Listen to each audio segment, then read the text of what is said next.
Chapter 604, 234 Fermentation, Top Secret, First Update. Understood lately Nanjing and Beixian seem to be up to something. Su Lao, dressed in a tang suit and holding a white jade teacup, remarked as he looked at Su Nanjing sitting idly by his side, peeling sunflower seeds with evident boredom. There's been quite a commotion. All the clubs in Yunxiao district were shut down for comprehensive reforms, and a large batch of people from the agency had been replaced from the top down. It wasn't just online speculation. The commotion was so great that even Su Lao was aware of it. Qin Xiao chuckled. Nanjing is doing quite well. Whenever Su Nanjing was mentioned, Su Lao couldn't hide his satisfaction. Indeed, his abilities surpassed those of his father. As the two of them chatted, Su Jueming, seated below, showed minute changes in his expression. The weighty door to the resting room was flung open. Old Master, Young Master Jiang has arrived. At those words, the room fell into an instant hush. Su Nanjing hurriedly stood up and looked towards the door, as Su Lao and Qin Xiao also set down their cups and stood. Su Jueming glanced at his son and daughter, his expression turning even grimmer. He knew that Su Nanjing had a good relationship with Jiang Fulai, but he hadn't expected Jiang Fulai to actually come. Outside the door, several figures slowly walked in. The man in the lead wore a white shirt, a silk-striped tie, and a black suit that was rarely seen outside, which made his face appear even more cold and his gaze icy. Mr. Su, Mr. Qin, sorry for my late arrival. Jiang Fulai looked back and Ming Dongheng stepped forward 2 paces, handing a gift to Su Lao. You've arrived at the perfect time, young Master Jiang, Su Lao said with a smile, his face creased with pleasure. Not until Jiang Fulai had taken a seat next to Su Lao did the others gradually take their seats. Su Jueming approached Jiang Fulai with Su Jini and Su Jin to greet him. Young Master Jiang. Jiang Fulai's eyes slightly lifted as he nodded faintly, pride mingled with his chilly demeanor. Today was Su Lao's birthday celebration, and the conversation revolved around light-hearted topics. Jiang Fulai did not join in, simply picking up the teacup by his side, lowering his gaze and gently blowing on it. His appearance was cold and distant, capable of chilling you from several meters away, deterring anyone from asking him anything. The noise in the resting room had quieted down considerably from before. A few minutes later Jiang Fulai's phone chimed. He took it out and looked down. It was a message from Bai Lian. She was eating in the canteen with Ji Xiaojun, Yang Lin and others and sent him a screenshot of a bank balance. 999,662. 9. Jiang Fulai disregarded the account, his slender fingertips tapping on the phone screen, and directly replied, "Is Uncle Ji still there?" His expression seemed noticeably softer. After sitting for a few more minutes, he gripped the phone. He stood up and politely said his goodbyes to the Su family members. Su Lao hadn't expected him to leave so hastily, but in the end he didn't question him, assuming that Jiang Fulai, being a workaholic, must be returning to his lab. They took a private elevator from the 3rd floor to another exit, passing only through areas with security. Once Jiang Fulai had left, Su Jueling remembered the earlier discussion and turned to look at Su Nanjing. What exactly is going on in Yunxiao district? I'm not too sure myself. Su Nanjing was actually puzzled as well. Given that Bai Lian was involved, he knew that Jiang Fulai wouldn't let Yu Hongjing and the others get away easily. Su Nanjing anticipated that the situation would be serious. But he had not expected it to be this severe, with a whole new batch of people in Yunxiao district replaced from top to bottom? Had things escalated to this level of severity? Not far away, Su Jueming and his party came to a stop at the elevator entrance. Someone respectfully addressed Su Jini. Miss Chen has arrived. Jini. Su Jueming turned his head to glance at his daughter and then returned to his senses. Which Miss Chen? In Jiangjing's circle of well-known ladies, Su Jini was considered the leader, the only girl among the several major families in the area. Su Jini looked at the closing elevator doors. Qin Beixian. Recently Yu Hongyi's family got her into trouble. I don't know the situation, but they begged me to arrange a meeting with Miss Beixian. Because of Qin Lupang's connections, Su Jueming also knew of Yu Hongyi. Upon hearing this he said no more. Su Jini then turned around and went downstairs. On the 2nd floor, Yu Hongyi, no longer as haughty as before, stood at the top of the stairs waiting for her. Upon seeing Su Jini she managed to speak. Mississippi? By Yu Hongyi's side, Qin Lupang, too, showed a dispirited face as he greeted Su Jini. Yu Hongyi wasn't directly involved in the club incidents. However, she was also under investigation, officially cooperating with the probe, with all of her work effectively on hold. Su Jini was well connected and could get a foothold in any circle. Qin Beixian was in the lounge at the end of the corridor, door wide open. Even in today's context, she was still dressed sharply, one hand crossed over her chest. Her gaze swept past Yu Hongyi and slightly nodded toward Su Jini. Su Jini did not intrude on their conversation. Miss Beixian, Qin Beixian was not Ming Dongheng. She had been on countless battlefields and the fierce aura about her was real. Yu Hongyi, under pressure, spoke up. I know my brother has offended someone he shouldn't have, but is the demanded penalty not too severe? Her words implied that she thought the Qin family and Jiang family were deeply involved in her current predicament. By Yu Hongyi's side, Chen Lupeng also followed with a nod. This matter, if it gets out, won't reflect well on that Miss Bai either. Chen Lupeng had heard of Bai Lian, a newcomer from Beijing. The Jiang family was also mediating in this matter. As the two mentioned these points, Qin Beixian lowered her crossed arms, hands in pockets, eyeing them. Do you think that the situation has escalated to this point solely because of the Jiang family or the Qin family? Yu Hongyi and Chen Lupeng bowed their heads and remained silent, implying agreement. Su En and his group didn't have much pedigree. And since Bai Lian was from Beijing and there were no records of them in Jiangjing, who else could be responsible if not the Jiang and Qin families? At this stage, neither the Qin family nor the Jiang family are able to interfere. Qin Beixian looked at the pair. The ones now in charge of the situation belong to the CLA. Ordinary people might not be aware, but the two of you should know, right? The fact that the CLA hasn't conducted a thorough investigation into 3 generations of the Yu family ancestry is already giving face to my grandfather. What? Upon hearing those 3 letters uttered by Qin Beixian, Chen Lupeng and Yu Hongyi's expressions drastically changed. CLA, the country's special agency, the highest level of classified institution. If you find any errors, ads pop up, ads redirect, broken links, non-standard content, etc. Please let us know reports so we can fix it as soon as possible. Chapter 605, 235 Member of the Ma Institute. Is it my turn? Second update, Under 1, why would they concern themselves with this matter?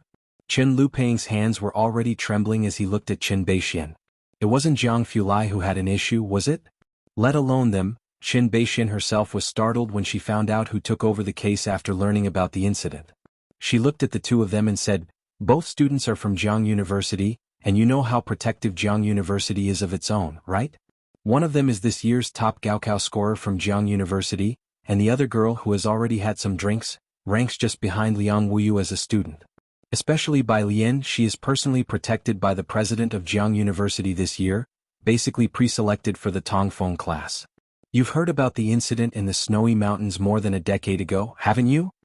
Many professors and academicians died in that incident over a decade ago, and several promising young people from Jiang University were also buried in the snowy mountains. Because of that, scientific research suffered a huge blow, and development came to a halt. It caused a significant shake-up in the scientific community, and since then the CLA has been specifically assigning people to protect these individuals. Yu Hongyi, with this kind of attention, your brother still dares to commit such an act in Jiangjing.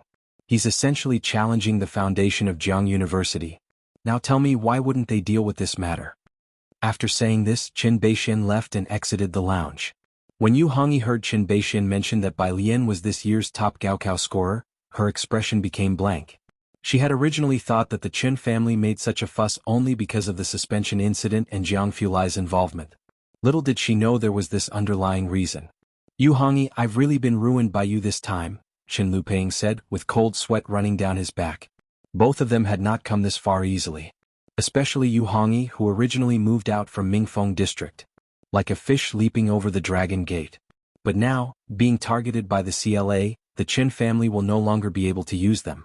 Not only that, no matter where they go in the future, they might be under surveillance at any given time. Shanghai apartment.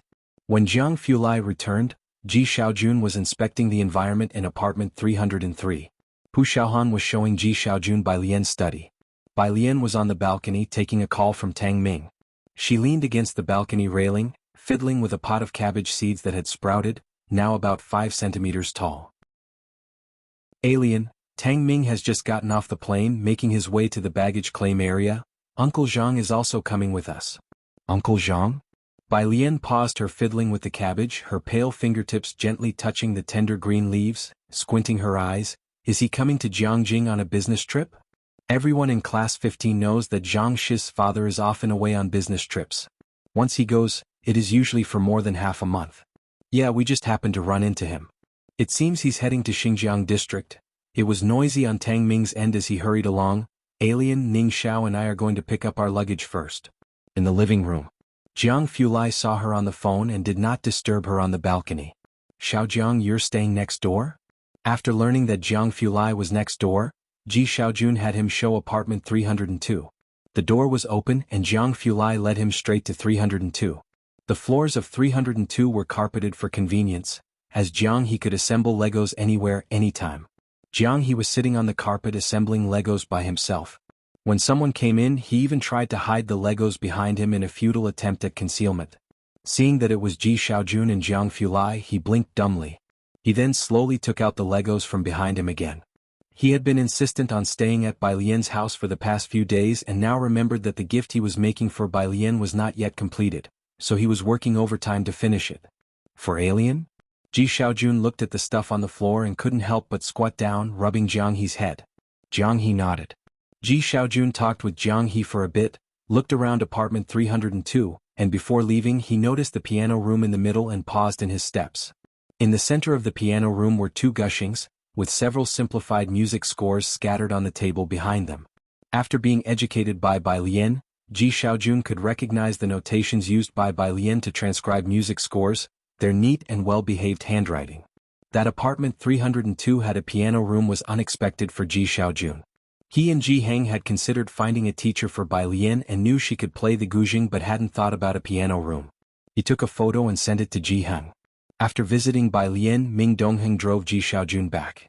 Mu family residence. By the time Mu Yining returned, it was almost 11 at night. Xiaojun has gotten home, hasn't he? He has. The butler followed behind her and after a moment's hesitation still spoke up. Miss, I heard some news tonight. What news? The butler pondered. I heard that the incident in Yunxiao district is related to CLA. CLA? Having gone through the ordeal with Mu Qiong, Mu Yining knew what organization CLA was. Because of Mu Qiong, the people from CLA had once investigated the Mu family thoroughly. Which professor did they provoke? Mu Yining wondered in amazement. The butler did not find out that much. Mu Yining didn't press further as the matter, no matter how much commotion it caused, had nothing to do with the Mu family. Her gaze was fixed only on the small yard ahead that was still lit, belonging to the Mu family's patriarch's Jinju garden, where the old man had not emerged all day. As expected, the lights at Jinju garden remained on. Standing still, the butler said, Miss, please go check on the old master. Mu Yining walked to Jinju garden and stopped in front of the curtain to the entrance. From inside came the faint sound of a wooden fish. This sound made Mu Yining recall more than a decade ago when Mu Qiong and the young members of the Mu family were still alive and the old patriarch was still full of vigor, with the Mu family rivaling the Su family. But after the departure of Mu Qiong and the others, the Mu family had fallen from grace. The old patriarch never recovered, living only in the Buddhist hall. Mu Yining spoke softly, Dad. The old patriarch did not speak. I want to hold a ceremony for Xiaojun, to officially hand over the division to him, Mu Yining said. The old patriarch finally responded. His response was casual. Mu Yining looked at the curtain fluttering in the wind and ultimately said nothing more, turning to leave. Outside, the butler, upon seeing Mu Yining's expression, knew that she too had hit a wall. The old master has been hit too hard. I know, it's just... Mu Yining looked towards Jinju garden, her mind going back to the old patriarch's previous strategic prowess. Now that the Mu family is struggling to survive in the gap, and even Xiaojun has come back, won't he emerge from seclusion? The old patriarch had once been a figure similar to old Master Qin. If the old master took up his spirit again, the butler looked back and muttered, our Mu family, at least should have someone like young Master Mu Qiong. Alas, to wait for such a person to emerge would take no less than a century. Forget it, Mu Yining no longer wanted to talk about these things. Butler, please give them the gifts tomorrow. Mu Yining had prepared presents for both Ren Wanxian and Bai Lian. The next day, early in the morning, Tang Ming rang the doorbell of 303. He placed his luggage in the corridor. Ning Xiao stood beside him with one hand in his pocket, his eyebrows and eyes cast in a somber light. Jiang Fulai opened the door from inside, glanced at the two men with a relaxed posture and a cold aura. Tang Ming promptly stood up straight and Ning Xiao withdrew his hand. Jiang bro. The two greeted Jiang Fulai. Jiang Fulai grunted in acknowledgement and let them in. Tang Ming, who had been chattering non-stop, was finally silent as his gaze fell on Ming Dongheng, who was handling food containers. His eyes lit up. "Hello." Pu Xiaohan sat by the table, picking up a soup dumpling and casually waving to the two newcomers. Bai Lian sat next to Pu Xiaohan, resting her wrist on the table with the other hand casually pulling out a pair of chopsticks, her demeanor relaxed. Alien, Tang Ming and Ning Xiao saw Bai Lian, their faces showing subtle excitement. They had finally regrouped. "Oh, by the way," Tang Ming remembered something. "Uncle Zhang said that the good kid is going to study at Jiangjing Affiliated Middle School." "Ah? Can his school record be transferred?" Pu Xiaohan opened her mouth in surprise. "And is he up for it?" Tang Ming didn't know how well Zhang Xiai's had been doing in his studies. He glanced at Jiang Fulai, who was sitting on the sofa flipping through a magazine, and didn't dare to ask him. Not sure. Tang Ming thought about what Zhang Shi's dad had said and also felt it strange. He instinctively lowered his voice. Qi Lu said he might even need to go back to Xiangqing to keep a close watch on the kid at school. Yet Zhang's dad said his son's record had been transferred to Jiangjing. Bai Lian didn't pay attention to their conversation as she wasn't well versed in school registration matters and didn't think it was odd that Zhang Xiai's, a student who had struggled academically, could now study at an affiliated middle school. In her eyes, Zhang Xiai's was okay. Her phone rang beside her and she glanced down to see it was a call from Scholar Ma. After finishing her dumpling, she answered the phone. On the other end, Scholar Ma didn't wait for her to speak, preemptively lamenting, "Bai student, are you still busy? Don't you plan to come see my research institute? If you find any errors, ads pop up, ads redirect, broken links, non-standard content, etc. Please let us know reports so we can fix it as soon as possible." Chapter 606, 236 Little Junior Sister, Birthday Guest _1 Academician Ma was usually busy with work, and although he no longer mentored students, some postdocs would still seek him out for advice on general directions, even though they often couldn't find him. He also had to attend evaluations, forums, academic conferences, and many issues within the team required consultation with him. Bai Lian had been in Jiangjing for quite a while, but he hadn't found the time to see her, just waiting for her to come over. However, as soon as Bai Lian arrived, she joined Su Wenyao and Qin Hong in participating in mathematical modeling, and then there was Su Ziyu's business, so she also didn't find the time. "I'm free these next few days," Bai Lian put down her chopsticks. "These few days?" On the other end of the phone, Academician Ma picked up his laptop. "Then how about today? I will be at the institute, just come here, I will give you the address." The two hung up the phone and Academician Ma sent the address to Bai Lian. Bai Lian looked down at the address, the Quantum Information Research Institute. After eating, Pu Xiaohan asked Tang Ming and the other, "Where do you guys live?" When she came to Jiangjing, Pu's mother also wanted to come with her, but after learning from Ji Heng that Pu Xiaohan was living with Bai Lian, Pu's father and mother were no longer worried. Their family inexplicably trusted Bai Lian. Ning Xiao put down his book, always one to get straight to the point. "Upstairs." "Upstairs?" Pu Xiaohan looked up. "On the 5th floor, his uncle seems to have given him an apartment, 501. Tang Ming only found out about this when he got up from the hotel this morning." Pu Xiaohan was surprised. The entire class 15 were ordinary students, and Ning Xiao was usually not much of a talker. His clothing, just like Yang Lin's, was always just the school uniform, and everyone thought his family was not very well off. Now his uncle had given Ning Xiao an apartment? Bai Lian was just renting. Ning Xiao a gift? While everyone was talking, Ming Dongheng couldn't help but glance at Ning Xiao. He lived in 301, which was given to him by Jiang Fulai.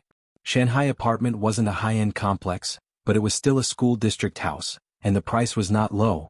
Ming Dongheng couldn't afford it for the time being. That was fine. Did he pay for Social Security? Ming Dongheng looked at Ning Xiao, falling into doubt.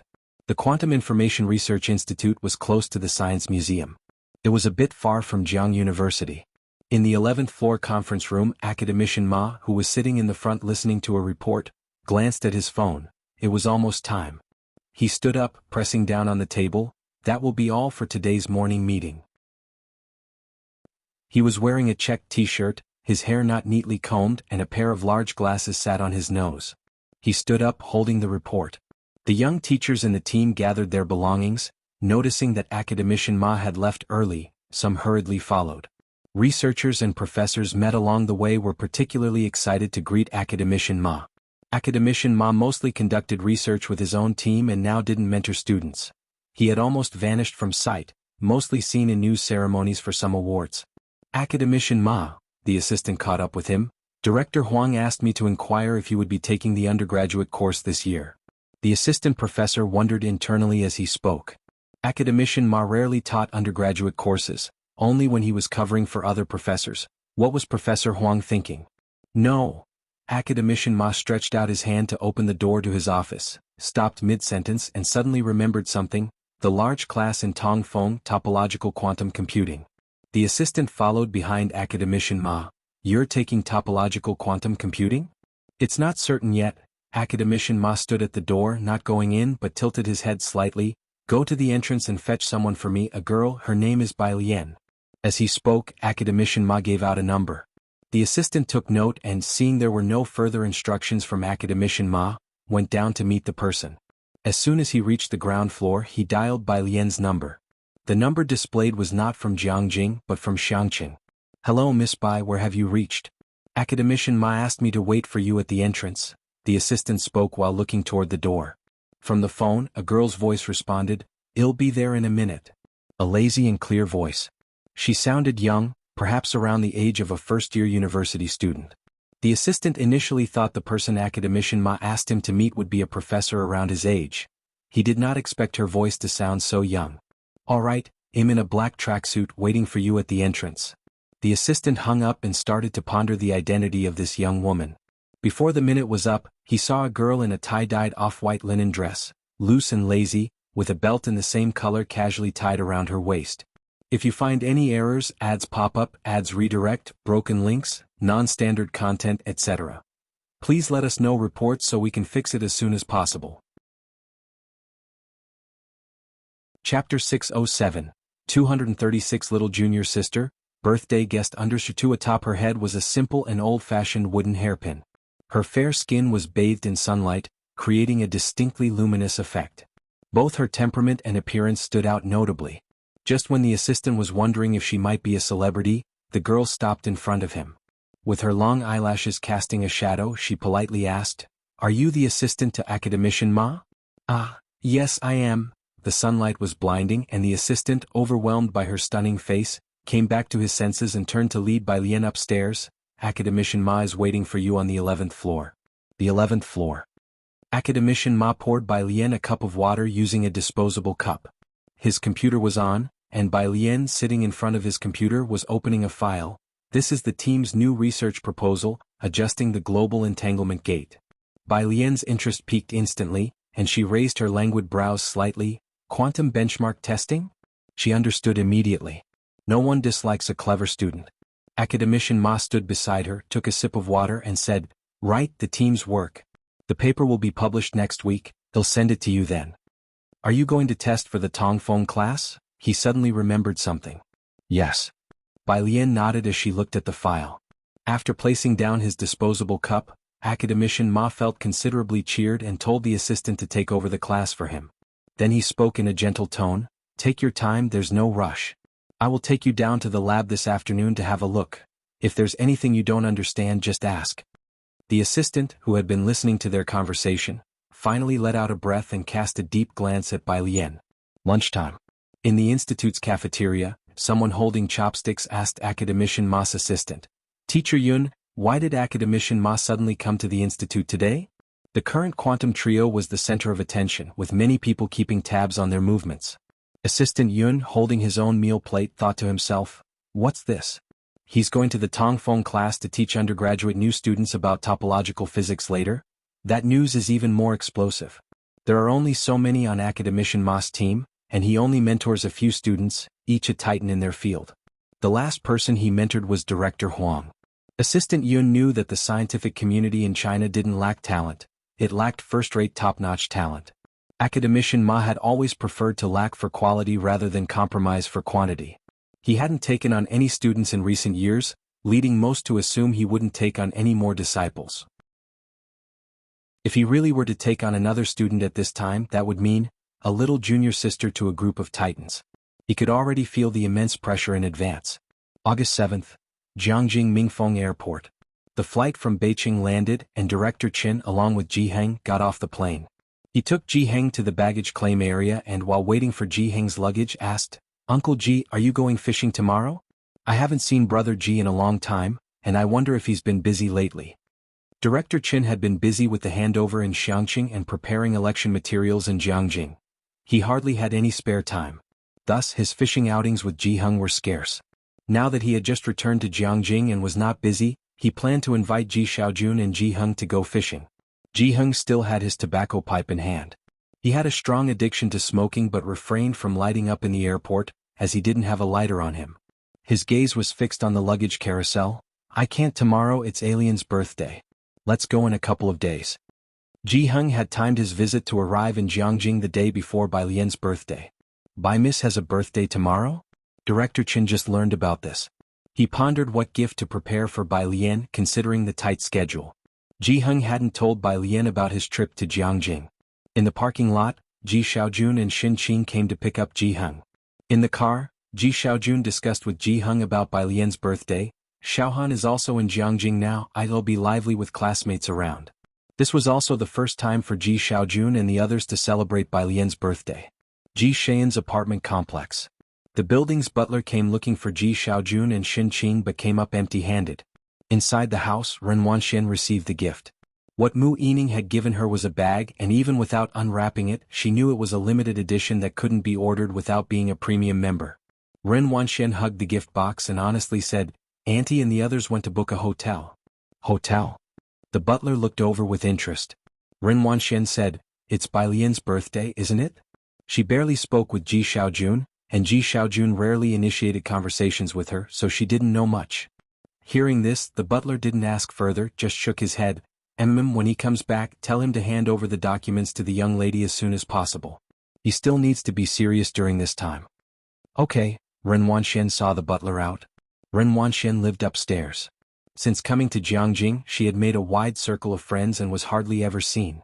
Only after Ji Xiaojun returned did she go downstairs to convey the butler's message.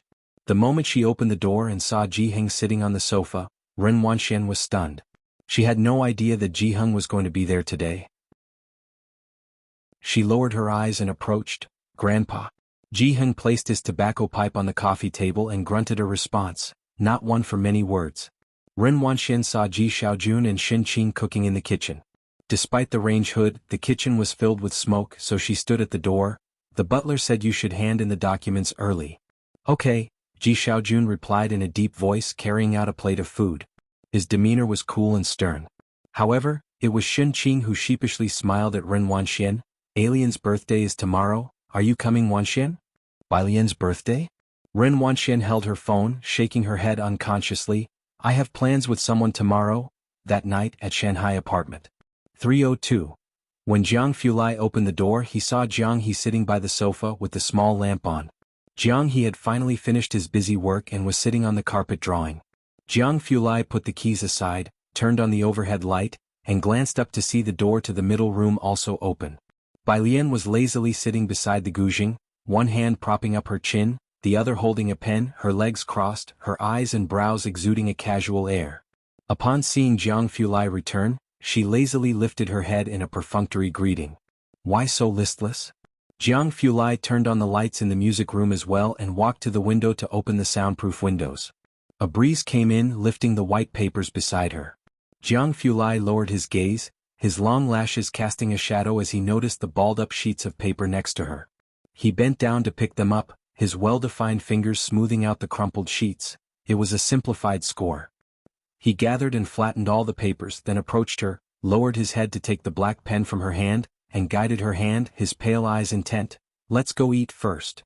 His fingers were always cool to the touch, even in summer. On his fingertips was a thin layer of callus. Bai Lian looked up at him, briefly startled, before responding, Oh. 303. When Bai Lian came over, Pu Xiaohan was lying on the sofa on the phone with Ding Jian. Ding Jian was talking to her about a new video. Pu Xiaohan switched the TV to another channel, lowering her voice. The day after tomorrow then. I'm celebrating Alien's birthday tomorrow.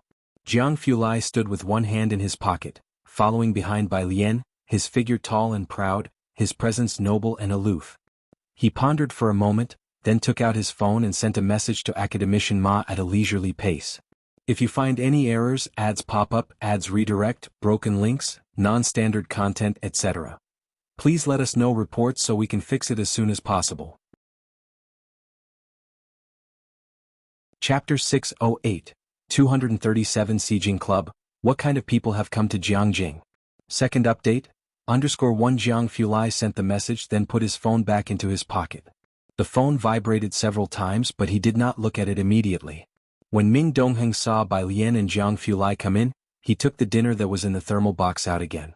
Pu Xiaohan glanced at Jiang Fulai coming in from the corner of her eye, then climbed up from the sofa, sat up straight and spoke softly to Ding Jian. Only Bai Lian, Jiang Fulai, and Jiang he hadn't eaten yet. Jiang Fulai lowered his eyes to the table where the food was laid out. The dishes were freshly heated and still steaming. Bai Lian sat down on the chair, picked up her chopsticks with a casual air, and seeing him still standing there, she couldn't help but raise her head. "Aren't you eating?" By her side, Jiang he took a sip of water from his bok choy cup, then looked up and blinked. Jiang Fulai came to his senses. He sat down next to Bai Lian. "Eat." The next day, the 8th of August. Bai Lian woke up very early, changed out of her pajamas and put on a sports shirt. The phone rang and she answered it, turned on the loudspeaker and casually set the phone aside. She bent down to open the bedside cabinet and took out 6 large blocks of iridium. "Sister," it was Xiaoqi on the phone, his voice polite. "Hall Master Jean has arrived and there's also a Mr. Su." She slowly tied the iridium onto her limbs with red ribbons, which made her wrists even whiter, and the red gems on them sparkled brilliantly. "That Su He, you coordinate with Hall Master Jean to make arrangements for him." She had now built up her physical strength, and aside from her morning exercises she would usually remove the iridium. Xiaoqi knew her daily schedule and had called her on time. The location should be in Guangyuan district. Hall Master Jean said they are waiting for notification from above. "Okay." After finishing the call, she picked up her Bluetooth headset and opened the door to her room. She looked down. Jiang he was bending down and pushing a large gift box towards her door, which was 1 meter away from her. The blue gift box was square with a length of 80 centimeters, and he had a hard time holding it and did not want anyone to help. Ming Dongheng with an expressionless face followed behind him. Seeing Bai Lian come out before he had finished placing the gift, Jiang he lowered his head, and a cracked expression appeared on his delicate little face. Bai Lian hesitated for a moment as she looked at the butterfly knot on the blue gift box. She vaguely remembered today was the 8th of August. It was also the 2nd day of the 7th lunar month. Her birthday. For me.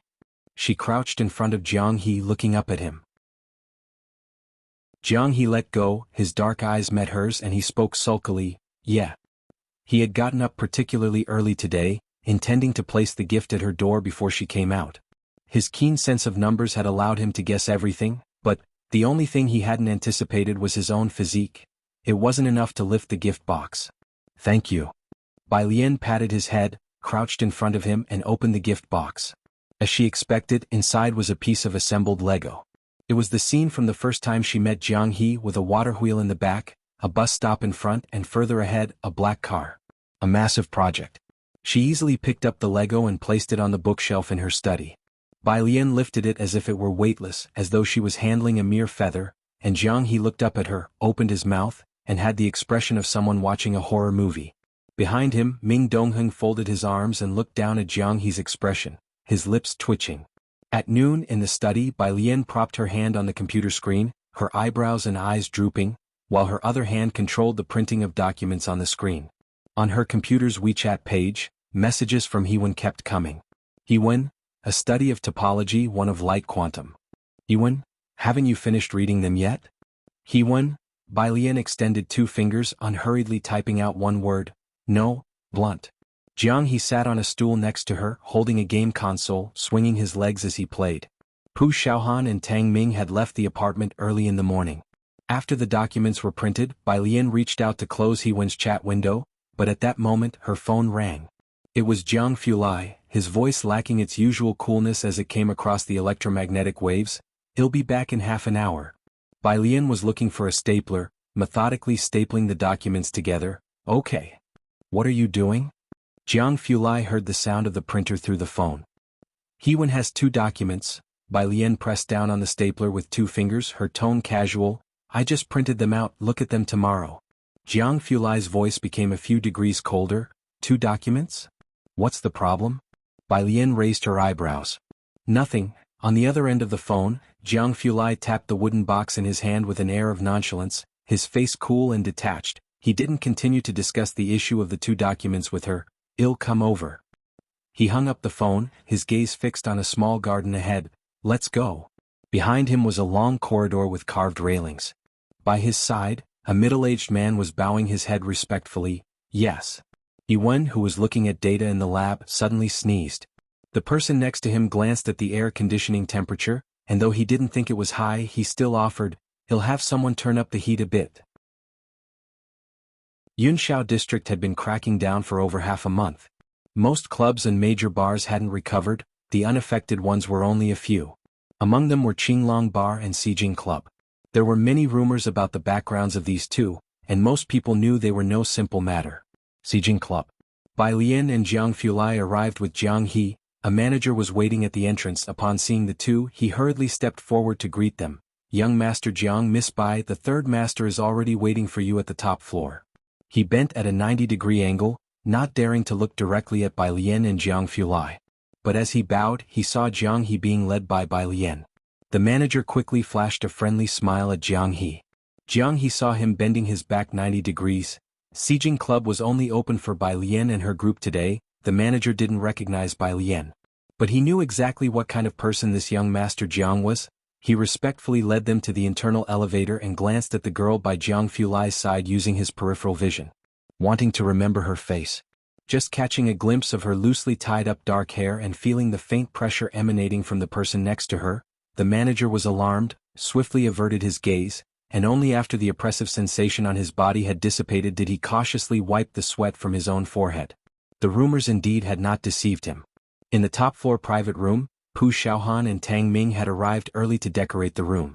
Pu Xiaohan held streamers directing Su 3rd Master and Ning Xiao. "Master Su, lower the a bit, scholar, shift your R to the left a bit, right, just like that." Not far away, several core attendants were bringing in the items they needed.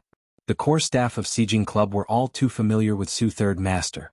Currently, as they watched Su Nanjing being instructed by a girl, they couldn't help but glance in that direction. Pu Xiaohan and Ning Xiao were unfamiliar faces, completely distinct from the well-known young masters and misses they were acquainted with. Who exactly were they? And they were commanding Su 3rd Master like this? The attendants set down their items and left with their heads lowered, just as they saw the manager personally escorting a few people over. "Young Master Jiang, Miss Bai, this is the place." The manager personally opened the door, letting Bai Lian and her group enter. The attendants beside him kept their heads down, not daring to look around.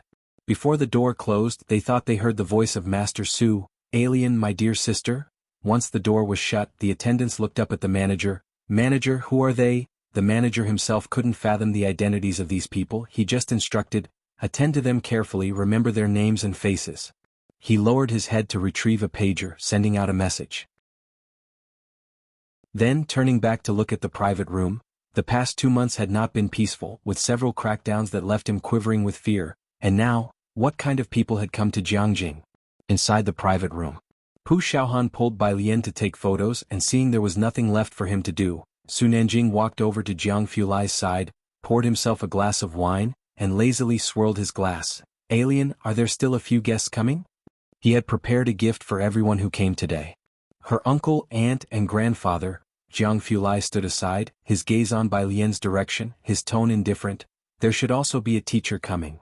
Uncle, aunt, grandfather? Su Nanjing was surprised. He knew Bai Lian's grandfather who lived on Purist Street, but now he had come to Jiangjing? "Xiaoqi and Brother Mao haven't arrived yet," Tang Ming added as he moved a stool over. "Xiaoqi, Brother Mao?" Su Nanjing had thought Bai Lian only had a few friends like Tang Ming in Jiangjing, but now who were these two, Xiaoqi and Brother Mao? He was pondering this when the door to the private room was again respectfully opened by the manager. "If you find any errors, ads pop up, ads redirect, broken links, non-standard content, etc. please let us know reports so we can fix it as soon as possible." Chapter 609. Jiheng arrived in 238, a gift from the Ma Institute scholar, first update, _1 The manager respectfully led Xiao Bingwen inside. He had just gone downstairs to prepare the cake and upon entering, immediately saw Jiang Fulai's face, blurred by the lighting. The relaxed smile on his face vanished. "Mr. Jiang?" He greeted Jiang Fulai. Jiang Fulai lazily tilted his head, displaying an air of indolence. His pale eyes briefly swept over Xiao Bingwen. The usually imposing phoenix eyes were much softer today. He gave a slight nod to Xiao Bingwen and then continued to watch Bai Lian being photographed. Xiao Bingwen tensed up, not daring to look around anymore. He just sat next to Su Nanjing and asked in a low voice, "Why are they all in Jiangjing?" Xiao Bingwen was asking about Pu Xiaohan and her friends. They all got into schools in Jiangjing, Su Nanjing heard from Pu Xiaohan, who said she was accepted into Media University. How come they all study so well? Xiao Bingwen was astonished. The Su family had recently been busy with the old master's birthday. Xiao Bingwen hadn't had a break with all the recent collaborative cases. He was only able to take some time off today to help plan for Bai Lian's birthday. The two were still talking. Jiang Fulai glanced at his phone beside them. Ji Xiaojun texted that they had arrived. He switched off his phone and opened the door to go out. Su Nanjing also stood up and said quietly, "It seems Alien's grandfather has arrived." As soon as Jiang Fulai stepped out, Xiao Bingwen let out a sigh of relief and also stood up, looking toward the door of the private room. "Miss Bei's grandfather, huh?" It wasn't long before the door to the private room opened again. A group of people came in from outside. Leading the way were two elderly men, one with a hand behind his back, the other carrying a smoking pipe, chatting together as they walked in. Behind them followed the composed Ji Xiaojun as well as Xin Qin, who barely dared look around. Jiang Fulai was speaking to the manager with his head down. Su Nanjing watched Ji Heng, then turned his eyes to Ding Jian, who seemed to be having a delightful conversation with Ji Heng. It took him a moment to recognize them. He knew Ding Jian. His mother had barely managed to set it up through old Master Qin, and eventually Bai Lian knew him personally. A representative of traditional Chinese music. So the man next to him must be Bai Lian's grandfather, right? How come he seems so familiar with Ding Jian? The two chatted and laughed as if they were kindred spirits, resonating like a high mountain stream meets an understanding friend. It was not until they approached that Su Nanjing came to his senses. He set down his wine glass. "Ding Jian, grandfather Ji, uncle Ji, auntie, hello, I'm Su Nanjing." The lights in the private room were bright enough. Bai Lian, who had been coordinating with Jiang He for Pu Xiaohan to take pictures, also seemed to notice something and looked over, immediately spotting Ji Heng and Xin Qing among the group. She had left Xiangqing at the end of June and hadn't seen Ji Heng for a month and a half. Their communication was mostly through video calls. They had a call just the night before and Ji Heng was still at the familiar courtyard. She didn't expect to see him in Jiangjing today. Bai Lian stood up. "Grandfather?" At her call of "grandfather," Pu Xiaohan turned around in surprise and upon seeing Ji Heng she immediately dropped her camera and ran over excitedly. "Grandfather, grandfather, how come you're here?" "Yes." Ji Heng, always serious, allowed a rare smile to cross his face. He greeted Pu Xiaohan and then turned to look at Bai Lian. She hadn't lost weight and she looked well. He nodded his head. Lastly, he looked down at Jiang He beside Bai Lian and smiled again. "You've grown taller." Tang Ming and Ning Xiao, after not seeing Ding Jian and Ji Heng for some time, greeted, "Grandfather, Ding Jian." Compared to the more reserved Bai Lian, the sunny and outspoken Pu Xiaohan hugged Ji Heng's unoccupied arm. "Grandfather, how long will you stay this time? Do I have a chance to get the Warring States robe now?" "The Warring States robe?" Ji Heng looked at her with some interest. "I want to make a video with Ding Jian, and we need the Warring States robe," Pu Xiaohan explained. "I've been unable to find what I want online." As she spoke, Ding Jian added from the side, "That's right." The group gathered and casually started chatting. Next to Su Nanjing, Xiao Bingwen finally snapped out of it. He didn't recognize Ji Heng but, "Nanjing," he said looking at the senior whose back was to him with a dignified stance and an artistic aura about him, commanding respect without anger, "That's Ding Jian, right?" He was acquainted with Leng Shuhe, and naturally he knew of Ding Jian. His impression was that even Leng Shuhe faced a strict attitude from Ding Jian. Ding Jian had very high expectations for his students, and although the 3 students were carefully selected by him, he was not entirely satisfied and remained impartial. Aside from attending classes, his disciples could not dream of inviting Ding Jian to a meal. What was he doing here today? Yes, Su Nanjing had met Ding Jian before and was not surprised. What puzzled him was why people like Ji Heng and Pu Xiaohan seemed to be so familiar with Ding Jian. Alien plays the Guzheng well. She and Ding Jian have a friendship transcending age differences. If you find any errors, ads pop up, ads redirect, broken links, non-standard content, etc., please let us know reports so we can fix it as soon as possible. Chapter 610. Ji Heng arrived in 238. a gift from the Ma Institute scholar, first update. Underscore 2 Xiao Bingwen was truly astonished now. An intergenerational friendship? Does Bai Lian play the guzheng that well? He couldn't resist looking toward Bai Lian as well as the few people beside her. Pu Xiaohan put down the camera and brought up the fact that Ji Heng was going to stay here for a long time. So you're going to be residing here frequently? He'll be living here for a while. Ji Heng set down the pipe in his hand. Several people sat down around the coffee table. Xiao Bingwen sat next to Su Nanjing. Opposite to him was the director of the institute, and Jiang Fulai was also there. He felt as if sitting on pins and needles in contrast to Pu Xiaohan and Ning Xiao's group, who all seemed more at ease than he was. Calling Jiang Fulai Brother Jiang, and the institute director, Grandpa Jian. Even if he talked about this, it would be hard for people in the circle to believe it. Outside the private room, the manager brought 2 more people in. One blonde, one redhead. Quite a lively scene. As soon as Pu Xiaohan looked up, she saw Mao Kuan and Xiaowu. Brother Mao, you guys are a bit late. Did Xiaoqi not come? She looked back but didn't see Xiaoqi's figure. Su Nanjing set down his wine glass and recognized the blonde in the middle at a glance. It was the spirited youth he had briefly seen before at the intersection of Purist Street. How could this person also be in Jiangjing? Ah, Hall Master Jin has arrived. He is settling in those masters. Mao Kuan, wearing slippers, greeted Bai Lian and Ji Heng casually. Grandpa's sister. Mao Kuan often fought over washing dishes with Director Qin. Ji Heng had a deep impression of him. In his eyes, these were all lively juniors. Are you working in Jiangjing now too? Ji Heng invited Mao Kuan to sit down quickly. The moment he arrived in Jiangjing, it was so lively with the children's chattering voices all around. Ji Heng's smile was very evident. When Director Qin brought his decades-old wine collection over, a group of people were already sitting together in high spirits. His status nowadays had improved a lot, and after his return this time, being promoted to the top position in Yunxiao district wouldn't be a problem. Of course, Director Qin had also caught the right moment. Yunxiao district was cracking down hard this time, and there had been a thorough change from the top down. With his achievements and reporting back at this time, it was just right to take over the position at the top. Xiao Bingwen certainly knew his father now wanted to stand by his team. He quickly stood up and greeted Director Qin politely. Director Qin. Director Qin nodded at Xiao Bingwen, and after greeting Jiang Fulai, Ji Heng, Bai Lian and the others, he said to Ji Heng, Uncle Ji, we too should really have a good drink today. It had indeed been a long time since they last met. The group had a lot to talk about.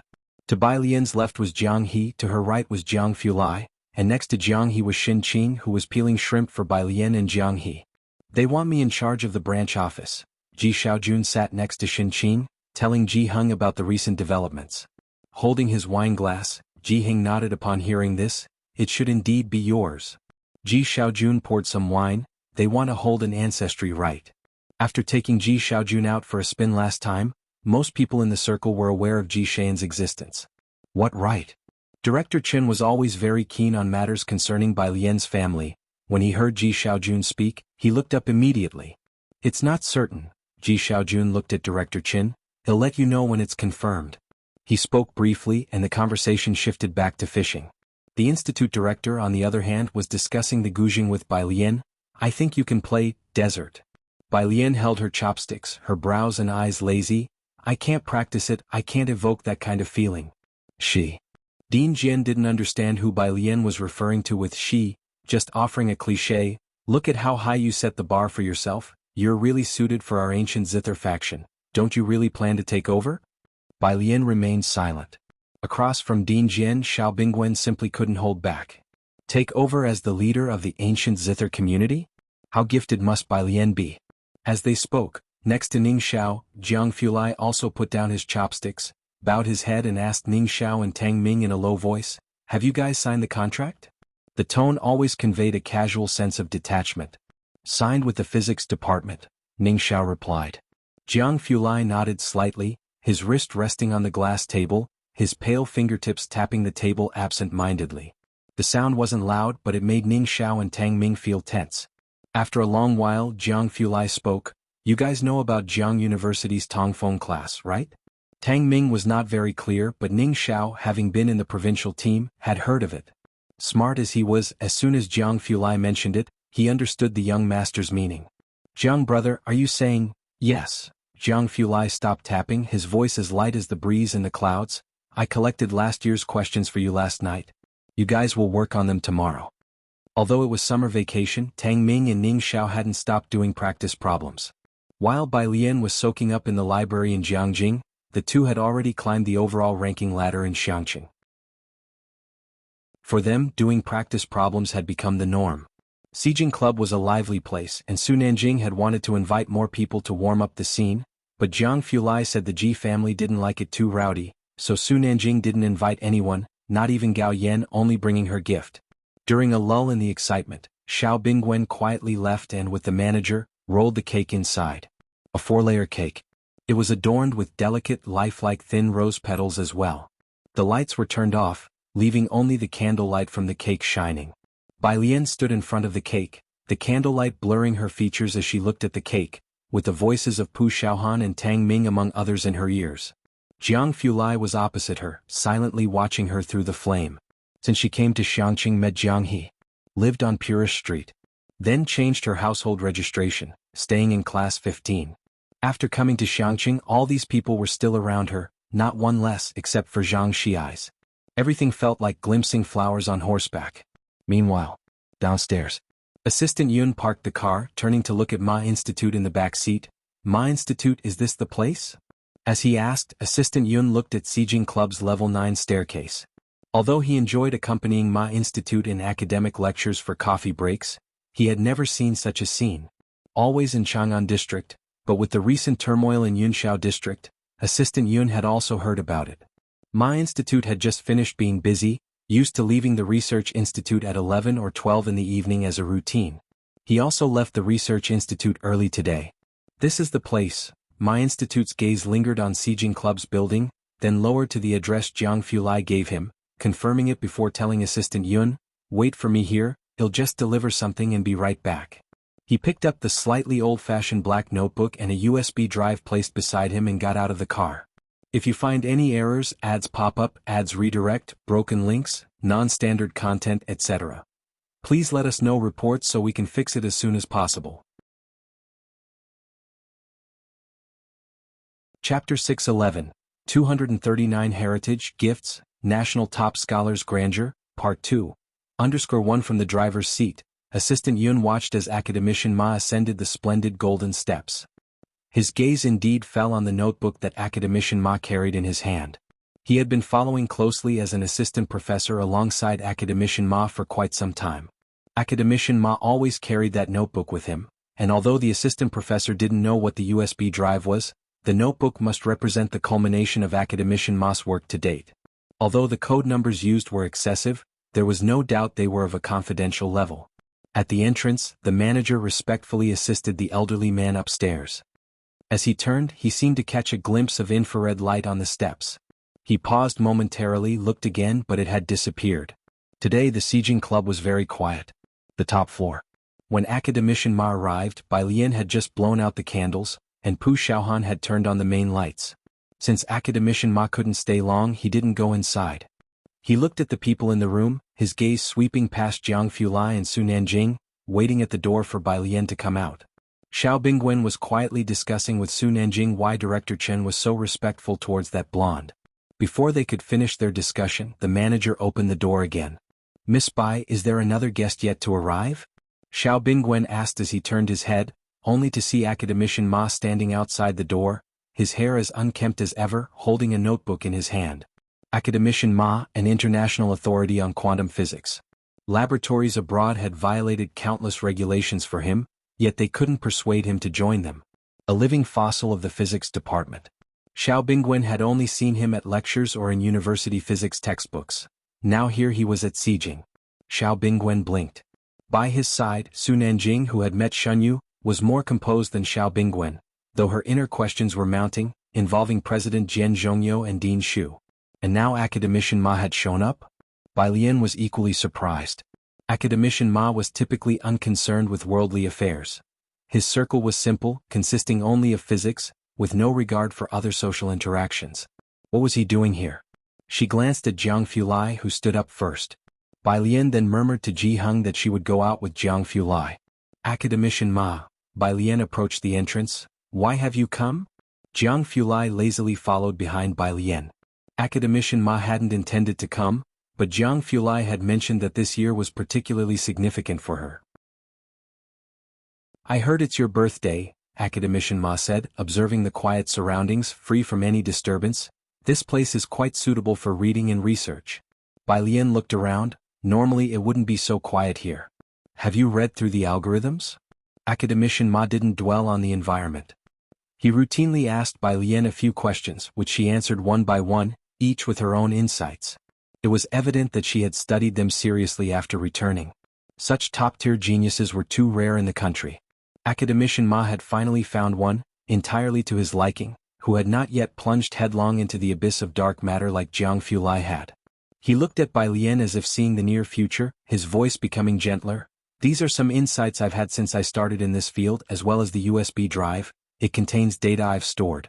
Take your time to go through it during your university days. Academician Ma handed over the notebook and USB drive to Bai Lian. This? Bai Lian lowered her eyelashes, looking at the notebook and USB drive. Take them with confidence, Academician Ma said, looking at her and clearing his throat. If this year is your starting point, then I hope you will carry our dreams to the mountaintop, and you will find the answers along the way. The corridor lighting in the club was not bright. Bai Lian looked at Academician Ma, whose eyes were cloudy yet warm. She had realized at their first meeting that Academician Ma was not in the best of health. But when she was about to leave Jiangjing, Academician Ma still came to see her off. Thank you, sir. Bai Lian accepted the notebook. Always holding her teachers in high esteem, she observed the traditional respect for mentors. Academician Ma was not interested in social gatherings, so Jiang Fulai and Bai Lian accompanied him downstairs. Downstairs, Assistant Yun watched as Academician Ma came down in less than 10 minutes, accompanied by 2 others. Assistant Yun observed the girl with her hair loosely coiled up. He had not yet had time to be surprised that the Academician had come to see Bai Lian. His gaze then fell on the man with a straight posture beside her, a man who looked down, his face indiscernible against the club's entrance light, revealing only sharp jawlines. His entire presence was noble and cold, like the distant moon hanging high in the clear night sky, aloof from the world. Such a cold aura, the assistant have only seen it in one other person. He stepped out of the car, opened the door for Academician Ma, looked up, and sure enough he saw those pale, faint eyes. Young Master Jiang. Assistant Yun respectfully greeted. After Assistant Yun drove off, he glanced in the rearview mirror. Jiang Fulai followed behind the young lady entering the club, speaking to her in a low voice. He saw clearly that in Bai Lian's hand was the notebook of Academician Ma. Don't spread the word about today's events. Academician Ma closed his eyes in the back seat. After seeing off Academician Ma, Bai Lian headed upstairs. Jiang Fulai walked on her left, his hand casually in his pocket, and the waiter was standing at the elevator, pressing the button as the two approached. They reached the top floor. Jiang Fulai turned his head to look at Bai Lian. Want to go check out the terrace? At that time it wasn't hot outside. The terrace was large, decorated with fresh flowers all around. Standing on the terrace of the Sijing Club, one could overlook the street bars and night market below. Bai Lian, with the notebook in her left hand, walked to the railing and leaned on it with one hand, gazing at the lights of thousands of homes below, while the flower pot beside her bloomed with pink roses. She used to enjoy standing on the city wall watching the sunset, the moon and the stars. Back then there were stars all over the sky. Below the terrace, a green lawn was laid out with a few wooden tables and gazebos scattered about, adorned with lights on all sides. Jiang Fulai glanced at her for a while. Then he lowered his gaze and covered her right hand with his. Jiang Fulai's palm was always cool, like a gentle stream flowing down slowly from a snowy mountain in summer. The rose beside them shuddered in the wind, casting a quivering shadow over their hands. With his lashes lowered, Jiang Fulai then spread open Bai Lian's fingers and placed a long wooden box that he had concealed for a long time into her palm. Looking up, the surrounding light shattered in his pale eyes, turning into a sky full of stars. He seemed quite casual, a gift.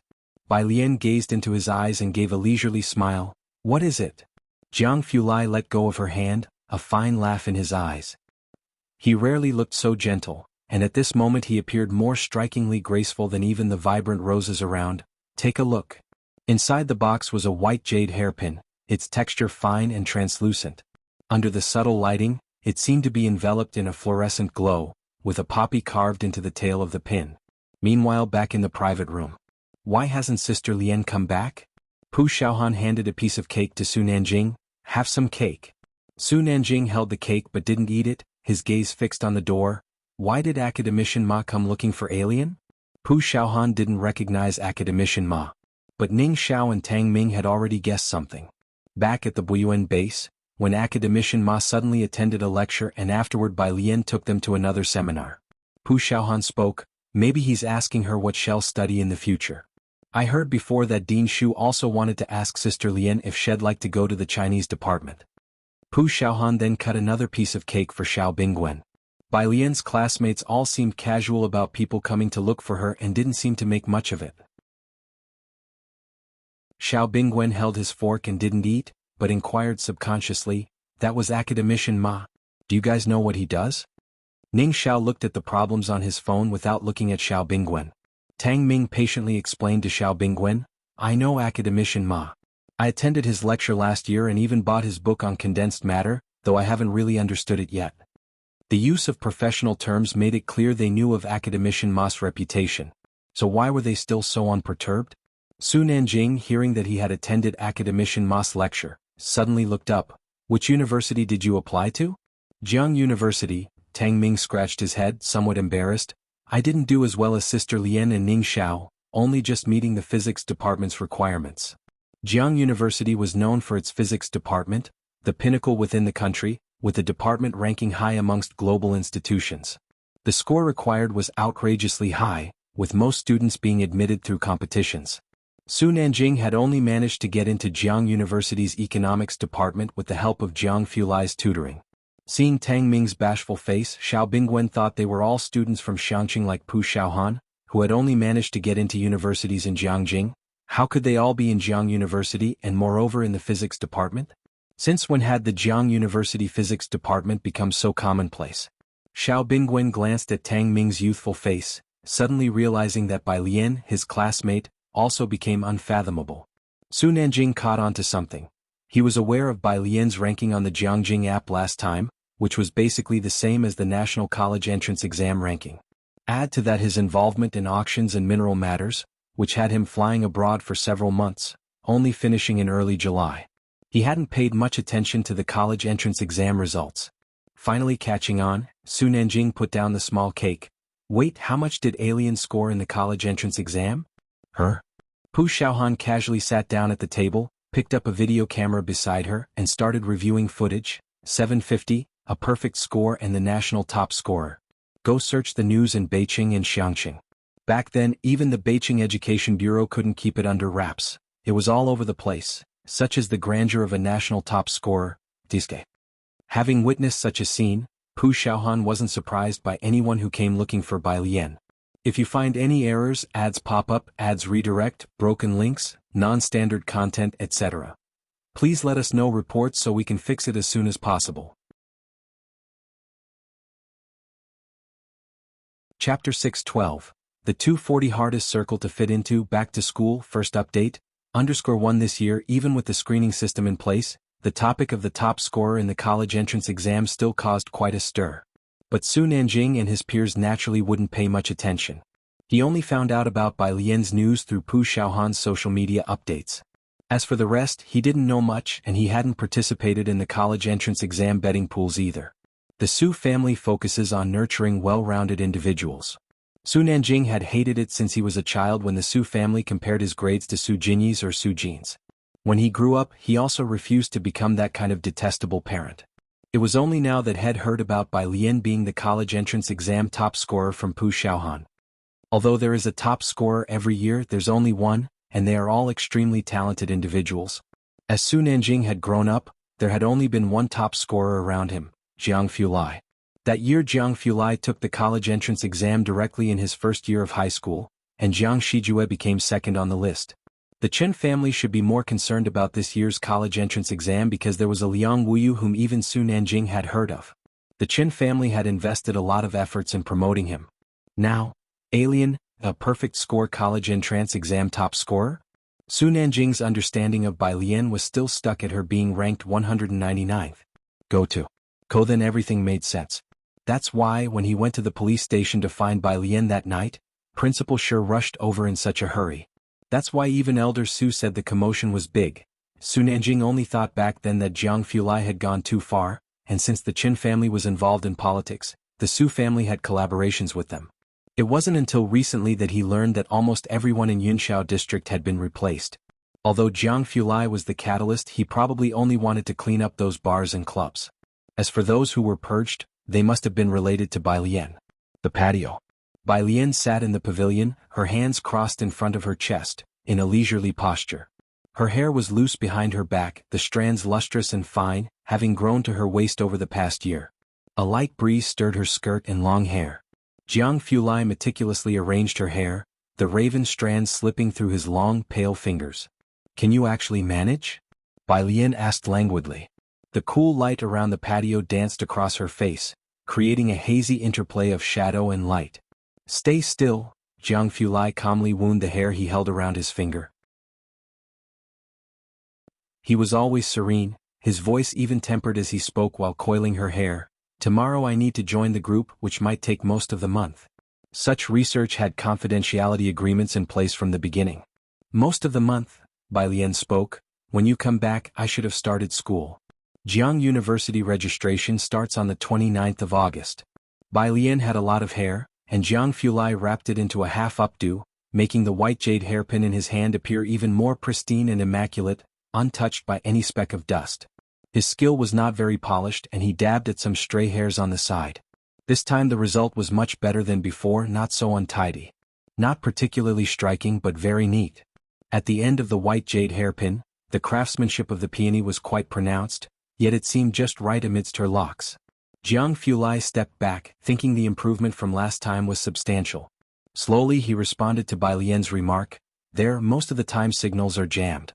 They'll be going with Director Ma from the institute." He chose some aspects he could safely share with Bai Lian.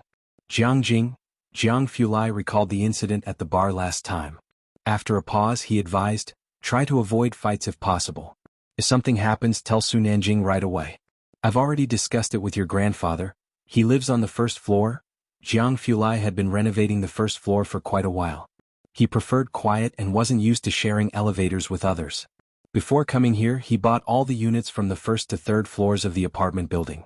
Of course he hadn't mentioned this to Bai Lian, but after realizing that the fourth and fifth floor units belonged to Su Nanjing and Ningxiao, he didn't pursue them. Otherwise, without his consent, neither of them would have been able to get those units. During that time in Jiang he always stayed with Jiheng. And Jiang Fulai couldn't see what he was lacking. He had seen those 2 thin pages of residence registration and, after some consideration, decided to incorporate decorations Jiheng was familiar with on the first floor. The first floor? Bai Lian's radar went off. She had seen the renovations on the first floor. As she listened to Jiang Fulai, she lifted her head. "You bought the first floor?" Things looked set to head in an unpredictable direction. Jiang Fulai smoothed down a stray strand of her hair lifted by the wind and subtly changed the subject. "I've given Ningxiao the Tongfeng class exam questions from each year. I worked out the solutions for most of them. If they find something they don't understand, you explain it to them. If you find any errors, ads pop up, ads redirect, broken links, non-standard content, etc. Please let us know reports so we can fix it as soon as possible." Chapter 613, The Hardest Circle to Fit Into, Start of School, Another Update. _2 Bai Lian aimed to get into the Tongfeng class. She naturally hoped others could also make it. Yang Lin's ambition lay in biology, not within the class range. She considered Ningxiao, but she was a bit worried about Tang Ming. Bai Lian wanted to say something more when her phone on the side moved. Su Nanjing had sent her a bunch of exclamation marks and shocked pig emojis. Realizing she had spent quite some time outside, Bai Lian smoothed out her sleeve and stood up, glancing at Jiang Fulai. "Let's go inside first." She walked ahead, while Jiang Fulai habitually stayed a step behind her. Jingjing watched her indifferent figure walking ahead. She gifted him with jade, and he returned her favor with a jade hairpin. Inside the private room. When Bai Lian returned, Chief Chen was drinking with Dean Jihengjian. That was someone from the Academy of Sciences. Chief Chen was talking about Academician Ma with Ji Heng, aware of the commotion Bai Lian had caused.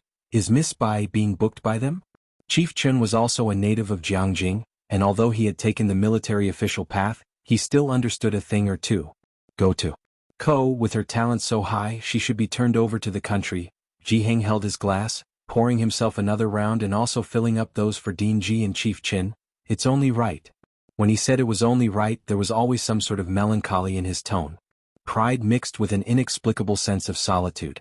Chief Chin nodded, raising his glass to speak with Ji Heng. Miss Bai, this is just the beginning. As he spoke, he glanced toward Ji Xiaojun, whose expression seemed a bit off. Brother Ji? Ji Xiaojun snapped back to reality. It's nothing. He picked up his chopsticks and said slowly, Alien will probably come back often, look at Xiaojiang to know. As they were talking on this side. Meanwhile, Xiao Bingwen and Su Nanjing were still motionlessly staring at Bai Lian. Sister Ji said you were the top scorer of the college entrance exam? Yeah. Bai Lian casually sat next to Pu Xiaohan and asked Ning Xiao about the exam questions. Su Nanjing opened his mouth. Why didn't you ever mention this? Why mention such things? Bai Lian leaned back and looked up slightly, those deep black eyes making Su Nanjing's words come to a halt. To her, it seemed that scoring full marks on the college entrance exam was no more than an ordinary event, just one goal in her path through life, so there was no need to bring it up. Su Nanjing fell silent, thinking that if his mother knew she was the top exam scorer, she would definitely hold a grand banquet at Jiangjing University. Despite how long the Su family had been around, the family shrine only had one top scholar from hundreds of years ago. Bai Lian tapped on the table and looked at Ning Xiao and Tang Ming. Have you guys roughly reviewed the questions? Ning Xiao raised his head to answer. I've skimmed through them, the overall difficulty is all right. He and Tang Ming had already huddled together to discuss the questions. Bai Lian occasionally chimed in with a few words, while Jiang Fulai quietly leaned on the armrest beside her, occasionally lowering his head to glance coolly at Ning Xiao's test. Pu Xiaohan was beside her, looking at the footage from the camera. Yellow Hair and Hong Mao couldn't understand, so the two took out a board game to play Gamoku, and after losing, Hong Mao would bring Jiang He over to command his moves, occasionally asking Bai Lian to help him with a move. Bai Lian leaned against the sofa, her white dress spread out beside her, fiddling with a chess piece in her hand. From 3 meters away she casually flicked it onto the chessboard. The piece landed precisely where it was meant to. Her features were delicate, and the word beautiful seemed too generic to describe her. There was a casual yet composed elegance about her as she made her directives. Pu Xiaohan would occasionally turn her head to show Bai Lian the footage on the camera. Jiang Fulai only exchanged a few words with Ning Xiao and Bai Lian. Among them, even Pu Xiaohan, who had the lowest grades, was from Media University. As for Ning Xiao, she was even more outstanding than those from the attached high school, not to mention Bai Lian. Over the past 2 years, Liang Wuyu, who had garnered much attention, was merely a stepping stone for her. Xiao Bingwen realized why Su Nanjing hadn't asked him to invite the young masters and misses from his circle to liven up the scene. The circle of these young people was far more fascinating than theirs. This group of young people was vibrant, full of high spirits. Xiao Bingwen couldn't help but exhale deeply. Nanjing, Xiao Bingwen said, looking at Bai Lian in the midst of the crowd, I always feel that these few people aren't so simple. Jiangjing always said it was hard to get into Su Nanjing and Jiang Ziju's circle. Now, looking at them, he felt that the truly hard-to-reach circle in the future would be Bai Lian's. It's not just them. Su Nanjing was more familiar with Bai Lian than Xiao Bingwen. Recalling Pu Xiaohan's words, he said, there should be a few more people, probably Sister Lu, whom I haven't seen. Plus another good guy, I've only heard of him. Good guy. It was the first time Xiao Bingwen had heard of this. He was squatting in Xiangqing prison in his senior year. Su Nanjing lit a cigarette, glancing at Xiao Bingwen. Qi Lu personally fought the case and he was still sentenced to a year. During that time, Jiang brother kept tutoring him personally. He was truly a tough guy. Until now, Su Nanjing still didn't know what that good guy was called. Su Nanjing pressed down the lighter, blew a smoke ring, and his peach blossom eyes slightly squinted. Pu Xiaohan had just mentioned that 4 people got into Jiang University, and one of them was Yang Lin. In a situation where she was losing a lot of blood, she managed to calmly lay out the scene. Yang Lin, who had the resolve to take her father's life with a knife. Su Nanjing didn't know what drove her, but the resilience of someone who broke free from such a family was just like that good guy. Listening to this, Jiang Fulai personally going to prison for tutoring and Qi Yundai? The top legal team in Asia's legal circle? He tapped his knee, his gaze fixed on Bai Lian and the others. Jiangjing sure had become lively. 8:29. The day Jiangjing University freshmen reported for enrollment. Shanghai apartment, 1st floor. Ji Heng was watering the succulents and cabbage with one hand and holding his phone in the other, talking to Ji Xiaojun. No rush, I live right by Jiangda, there's plenty of time to get there. On the other end of the phone, Ji Xiaojun hung up. He grabbed his package and was about to leave. Shenqing rarely stayed here anymore, often going to Bai Lian's place instead. He opened the door to see the building's butler and Xiaojia. It was Sunday, a day off, and the butler knew Ji Xiaojun was always disciplined, so he came to discuss banquet arrangements. Seeing him with the package, the butler was curious. Where are you heading? Let us drive you there? If you find any errors, ads pop up, ads redirect, broken links, non-standard content, etc. Please let us know reports so we can fix it as soon as possible. Chapter 6:14. Admission of 241, The Oppressive Feeling of the Big Shot, Second Update, _1 Rest Day. Ji Xiaojun didn't expect the butler to show up unannounced. Seeing him at the door, he was taken aback. Today is Alien's school opening and I'm going to take her to school. When it came to Bai Lian, the Ji family always took care of the smallest details. In the past, the Ji family didn't have such a strong atmosphere, and Ji Hung would always be alone, secluded on Purist Street. For the entire Ji family, everything used to be cold and detached. Ji Xiaojun would then take his drawing board and go teach his students. Ji Xiaorong seldom returned home, and Ren Wanxian didn't get along with the entire Ji family. Bai Lian seemed like a gift from heaven, linking the two cold families together. Even Ji Hung began to show some liveliness, with a group of children hopping around his yard all day. People in Xiangqing always believed that no matter how far their children flew away, the wind of Xiangqing would always protect them. What a coincidence, Bai Lian also had the surname Bai. The butler glanced at Ji Xiaojun, knowing he always placed great importance on his niece Bai Lian. She probably has a lot of stuff for school, right? Let Xiaojia take you guys to school in the business car we have prepared. Also, Miss has mentioned to you she wants to invite the old man and Miss Bai for a meal first. Ji Hung had been living in Shanghai apartment ever since he came. Go to. Ko the butler only found out a few days ago that Ji Heng had arrived in Jiangjing. I'll go by myself, Ji Xiaojun thought for a moment. Today being the opening of Jiang University, Zier Avenue was definitely going to be jammed. Taking the car wouldn't be as smooth as the subway. He'll take the subway. The subway in Jiangjing was always crowded. Xiaojia took Ji Xiaojun to the subway station. He looked across to the other subway entrance, hesitated and asked, "Are you sure you don't want me to take you?" "No need." Ji Xiaojun looked down at the time on his phone, nodded to the butler and then walked directly to the opposite subway.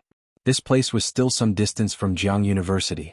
As they got closer to the university town, the subway was full of people, most of them happily taking their kids to report to the school, as the enrollment times of the major universities were quite aligned.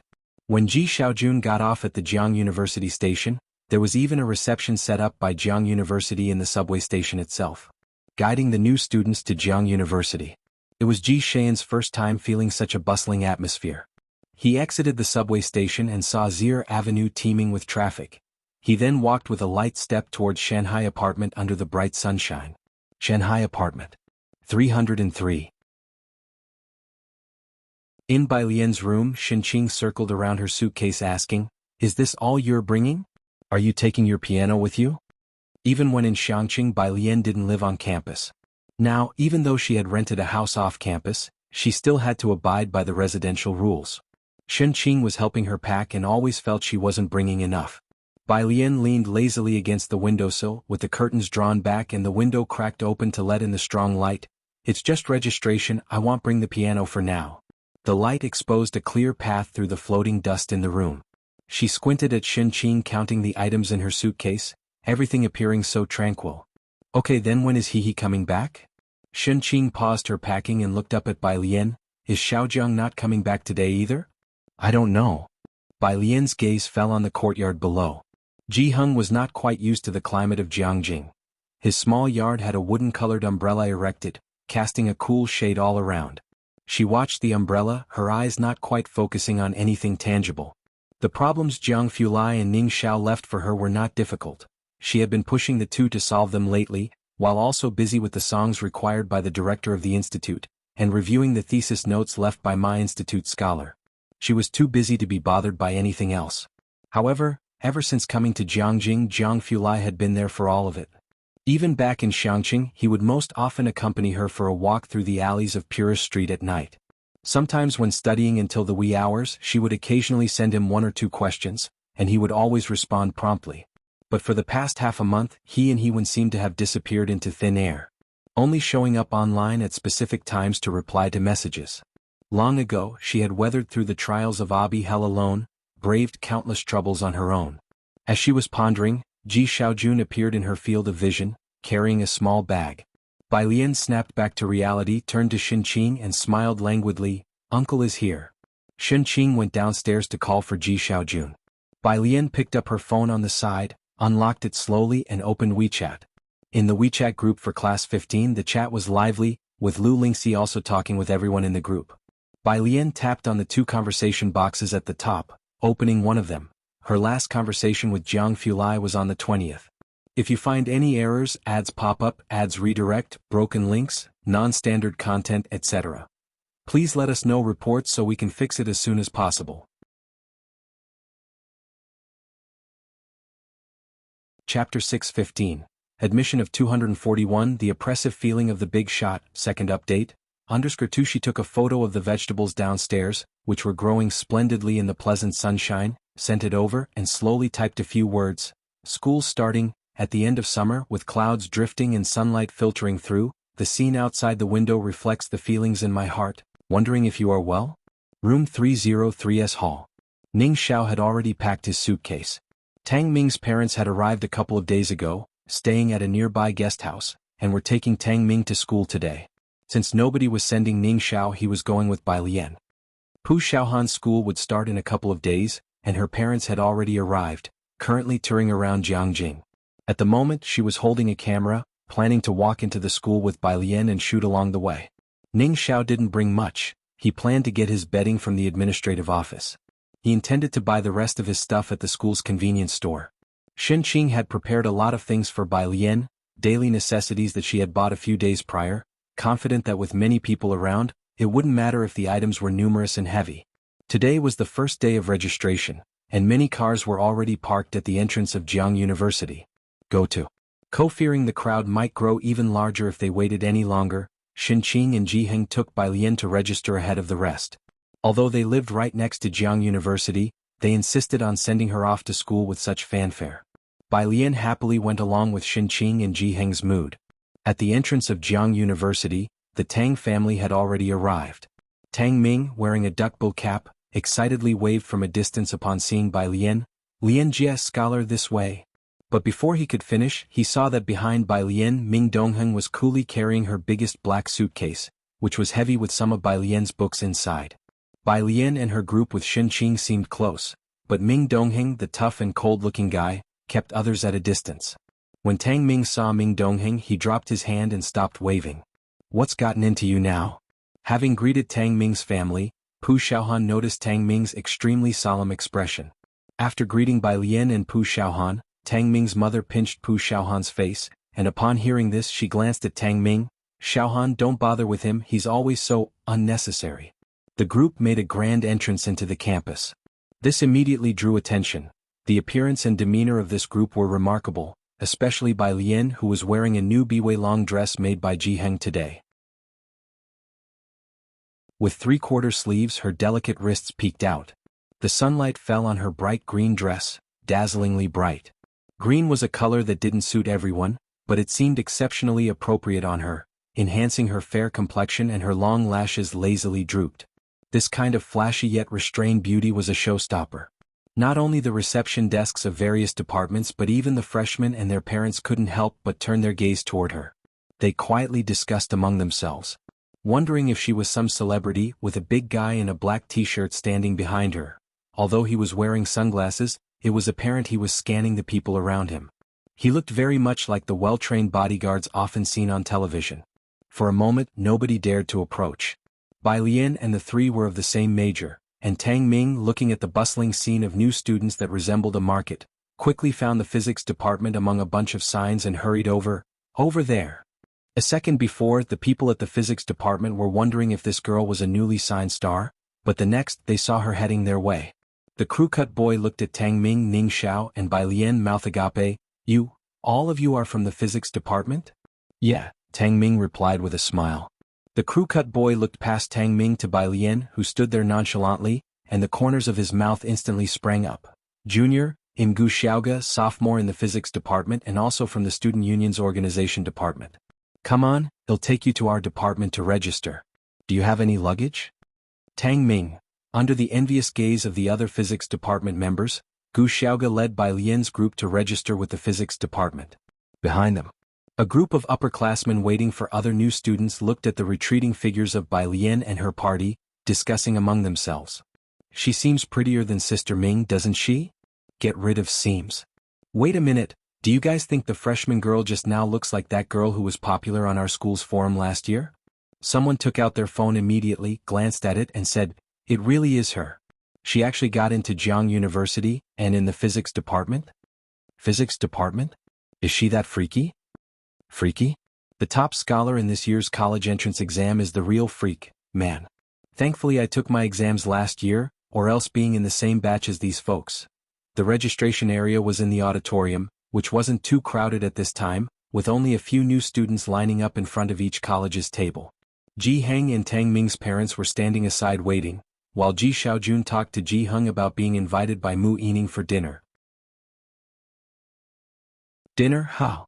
Ji Heng considered for a moment before suddenly remembering something. They don't know Alien is now at Jiang University, do they? Ji Xiaojun nodded, they don't. If the butler already knew of Bai Lian, would he be this enthusiastic? Thoughtful, Ji Heng held a bag in his hand containing Bai Lian's backpack. Tell them, tonight. Not far away, Gu Xiaoga was taking them to the physics department's reporting station and instructed the 3 new students in advance. Have your ID cards and admission notices ready. There were 2 people ahead of them. Gu Xiaoga talked to the members of the physics department student union with ease. These 3 are from Beijing and they all got into our school. He then introduced Bai Lian and Ning Xiao to them. This is our faculty's junior brother Ba, president of our student union. Hehe, I hope you all can pass the assessment and join the school's student union. Don't worry, freshman girl. President Ba, Gu Xiaoga turned back and asked Ba Shiming, is Liang Wuyu also from our department? When you see him later, remember to let us know and to definitely lure him into our student union. Not yet. President Ba finished registering the previous students' information, took Tang Ming's ID and exam admission ticket, entered Tang Ming's ID and exam admission number into the computer, and double-checked the information. When he saw Tang Ming's college entrance examination score, he looked up at Tang Ming and smiled, welcome to your studies. Next was Ning Xiao. When Ba Shiming saw Ning Xiao's score, he was momentarily stunned. After completing the registration, he initiated a conversation. Student Ning, add me on WeChat so it's easier to contact me if you need anything. He took out his phone. Ning Xiao added him. Seeing him doing this, Gu Xiaoga couldn't help but glance at Ning Xiao. Bai Lian stood at the very end. She didn't have her admission notice and only presented her ID and exam admission ticket. Meanwhile, Gu Xiaoga was chatting with the sociable Tang Ming. You guys did well to get into Jiang University this year, little bro, considering there are 2 freaks on top. Ah, Tang Ming scratched his head. Really? Ba Shiming held Bai Lian's ID and exam admission ticket, entering them into the computer. Since there were fewer girls in the physics department, he looked at Bai Lian a bit longer, and noticing that her ID number was from Xiangqing just like the 2 guys before her, he hit the enter key. He saw Bai Lian's enrollment score, 750. He always knew that this year's top scholar had surpassed Liang Wuyu. Many thought that Liang Wuyu had made a mistake, and he only learned now that she had beaten him with a perfect score. Ba Shiming couldn't help but look up. Bai Lian raised an eyebrow. She stood in front, leisurely tapping the screen of her phone, her languid gaze falling on him. Ba Shiming was the first to directly feel that pressure of looking down upon others from the summit, from the top scholar with the perfect score, from the elder sister of masters. Contempt for all. If you find any errors, ads pop up, ads redirect, broken links, non-standard content, etc. Please let us know reports so we can fix it as soon as possible. Chapter 616.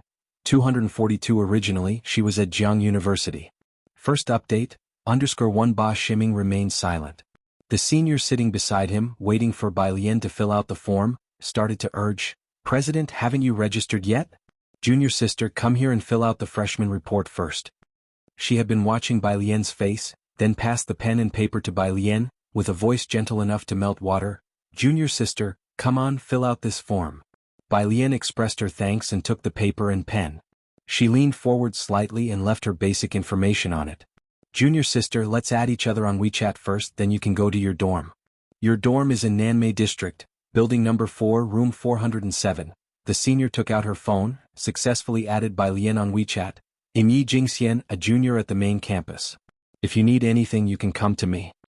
Seeing Yi Jingxian adding Bai Lian on WeChat, Gu Xiaoge also took out his phone, but just as he had it in his hand he felt a gaze behind him. Gu Xiaoge looked up to see the man in the black t-shirt with a stern presence. Even through the sunglasses he could feel the hostility. Gu Xiaoge, stunned for a moment, missed the perfect opportunity to make a new friend. After everyone had left, Yi Jingxian picked up the form Bai Lian had filled out. Bai Lian's handwriting was bold and vigorous. The speed and roughness within her strokes had their own character.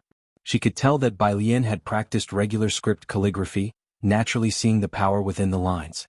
She definitely learned calligraphy. I must get her to join our literature and art department, Yi Jingxian declared with certainty as she looked at the paper. Go to.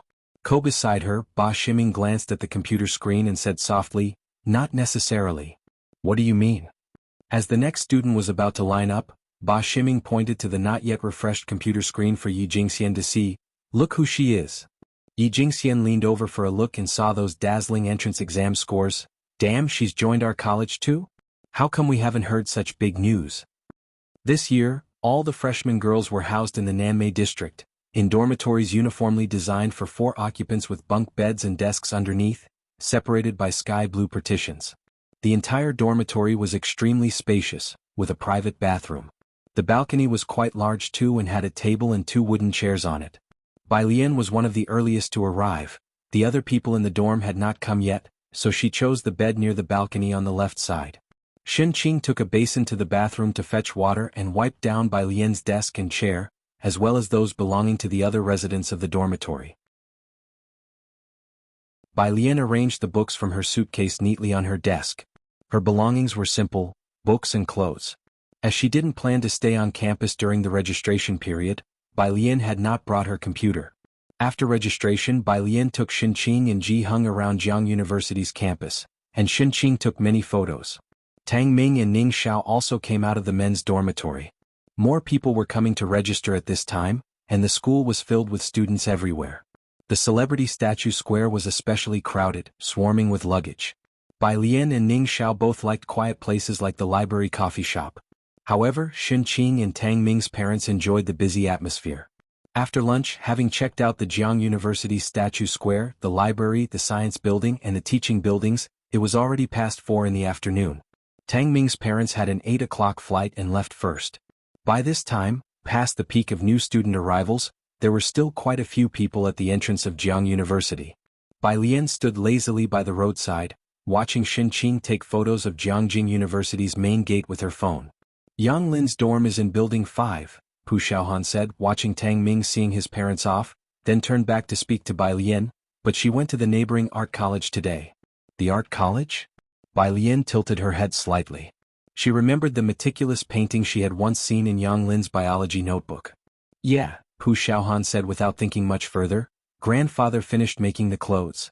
I'm going to find Grandpa Jian later, and I plan to finish shooting this part of the video before school starts. Bai Lian took out her phone, looking down at it. Okay. On her phone, Yen Lu sent a message saying that her new show would finish filming in a week, and after that Shed returned to Xiangqing, waiting for Zhang Xiais to get out. Bai Lian tapped on the phone screen with her fingertips.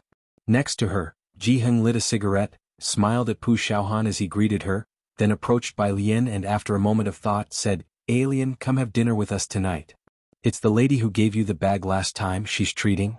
Bai Lian watched Pu Xiaohan leave the school gate and also remembered the bag that Ji Xiaojun had brought back last time.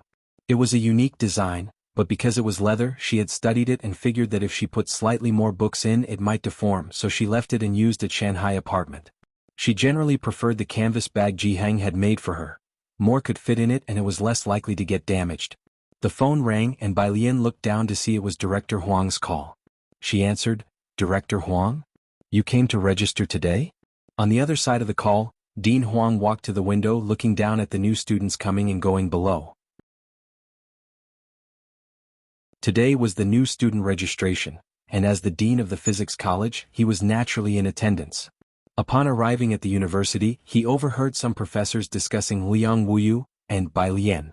Upon further inspection, Bai Lian had chosen their physics college.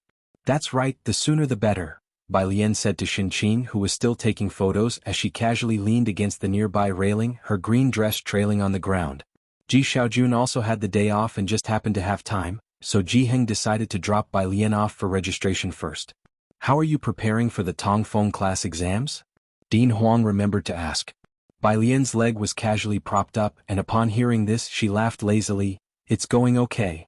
The "okay," uttered by a top student, was generally not to be taken at face value. Upon hearing her tone, Dean Huang roughly knew what that meant. He nodded, his tone much warmer. "Then that's good. The teacher will be back in a few days, and if you encounter any issues, just give me a call." Of course, the teacher he referred to was Academician Ma. "Sure." Bai Lian looked up at the sky and replied indifferently. On the other end of the phone, inside Dean Huang's office, the two professors listened to Dean Huang's tone and exchanged glances. Once Dean Huang hung up the phone, the laboratory professor finally spoke up. "Dean Huang, were you talking to Academician Zhou on the phone?" Academician Zhou was from the aerospace department and was also one of the first students led by Academician Ma, the eldest apprentice in Academician Ma's lineage. At 47 he was the youngest academician. After all, since Dean Huang called Academician Ma teacher, on the phone along with the other party, they guessed it was somebody from Dean Huang's own circle. Upon hearing this, Dean Huang did not reply, but just shook his head to them and rarely cracked a smile. No. That was not Academician Zhou, but rather their future junior sister. Mu Yining's office. She was wearing a black professional suit, tilting her head slightly while looking at her assistant beside her. "Are you sure it's Mr. Chen?" "The documents just came out this morning." The assistant closed the file. "It's confirmed that he's the top man in Yunshao district." "This is really..." Mu Yining looked downstairs, lost in thought. A batch of replacements had just been made from top to bottom in Yunshao district, causing a disconnection in the networking web among the inner circle. Just when Yunshao district's new leading official had been assigned a year ago, the circle had become impeccably clean. The economic lifelines and policies were all firmly in their grasp. But indeed it wasn't an easy circle to mingle in. "It's not just us hitting a wall." The assistant looked at Mu Yining's furrowed brow and spoke up. "Most have hit a wall, all except for one family." Mu Yining turned her head. "Are you talking about that Su family?" "Yes." Mu Yining looked downstairs and fell silent. The assistant flipped through the schedule and continued to report to her. "Mu, I couldn't book the Kangyu Tower, so I booked the U private room at Qingxin Building, 7 o'clock this evening." Ji Heng was one of Mu Yining's elders. Mu Yining had met Ji Heng when she was old enough to remember, and she had an impression of him as a very capable person. However, after he went on to separate from the Mu family, there were no more news from him. Knowing that Ji Heng was coming to Jiangjing, Mu Yining would naturally treat him with high standards. Kangyu Tower was difficult to book, and getting a reservation at Qingxin Building during this time frame was already quite good. Mu Yining raised her wrist, looking down at the time on her watch decisively. "Assistant Wang, you go pick them up first. I'll drive over myself in a bit." Assistant Wang had Ji Xian's WeChat and inquired for their address. Ji Xiaojun sent a location directly. Assistant Wang got into the driver's seat, checked the location on his phone, and saw it was Jiangjing University. Ji Xiaojun had told him that he was taking his niece to register today. Ren Wangshuan's records had been collected by him. Her achievements were decent but weren't considered among the top talents. It was said that one looks to Jiangjing University for domestic talent, but within Jiang University, one looks to Class 3 for exceptional talent. Not to mention Ren Wanxian, even Mu Zhao was not among the top talents. After meeting Ren Wanxian, they hardly had any expectations for the other girl. The entrance of Jiang University wasn't as congested as before, but there were still plenty of taxis. Assistant Wang drove the car to the university gates, his gaze fixed on Ji Heng and the others who had just emerged from the entrance, as he thought absent-mindedly. He and the Mu family butler had always known that Miss Bai had been admitted to Jiangjing but had never asked which school she was at. So it turned out she was at Jiang University. If you find any errors, ads pop up, ads redirect, broken links, non-standard content, etc., please let us know reports so we can fix it as soon as possible.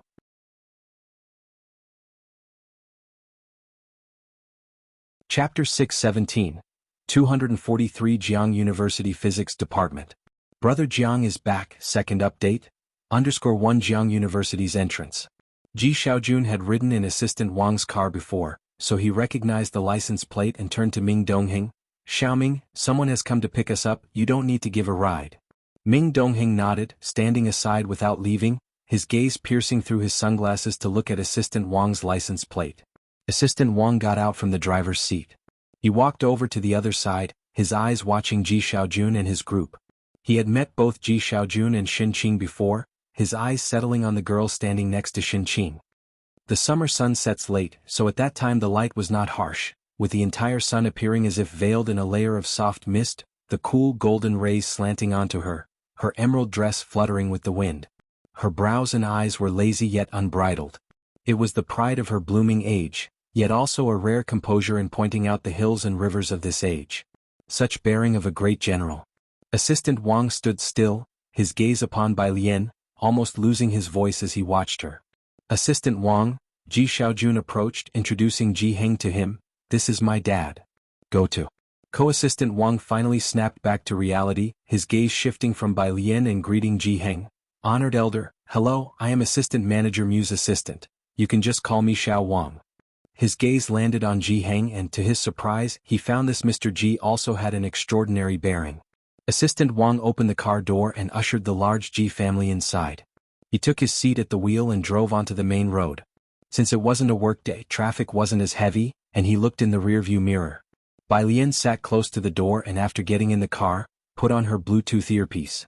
She lowered the window, resting her elbow casually on it. Miss Bai, which major are you in at Jiang University? Assistant Wang politely inquired.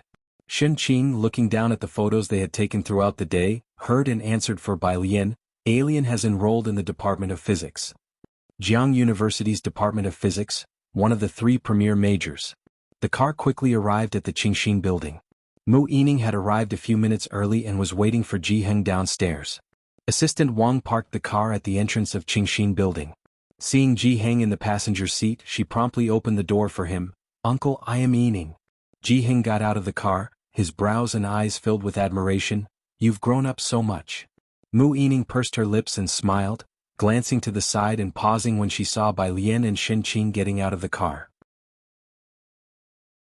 After getting out of the car, Bai Lian saw Mu Yining looking over and slightly inclined her body to greet her, her half-tied black hair consequently spilling over her chest. Hello. Mu Yining had seen Ren Wanxian. Although cultivated, she still couldn't shake off an air of pettiness in every move she made.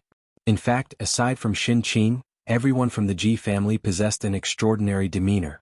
Ren Wanxian, however, seemed a bit out of place in the Ji family. Mu Yining initially thought that Ji Xian's other niece would be similar, but she couldn't find anyone else in Jiangjing who could match Bai Lian's appearance and demeanor. The group arrived at the Rain character private room in Qingxin building. The room was difficult to book, and as soon as they entered, the staff served them tea and snacks. Bai Lian obediently sat down next to Xin Qing, having already taken off her earpiece, and started to check the problems on an app on her phone.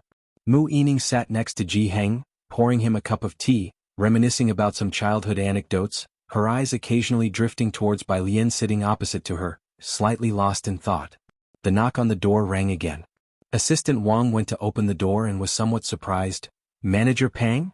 Because Mu Yining often booked the room for important guests, Assistant Wang had a membership card and naturally recognized the manager of Qingxin building. Qingxin building was only second to Kangyu Tower in Jiangjing, favored by political and business elites for booking private rooms.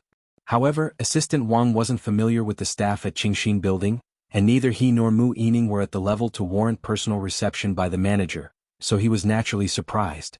Assistant Wang, I've brought some pastries for your private room. Manager Pang allowed the staff behind him to enter, smiling. These are the pastries we provide complimentary to our Rain character room guests. The pastries from Qingxin building were famous, much like the breakfast at Kangyu Tower. Reservations were usually tough to get, and Assistant Wang watched the staff bring in the pastries, stepping aside. The staff served the pastries to everyone at the table. Bai Lian lowered her head, recognizing it as the same pastry she had extra last time when she and Jiang Fulai had a meal with Gao Yan. She lifted her head and the manager of Qingxin building gave her a smile. Ji Heng didn't eat much, having spent the time talking to Mu Yining, his brow slightly furrowed. How has your father been lately? If you find any errors, ads pop up, ads redirect, broken links, non-standard content, etc., Please let us know reports so we can fix it as soon as possible.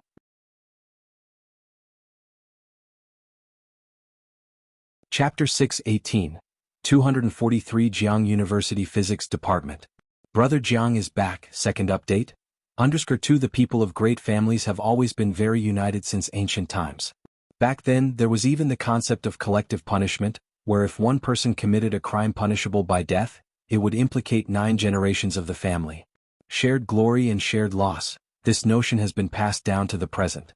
Ji Heng also greatly admired this half-brother of his and never thought of competing with him, knowing that with Mu Xiangguang there, the Mu family would become even more prosperous. It was only upon returning to Jiangjing that he heard a few words from Ji Xiaojun. Having taken a sip of tea, Mu Yining remarked, "You know, he still hasn't gotten over it. That time, my brother didn't want to go with the scientific expedition team.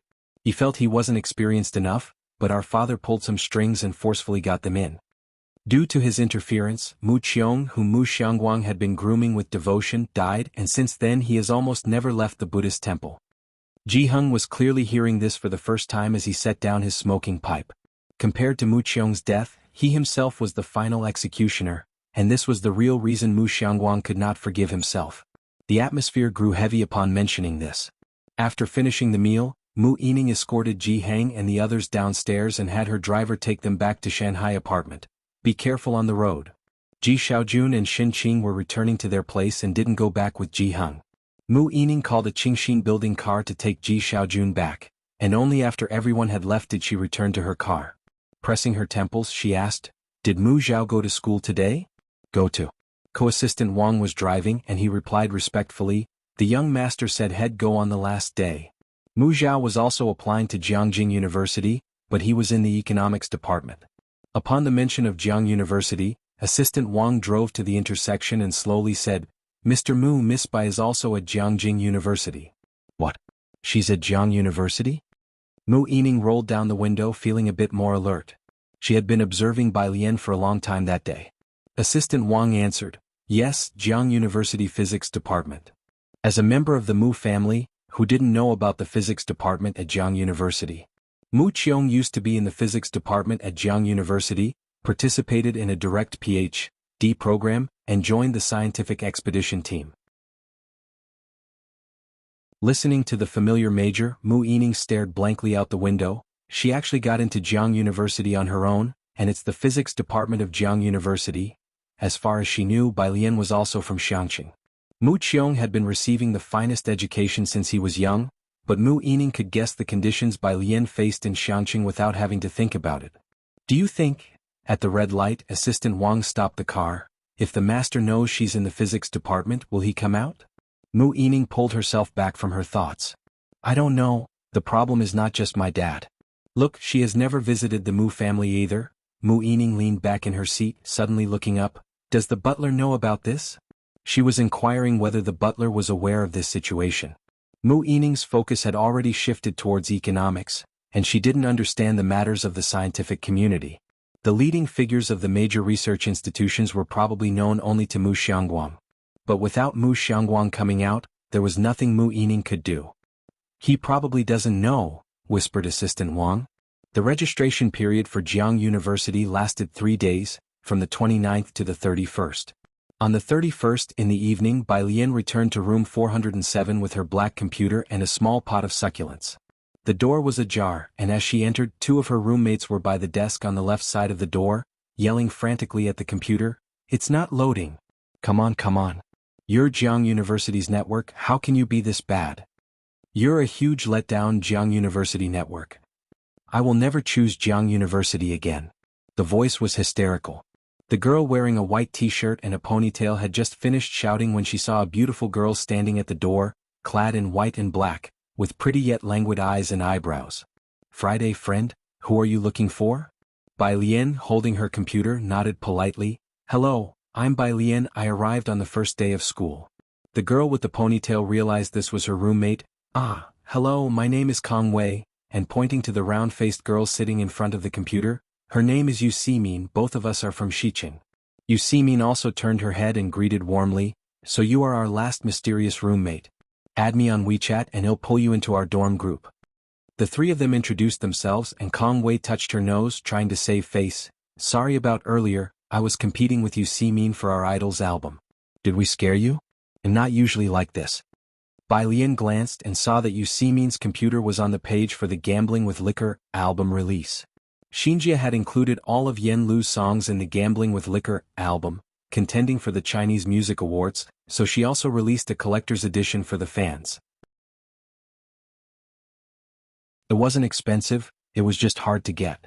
No worries, Bai Lian said to Kong Wei, smiling slightly with a casual look in her eyes. Zhang Xiai's was even more extreme when it came to chasing after stars. Kong Wei stared at her as she smiled at her with a radiant face, and she was somewhat stunned. Bai Lian walked to her desk. The bed opposite hers was made up with curtains around it, but there was no one there. She paused at the desk, thought for a moment, and then lifted her hand to place her computer on the bed. She had transferred the data given to her by Academician Ma onto her computer.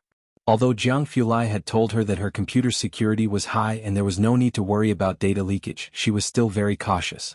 She arranged the succulents on the desk and on the left, Kong Wei finally snapped back to reality. She opened a friend request message. It was from Bai Lian with a very simple WeChat name, Bai Jian. Ah, are you also a fan of Yen Lu? Kong Wei gripped her phone tightly, suppressing her excitement. Bai Lian slowly pulled out a chair to sit and took a book from the side. Hearing the question, she raised an eyebrow, sort of. Finding a common interest, the distance between them closed instantly. Kong Wei and Yu Simin had competed for 5 minutes. The campus network at Jiang University was so bad that neither could get the album, and they swore not to recommend juniors to apply to Jiang University. The person across from you is Sun Qian, Kong Wei said listlessly, hugging a bag of potato chips and gossiping with Bai Lian.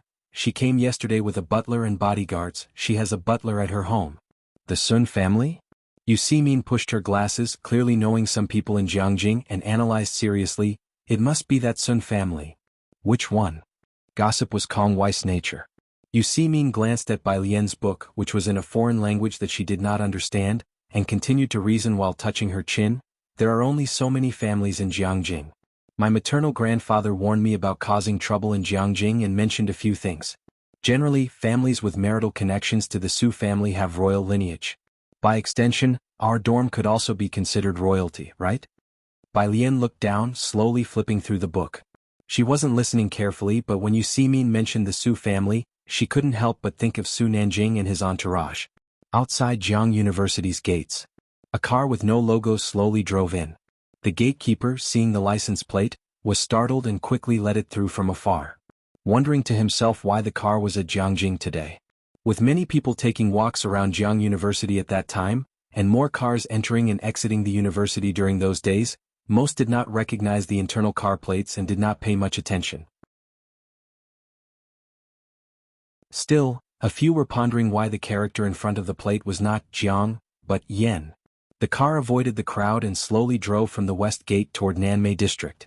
When the car stopped, Academician Ma was still on his computer, the fluorescent light reflecting on his face. Without looking up as the car door opened, he asked, "You're not attending the summary meeting?" Jiang Fulai got out of the car, looked towards the street corner, casually putting on a baseball cap, his tone cold. "What's the point if they need me for everything? What use is it to keep them? If you find any errors, ads pop up, ads redirect, broken links, non-standard content, etc. Please let us know reports so we can fix it as soon as possible."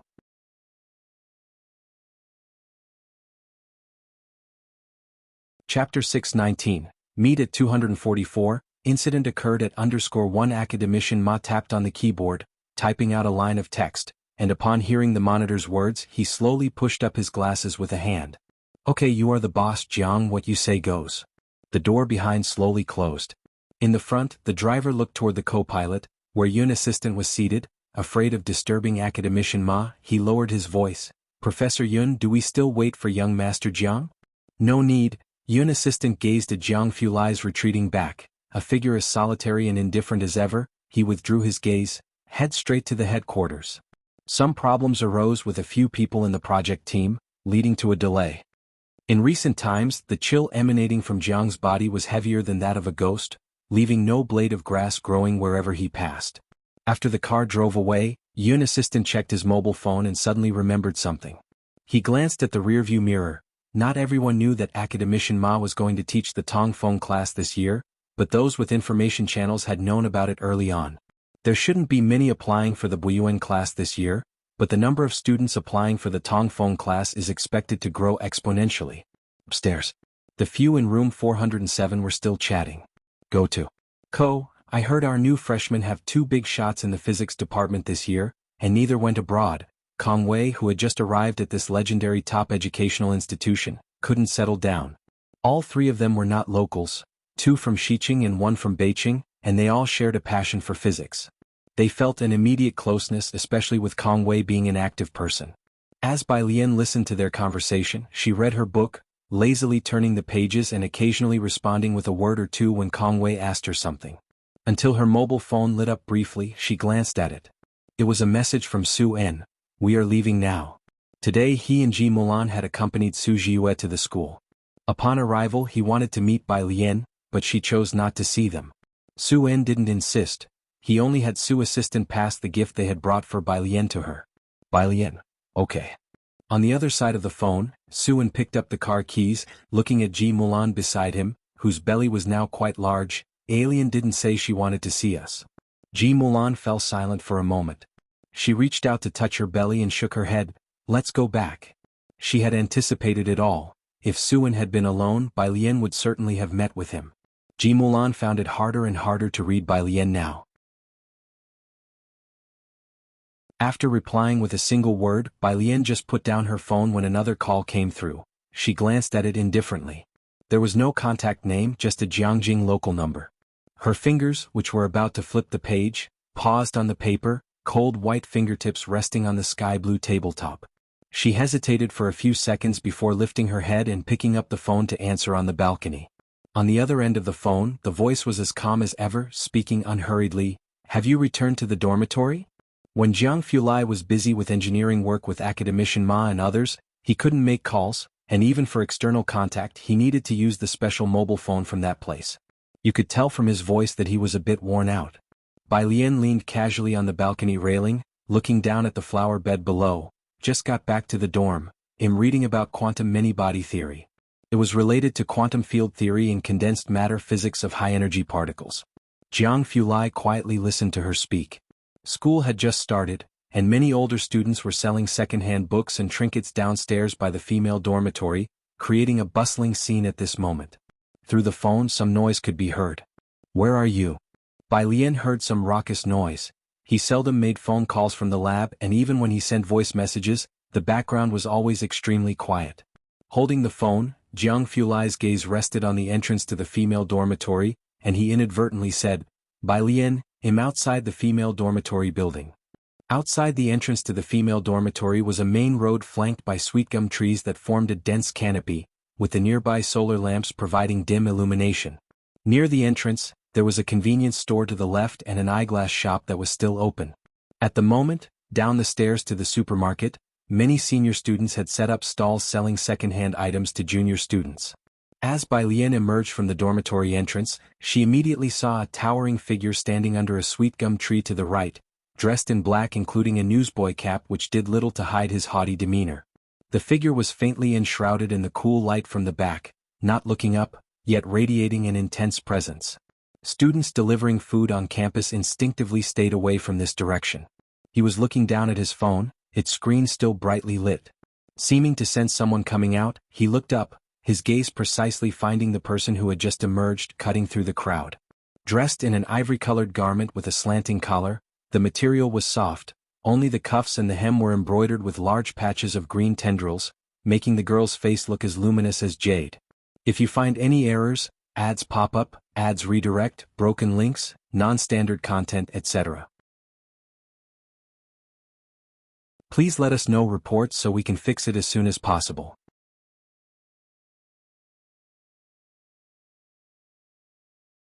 Chapter 620, Meet at 244, Incident occurred at _2. She was the epitome of casual and relaxed. Just walking from the dormitory gate to the corner, she drew the gaze of everyone around her. The not-so-bright street lights cast shaking tree shadows on the ground. The moon hung high above the treetops, so faint it was nearly indiscernible. Did Grandpa make you new clothes? Jiang Fulai asked, eyeing the garment she wore that he hadn't seen before. The clothes had been brought over by Ji Hung from Xiangqing last time. Looking down at the turquoise vine on her dress, Bai Lian replied simply, "Am." Before she could finish, Jiang Fulai wrapped his left arm around her waist from behind, his long, strong fingers clasped at her side, drawing her close. "Congratulations on the new semester. Have you finished work?" Bai Lian touched his slightly cool fingers with her fingertips. "Sort of." Jiang Fulai quietly embraced her for a moment before asking, "Have you eaten dinner?" "I had dinner at Grandpa's before coming here." "Oh." Jiang Fulai held her hand and went straight to the point, "I haven't eaten yet." Go to. The girls' dorm in the Nanmei district was closer to the second canteen. At this hour, the privately owned stores on the second floor of the canteen were likely still open. Bai Lian lifted her head. "Let's go to the second canteen." Jiang Fulai wasn't picky about food. He would eat the fine dishes selected in Kangyu Tower as well as the boxed meals distributed in the lab. Bai Lian ordered 2 dishes for him and got a bowl of rice. He brought the food back, sitting in the cafeteria that didn't quite suit his aura. He leisurely took out his phone, snapped a photo of the 2 dishes and sent it to Academician Ma. "Have you had dinner yet?" Academician Ma, who had just got out of the car, spared a moment to reply with a symbol. When Bai Lian returned with 2 bottles of water, he was still typing at his leisure. Upon seeing her, he put away his phone discreetly and changed the subject. "How are they doing with their studies? How is the exam preparation going?" Jiang Fulai was referring to the second round of admissions for the Tongfeng class. Since leaving the base, he hadn't sent so much as a punctuation mark to Ning Xiao and Tang Ming. Bai Lian twisted the cap on the water bottle, glanced at his phone, placed the water beside him and casually sat down. "Not bad." "Oh." Jiang Fulai had just been making conversation, asking casually. If those 2 didn't get in, they'd have to face him.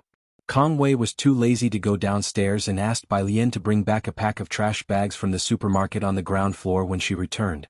By the time Bai Lian got back to the dorm, the roommate across from her, Sun Qian, had already returned from the library. Sun Qian was tall, with chestnut-colored curly hair, and she seemed a bit distant. "Thanks." Kong Wei took the trash bags, fitted one onto her bin, and remembering the earlier discussion, introduced Bai Lian to Sun Qian. "Bai Lian, this is Sun Qian, a local from Jiangjing who just came back from the library. But Sun Qian, are you really considering the Tongfeng class?" After greeting Sun Qian, Bai Lian messaged Jiang Fulai to tell him she was back in the dorm. Sun Qian, hearing that Bai Lian was from Beiqing, withdrew her gaze. "I'm just giving it a try." Sun Qian picked up her nightgown, nodded slightly to Kong Wei, and pushed the door to enter the bathroom. Not much for conversation. Beauty brings a sense of distance, and it's rare these days to find someone as beautiful and approachable as Bai Lian. After Sun Qian entered the bathroom, Yu Ximin spoke to the 2 of them. "The Tongfeng class only tests mathematics and physics. The national team goes a bit more extreme, like a second-round admission test. The Tongfeng class is the real deal. Most of them can get into a lab as first years. Those from the national team were directly specially recruited into the Tongfeng class. The other spots were few and far between. Those who entered Jiang University through the normal college entrance exam had to take a second-round admission test to get in." Bai Lian looked down at her phone, where He Wen, who hadn't shown up for a while, had sent her several documents. She took the laptop from the bed, logged into WeChat, and downloaded the document He Wen had sent her. Kong Wei looked at Bai Lian's laptop with its default background. Aside from a few graphic design programs, there was also a video app. There were no games or other entertainment software icons. Meanwhile, in the residence of Xin Qing and Ji Xiaojun had just finished training, and Xiaojia and others had just left. Ji Xian's phone rang. It was a call from Ji Heng, and his voice was very grave. "Go to the Jiang University-affiliated hospital. Mulan was in a car accident on the road, she's still in the operating room." "What?" Ji Xiaojun immediately stood up. If Ji Heng was calling him, there was only one reason. Ji Mulan needed a blood transfusion. Part of the reason he had married Xinqing was because she also had panda blood. Hearing that Ji Mulan was in the hospital, Xinqing also grabbed her bag and hurriedly followed Ji Xiaojun out. The last time in Xiangqing, if not for Ji Mulan and Bai Lian, she would have lost her life in an instant. They hurriedly rushed to the hospital. The nurse led Xinqing away to draw blood and said, "We've already called the person in charge of the panda blood record, but we don't know if anyone will come. You should be prepared, the patient is in great danger." Panda blood was always fearful of any incident. Ji Heng was still able to remain calm at this moment. He looked at the heavily injured Suen. You go and get your wound treated first. Su En looked at the lit operating room and just shook his head. That car. Ji Heng patted his shoulder and looked intently at the entrance of the emergency room. Old Madame Su had just arrived, leaning on her cane, her expression panicked. What on earth happened? Shenqing had 2 large tubes of blood drawn. Inside the emergency room, the doctor came out with the patient consent form for surgery, and a crowd of people immediately gathered around. Does the patient have any family medical history? Her mother, Ji Heng, took a sharp breath. Died of malignant hyperthermia. The doctor looked up at Ji Heng with a changed expression, then immediately called out for the nurse. Go and check if the anesthesiology department has dantrolene. Then he turned back in a rush. Both the mother and the fetus are in great danger right now, and no volunteers have come to donate blood. I suggest transferring to the Jiangjing General Hospital in Xinjiang District, where they have the best facilities and the most advanced research institutes. Well, report to our superiors as quickly as possible. The danger was evident from his words. Let's transfer hospitals quickly, Shenqing said anxiously, pressing her wrist and looked towards Ji Xiaojun. Mr. Lance, would it work if you said head come? They still didn't know what malignant hyperthermia was. Ji Xiaojun soothed her. Mr. Lance is a surgeon, not a gynecologist. Shenqing, when anxious, tended to blurt out rashly. Old Madame Su got a headache listening to her. What, Lance or not Lance? Stop the noise. Old Madame Su directed her gaze at Su En and calmly instructed. You call Director Li and ask if he could arrange an emergency transfer. Director Li was a physician known to Su En from Jiangjing General Hospital. Previously in Xiangqing, Su En had also called him. Taking out his phone, Su En dialed the chief physician. It was very late and the matter was urgent. Car accident? Panda blood? Pregnant woman? Malignant hyperthermia? Any hospital would dare not accept just a combination of any 2 of these factors, not to mention 4 buffs together. It would be fit for publishing in Nature. Old friend, why is it that every time something happens, it's this complicated? The chief physician was also troubled. Even in our hospital, it's a life and death situation. They'll ask the anesthesiology department if they have dantrolene and send it over to you immediately. Obviously they couldn't transfer hospitals. Ji Heng decisively turned around and asked, Xiaochen?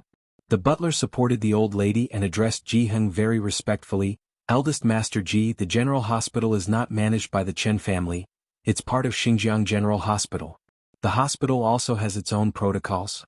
Mr. Chen can't do anything? Shenqing twirled her fingers. I'll draw some more blood for her. Shall we call Alien over? Bai Lian also had panda blood. Although Shenqing did not want her to donate blood for Ji Mulan, the nurse was refusing her blood donation now. Bai Lian. Upon mentioning Bai Lian, the agitated Ji Heng finally remembered. He recalled the night from many years ago, his eyes deep and determined as he took out his phone and called Bai Lian. He didn't ask her to come and donate blood but simply asked, Alien, can you get in touch with Xiaojiang? Jiang Fulai had just returned. Nobody had been informed, not even Jiang He. If you find any errors, ads pop up, ads redirect, broken links, non-standard content, etc. Please let us know reports so we can fix it as soon as possible.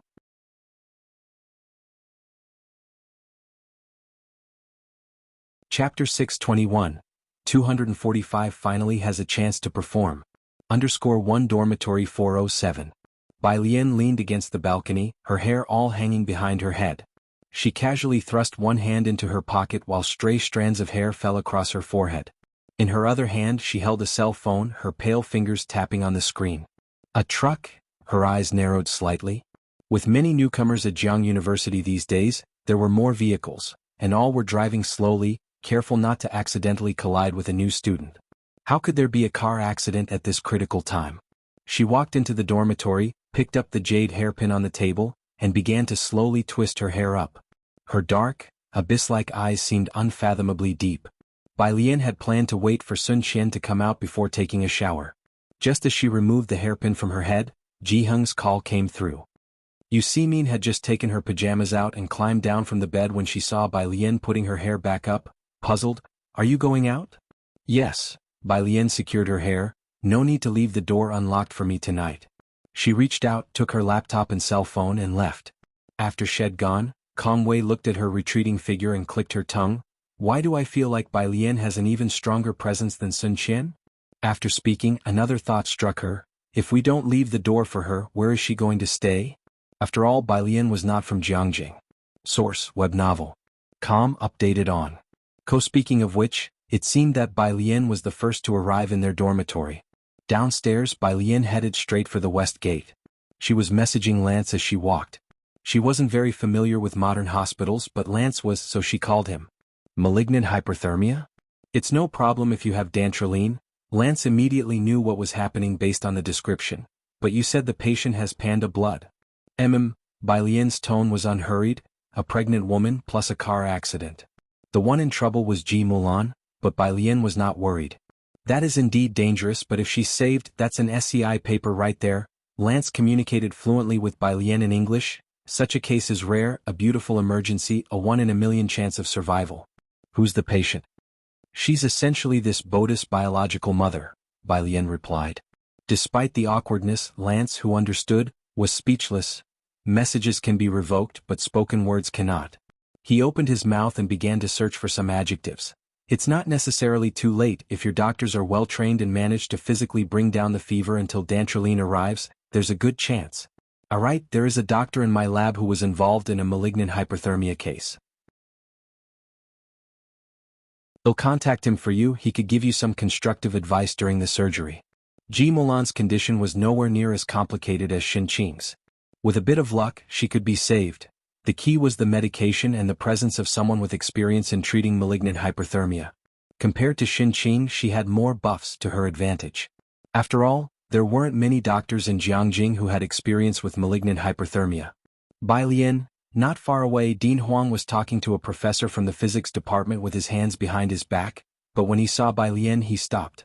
Bai Lian, holding her computer, greeted Dean Huang politely, Dean Huang. Dean Huang's gaze fell on the computer in her hands and his brows twitched. Zhongxing has research in various fields and this computer had no logo. It was a very simple, ordinary-looking black ultra-thin laptop, unlike the ones Zhongxing released to the public. But as a student of academician Ma, Dean Huang had seen this computer more than once. Where are you headed? Dean Huang struggled to shift his gaze away from the laptop.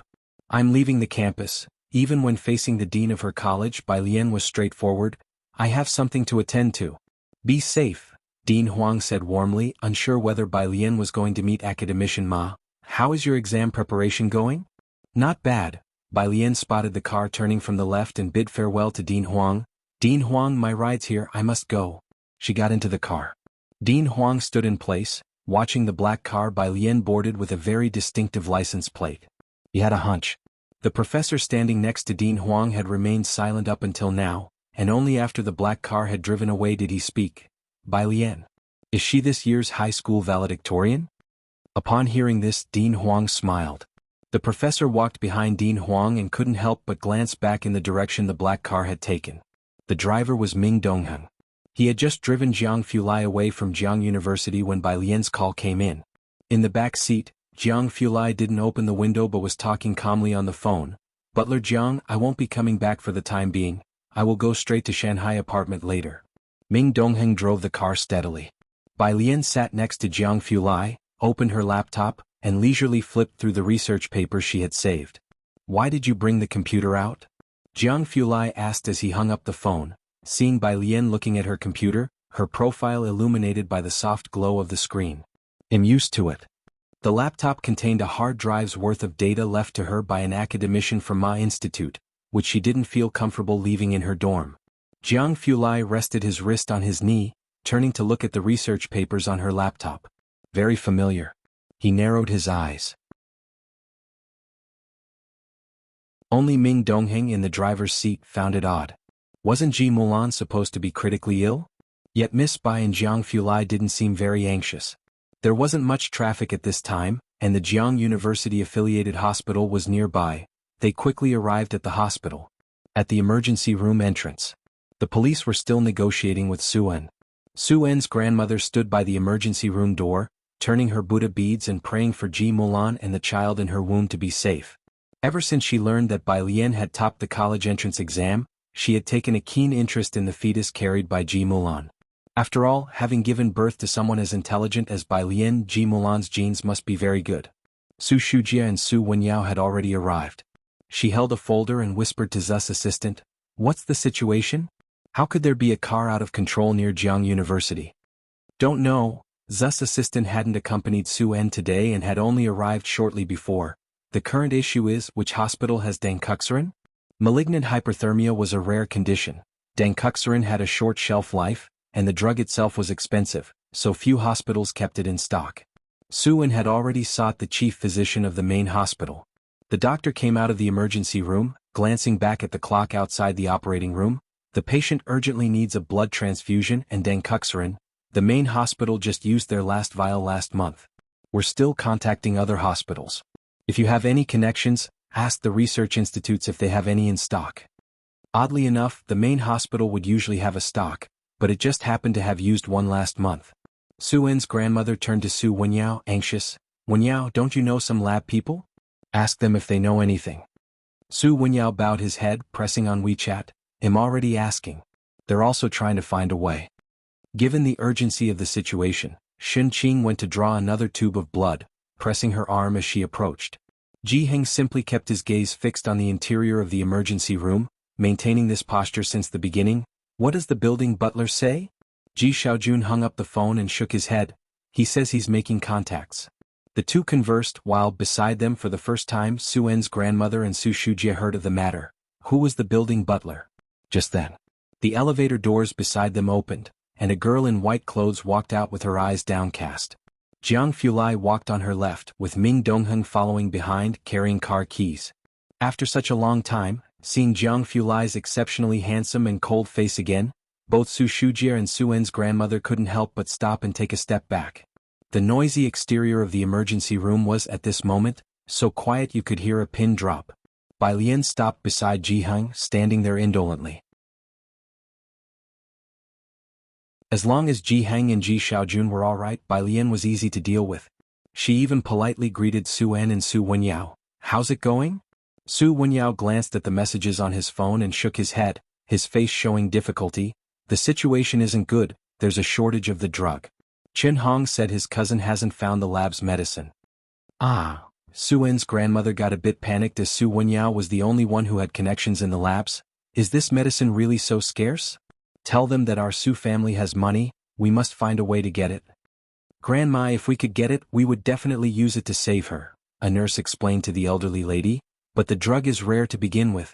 The one stored in the main hospital was used up, and if those labs don't have it, then we really have no other options.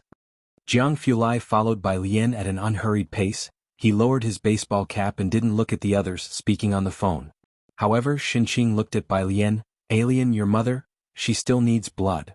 Su Wenyao paused. You two have panda blood? You are Rh negative? The nurse, a bit anxious, hurriedly said, Come with me quickly. Bai Lian glanced at the emergency room and rolled up her sleeve nonchalantly. Sure. Her state was nearly polar opposite to the last time Shen Qing was injured. Beside her, Jiang Fulai accurately caught her wrist and looked up at the emergency room, 7th floor emergency room. After speaking a few more words in a low voice, he hung up the phone, his eyes coldly sweeping past the nurse beside him. Under the light, his sharp facial contours became even more defined. There's a Rh-negative blood bank in Jiangjing. His voice was cold as well. The nurse didn't dare look at him and didn't hurry Bai Lian to have her blood drawn anymore, only puzzled. When did they start having a blood bank for something as rare as Rh-negative blood? At this moment. Downstairs, an elderly man with graying hair pressed the elevator button, unaware to others. Beneath his calm exterior beat an exceedingly excited heart. He had been sent back the last time he arrived in Danping City, but this time he finally had an opportunity to prove himself. If you find any errors, ads pop up, ads redirect, broken links, non-standard content, etc. Please let us know reports so we can fix it as soon as possible.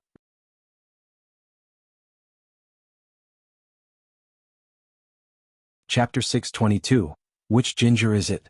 They want to ask Mr. Mu to come out of retirement _1 7th floor. Su En had lost the mood to negotiate with the police, and Ming Dongheng took the officer aside. Bai Lian's phone rang, this time with a WeChat video call. Lance. Bye, said Lance, now wearing a suit made for him by Ji Heng as he spoke to Bai Lian. I had a student who was involved in a case of malignant hyperthermia. Because he had complimented Bai Lian's mother as a beautiful case, Lance went to the lab to make amends. Jiang Fulai lowered his head and when Lance saw him he greeted, Hey Jiang. Bye. Lance looked at the Jiang University Hospital emblem behind Bai Lian, his eyes lit up. You're in Jiangjing? Yes, I'm studying here. Since there was a blood bank, Bai Lian wasn't in a hurry to draw blood anymore. The AIS International Medical Summit is being held in Jiangjing. Lance was talking to Bai Lian. Just then the door to the operating room opened again. The anesthetist raised his hand as he came out of the surgery room, looking palely at the people present. Mr. Su, the patient's temperature has reached 42 degrees, and the fetus inside might. Source. Web novel. Com updated on. Cold Madame Zu's fingers holding the cane were trembling. If it wasn't for Bai Lian and Ji Heng being there, she would want to ask if it was possible to take the child out first. Suan had already called Dr. Li again asking about Danquilaurin. Doctor, please hang in there, we're already looking for it. Right then the elevator doors opened. An elderly man with graying hair stepped out towards the doorway, his gaze sweeping the corridor before finally resting on Jiang Fulai. Young Master Jiang. In his hand he was holding a box exuding coldness with a blue exterior. The anesthetist, looking at the elder with graying hair, hesitated for a moment before recognizing him. Dean Gu? Dean Gu looked at the anesthetist and handed over the blue box. Danquilaurin still frozen, hurry and save someone. The anesthetist glanced down at the medicine box in Dean Gu's hand, and without having time to wonder why the head of the main hospital was here, he quickly turned and dashed towards the emergency room. Bai Lian casually lowered her eyes and spoke to Lance before handing her phone to a nurse who had just brought over a bag of blood. A teacher has done research on malignant hyperthermia, take it in, it might help. If it were any other patient's relative who took out a phone and said a teacher could help, the nurse would call security to drag away the patient's family. But this relative of the patient could adjust the Rh-negative blood supply and manage to get Danquilaurin in a short period of time. The nurse did not immediately take the phone but instead pushed the blood in first, then came out to get Bai Lian's phone for disinfection, and re-entered the emergency room. Doctor, said old Madame Su, stepping forward with her cane, is there hope now? We can't be certain, but with Danquilaurin there's a great chance, the nurse said hastily before going inside. The door to the operating room closed again. With the medicine's arrival, the people in the hallway could finally relax again. Suan looked at Bai Lian and Jiang Fulai, who was now wearing a duckbill cap and standing to Bai Lian's left. He had his head slightly down, his clean and slender fingers pressing on the phone, exuding an unapproachable aura. Suan whispered to Bai Lian, "Thank you." Ji Heng finally reacted. His dark eyes showed different colors as he thanked Jiang Fulai. "Xiaojiang, we owe you a lot this time, making you take this trip." He knew Jiang Fulai must have just returned not long ago. Jiang Fulai put down his phone, acting gracefully. "It's no big deal." Sighed. Dean Gus' gaze landed on Bai Lian again for a moment, and he didn't dare say anything, only asking Ming Dongheng in a low voice, "No head injury?" Ming Dongheng nodded coolly. "Well, it seems you don't need my help." Dean Gu paused, then stood with his hands behind his back. "Then may I take my leave first?" Ming Dongheng watched him expressionlessly. Dean Gu, okay. Half an hour later. The anesthetist returned with Bai Lian's phone and handed it back to her. "The patient's temperature has dropped and she is no longer in life-threatening danger. We need to thank Mr. Albert for giving us critical guidance." Mr. Albert was the doctor Lance had found for Bai Lian, who had researched malignant hyperthermia. A narrow escape, a nightmare for all the doctors in the emergency room. Fortunately, the rescue was successful. Jiang Fulai finally looked at Bai Lian. "Shall we go back?" It was already 11 o'clock, and since there was no more danger to life, Bai Lian didn't linger. She took her phone and left for Shanghai apartment with Jiang Fulai. By this time the dormitory doors were already closed. After they left, Suan appeared very wearied, having been tense all night long, and his spirits were not good. "I'm sorry, I shouldn't have brought her out. If you find any errors, ads pop up, ads redirect, broken links, non-standard content, etc. Please let us know reports so we can fix it as soon as possible."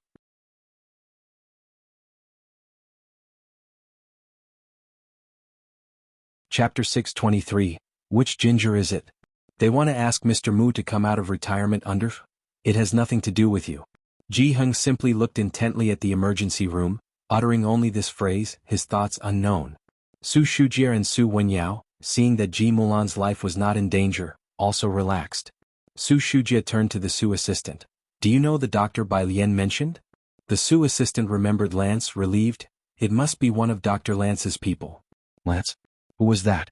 Just as Su Shujie was curious, Ji Mulan's attending physician came out again to report that all was well. "Doctor, thank you so much." Su En and the Su family repeatedly expressed their gratitude. "We were just doing our duty," the doctor shook his head. "Mainly it was because the blood from the main hospital's blood bank arrived in time, and the hospital director personally delivered the Dankrollin, with guidance from an MTR doctor." As he spoke, the doctor's manners toward the Su family became increasingly polite. "Rh-negative blood bank, Director Gu, people from MTR." The old MTR lady hadn't heard of it. She simply turned her head to ask Su Wenyao. "Wenyao, was that elderly gentleman just now the director of the main hospital?" "He one personally guided the mathematical modeling," Director Huang added him on WeChat. "Academician Ma from Ma Institute saw Bai Lian off at the airport. Su Wenyao could still accept today's event as it had unfolded. That should be him. It's good that everyone is all right now." It was late, and Su Wenyao didn't go back to the dorms, hitching a ride in Su Shujia's car instead. Bai Lian and that person by her side. Su Shujia was driving onto the highway when she turned to Su Wenyao and asked, "Jiang, which Jiang is he?" Source, web novel. Com updated on. The Jiang from Meng Jiang. Su Wenyao looked down at his phone. 2 hours earlier, Director Huang had sent him a message. "Send me the mathematical modeling results after they're out." Mathematical modeling? Su Wenyao sat up straight. He had great respect for Director Huang. After completing the mathematical modeling during the summer, he and Qin Hong spent a lot of time in the library, reading many papers and books sent by He Wen. "Su Wenyao, Director Huang, I understand." Jiang was also a prominent surname. Ever since the wedding last time, Su Shujia had vaguely heard Ji Hung calling that man Xiao Jiang. She had always thought it was Jiang, or something similar, but since Su Wenyao had just mentioned Jiang, Su Shujia, connecting the dots with Director Qin, suddenly stepped on the brakes and stopped the car by the roadside. She turned to Su Wenyao in shock. He couldn't possibly be. The next day early morning, Bai Lian got up for breakfast and she'd have to go to school later. Su Wenyao called just in time, informing Bai Lian that Ji Mulan's baby had been successfully delivered by C-section and was now in the incubator. "Oh." Bai Lian, with her dark hair partially gathered at the back of her head, casually picked up a bun sent over by Kangyu Tower, her response indifferent. Su Wenyao was calling so early not just because of this.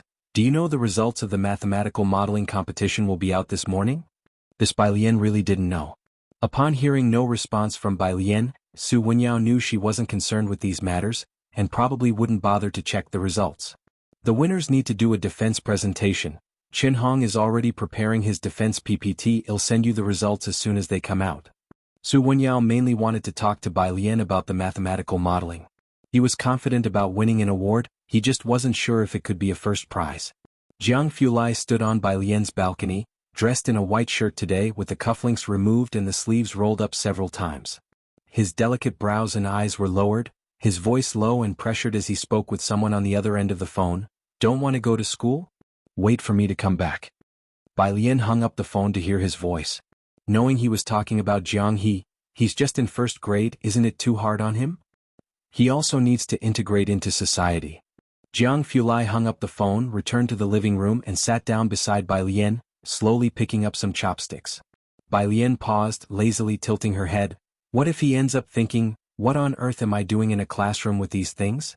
As she spoke, Jiang Fulai's brow began to twitch. "Eat, Miss Bai." Jiang Fulai raised his hand, elegantly picking up a crystal dumpling and placing it in her bowl. That physics notebook was still with Bai Lian, who would take it out and flip through it occasionally.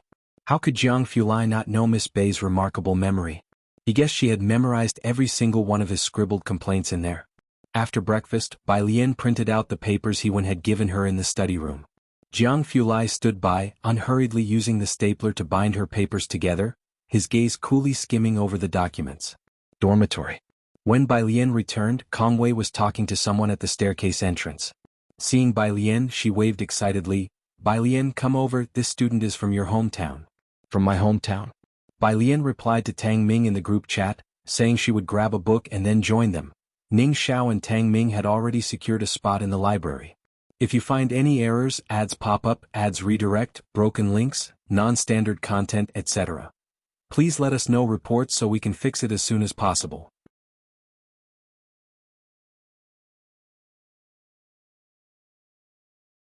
Chapter 624. Which ginger is it? They want to ask Mr. Mu to come out of retirement. 3 Jiang University's freshmen had no classes these 2 days, with military training not scheduled until sophomore year. Yes, same surname as you, Bai, named Bai Shaoqi, Kongwei whispered to Bai Lian, who had walked up beside her. She mentioned that her brother's teacher is a student of our dean. Bai Lian just looked up, her gaze meeting Bai Shaoqi's across the way. Bai Shaoqi, who made many friends at school, watched Bai Lian without speaking. Bai Lian withdrew her gaze, greeted Kongwei, and headed for dorm room 407. Then we'll have a chance to talk another time. Kongwei felt something was off, so she gave Bai Shaoqi a smile and hurried after Bai Lian back to 407. Inside the dormitory, Bai Lian placed her laptop and printed references on the table, along with a small pot of succulents that Jiang Fulai had insisted she take with her. Kongwei brought up Bai Shaoqi to Yu Simin. Yu Simin was clearly aware of the dean of the physics department. Her brother's teacher is our physics department's dean. That impressive? But everyone at Jiang University is impressive. Just look at our senior He-Wen. Su Qian came out of the bathroom and heard them talking about He-Wen. She looked up. You know He-Wen? We know of Senior He-Wen, but he doesn't know us, Kongwei said with an amused smile. Senior He-Wen is the idol of us from Xiqing. We're planning to go to the number 1 doctoral building for a visit later. Are you coming? I won't be going. You guys have fun. Su Qian looked away and grabbed her books before leaving. Source: web novel. Updated on Omicron New. Beneath the dormitory building, Song Min was waiting for Bai Shaoqi, and the two of them went to find Bai Shaoqi together. I just saw Bai Lian, Bai Shaoqi said quietly, glancing at him. We're in the same dorm building. Song Min paused for a moment, his gaze falling, but he didn't say anything. Jiang University was filled with talents. Song Min had become just an ordinary person there, something he had realized since his last visit to Jiangjing. Soon the two of them arrived at the building where Bai Shaoqi was staying, and Bai Shaoqi called him from downstairs. Wait for me a moment. Bai Shaoqi was looking for Dr. Zhua, he said in a hushed tone on his phone. He'll come down right away. After speaking, he hung up and entered the office. Inside the office, Dr. Zhua looked up and towards Bai Shaoqi. The teacher is very concerned about the outcome of this math modeling competition. Dr. Zhua's teacher was Dean Huang. Above Dean Huang, that would be Academician Ma. Bai Shaoqi replied, a first prize might be a bit difficult. You're only a sophomore. There are also international students participating this time, not to mention numerous juniors and seniors. Dr. Zhua opened an email. Getting a second prize would already be outstanding. When the time comes, I will apply for a recommendation for graduate study for you and take you to meet the teacher. Thank you, Dr. Zhua. Dr. Zhua smiled. A good result in the competition also benefits my application for professional title review. Waiting for the results of this competition wasn't just Bai Shaoqi. Qi Jun and a few others were also waiting. They were seniors now with not many classes left. Yu Sheng and Qi Jun left the dormitory building heading to the computer room, when Su Wenyao and Qin Hong returned from outside. Qin Hong's voice sounded excited. Wenyao, you told the junior, right? The results are out today. Yeah, she's at the library with her classmate. Well, find her later. Su Wenyao had just come from the hospital, carrying the faint smell of disinfectant. Walking beside Qi Jun, Yu Sheng heard Qin Hong mention the math modeling competition. Qin Hong, you guys are so happy. Did you get the second prize in the competition? Qin Hong looked up to see Qi Jun and others. He paused, having barely interacted with them since Qi Jun dropped out of the team before the competition. Should be no problem. Su Wenyao nodded to a few acquaintances and then went upstairs to his dorm to grab books and find Bai Lian. Even Qi Jun felt not so certain about the second prize this time. Hearing Qin Hong's words, Yu Sheng couldn't help but complain to Qi Jun. He actually says there's no problem with the second prize. Never mind that they've got a freshman on their team. The key point is they don't even have a supervising teacher. But Qi Jun, your team should be secure for the second prize, right? Should be. Qi Jun adjusted his black-framed glasses. Then you should be able to secure the recommendation for graduate study? Yu Sheng said enviously. Qi Jun shook his head. A first prize would secure it. A second prize depends on the chances. You're so smart, you definitely will be recommended. Qi Miss has introduced you to Dr. Zhua. Meanwhile, at the Mu family residence, the butler was reporting Jiang Xian's matter to Mu Yining, who looked up. His sister is also in Jiangjing? Yes, she's the mother of Miss Bai. The butler had made contact with the right people last night. By the time we found the laboratory, they had already obtained the medication. People are now out of danger, and it's said that the baby she gave birth to is still in the incubator. As long as the person is okay, prepare a gift for me. How could there suddenly be a car accident? Did you check it out? Hearing it was Bai Lian's mother, Mu Yining stopped in her tracks. Still under investigation, a break issue, the Mu family always took these matters seriously, especially after a major incident in the past. However, Ji Mulan had never returned to the Mu family home, so the butler thought it was an accident. She took the coat handed to her by a servant and put it on herself. Speaking of accidents, Mu Yining fell silent for a moment. Where's my dad? Did he come out today? When it came to this, the butler took hold of his cane and walked a few steps forward, speaking with concern. You know, these days he won't leave the Buddhist hall. Yesterday was the anniversary of the death of Mu Qiong and her group of young talents. These days Mu Xiangguang barely ate anything. As they were talking, at the gate of the residence, Assistant Wang ran in without a prior notice. Mr. Mu. Mr. Mu. The Mu family was always strict about rules, and the butler, seeing his flustered appearance, said, Assistant Wang, why all the fuss? Assistant Wang was too short of breath to explain to the butler, merely handing a set of documents over to Mu Yining. We couldn't find news about Miss Bai, but there's a lot of news about her in Xiangqing. As soon as Mu Yining heard it was about Bai Lian, she reached out her hand.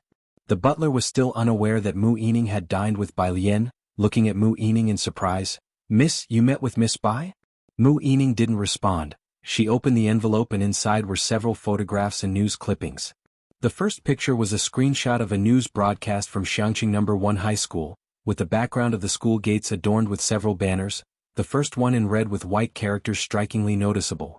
Congratulations to our student Bai Lian for achieving the national top score in the science section of the college entrance examination. If you find any errors, ads pop up, ads redirect, broken links, non-standard content, etc., please let us know reports so we can fix it as soon as possible.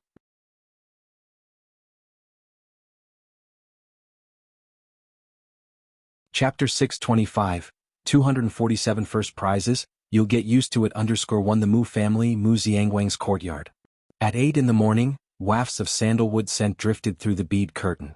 When Mu Yining arrived, a servant was carrying out a stack of meals untouched. Seeing her, he stepped aside and bowed slightly. Mu Yining extended her hand to part the bead curtain and entered. Inside, the light was dim and smoke curled through the air. She crossed the hall and walked into the adjoining room. The small room had no windows, only a dim yellow lamp. Mu Xiangguang, donned in a gray monk's robe, knelt with his back to her before a Buddha statue, murmuring, 32 features, 80 kinds of excellence, all perfectly possessed, to inspire immeasurable beings to arise. Mu Yining, holding an envelope, knelt quietly behind him to the right, hands joined together, gazing at the Buddha statue. After Mu Xiangguang finished reciting that section, he gently turned a page of the scripture in front of him. Only when he stopped did Mu Yining speak. Dad, a few days ago I met Uncle's granddaughter. Her name is Bai Lian and she looks very spirited. Mu Xiangguang rotated the Buddha beads, his voice deep and filled with vicissitudes. Have they all returned to Jiangjing? Pick some gifts for them from the storeroom. She is a freshman in the physics department at Jiang University this year. Mu Yining watched his silhouette. Source, web novel. Com, updated on Omicron New. 0 Mu Xiangguang continued to turn the Buddha beads without hesitation, only nodding. From Beijing she took the college entrance exam in Xiangqing. Mu Yining lowered her head to glance at the photo in her hand, but this year she surpassed the Liang family and became the valedictorian of the high school exam. Most people, upon hearing the surname Liang, would think of it as a ceiling of intellect. After all, the world knows of Liang Zuan. Mu Xiangguang's hand paused for a moment, his murky eyes fixed on the scripture in front of him, his voice wavering slightly. The valedictorian, Dad. Mu Yining clenched the envelope. Please come out. And Zhao Zhao too, we're all still waiting for you. Mu Xiangguang once led the family forward. After the Mu family's catastrophe, it seemed to take him away too. Me? Mu Xiangguang's self-deprecating voice emerged as he closed his eyes, beating the wooden fish rhythmically. Yining, I'm just a broken man now. What more can I offer the family? These young people, they can't all be ruined by my hands. Mu Yining looked at Mu Xiangguang's back. He never once turned around from beginning to end. She placed the sealed envelope beside him and after bowing 3 times to the Buddha statue, she rose and left. Outside on the path, the butler was still waiting for Mu Yining. Seeing her emerge, his aged face was full of hope. How did it go? Mu Yining looked up at the rising sun above and shook her head without a word. The butler, reading her expression, understood the situation. He saw Mu Yining out, and Assistant Wang was already waiting for her at the gate. The butler placed a gift box into the car. "Miss, try to drink less," and then instructed Assistant Wang, "Be smart and help Miss block more drinks." The butler stood still watching Mu Yining's car drive away. Once she was gone, the butler turned to Xiaojia beside him and murmured, "Mr. J's niece is the high school valedictorian, huh? Jiang University has 8 libraries." Bai Lian visited the one at the intersection of Nanmei District and Rose District. Just after getting off the school bus, she received a voice message from Yi Jingxian on WeChat. "Senior sister?" Bai Lian, still wearing her Bluetooth headset, was very polite. "Junior sister," Yi Jingxian's voice was gentle. "For this year's welcome party, why don't you perform an act? There's a formidable newcomer in the finance department who is a student of a professor from Jiangyin. Other departments are also preparing big moves. I've counted our department's new students this year, and it's only you and Sun Qian." "Senior sister, I'm a bit busy." Bai Lian was not making excuses. She had exams for her Tongfeng class and also a mathematical modeling defense to prepare for.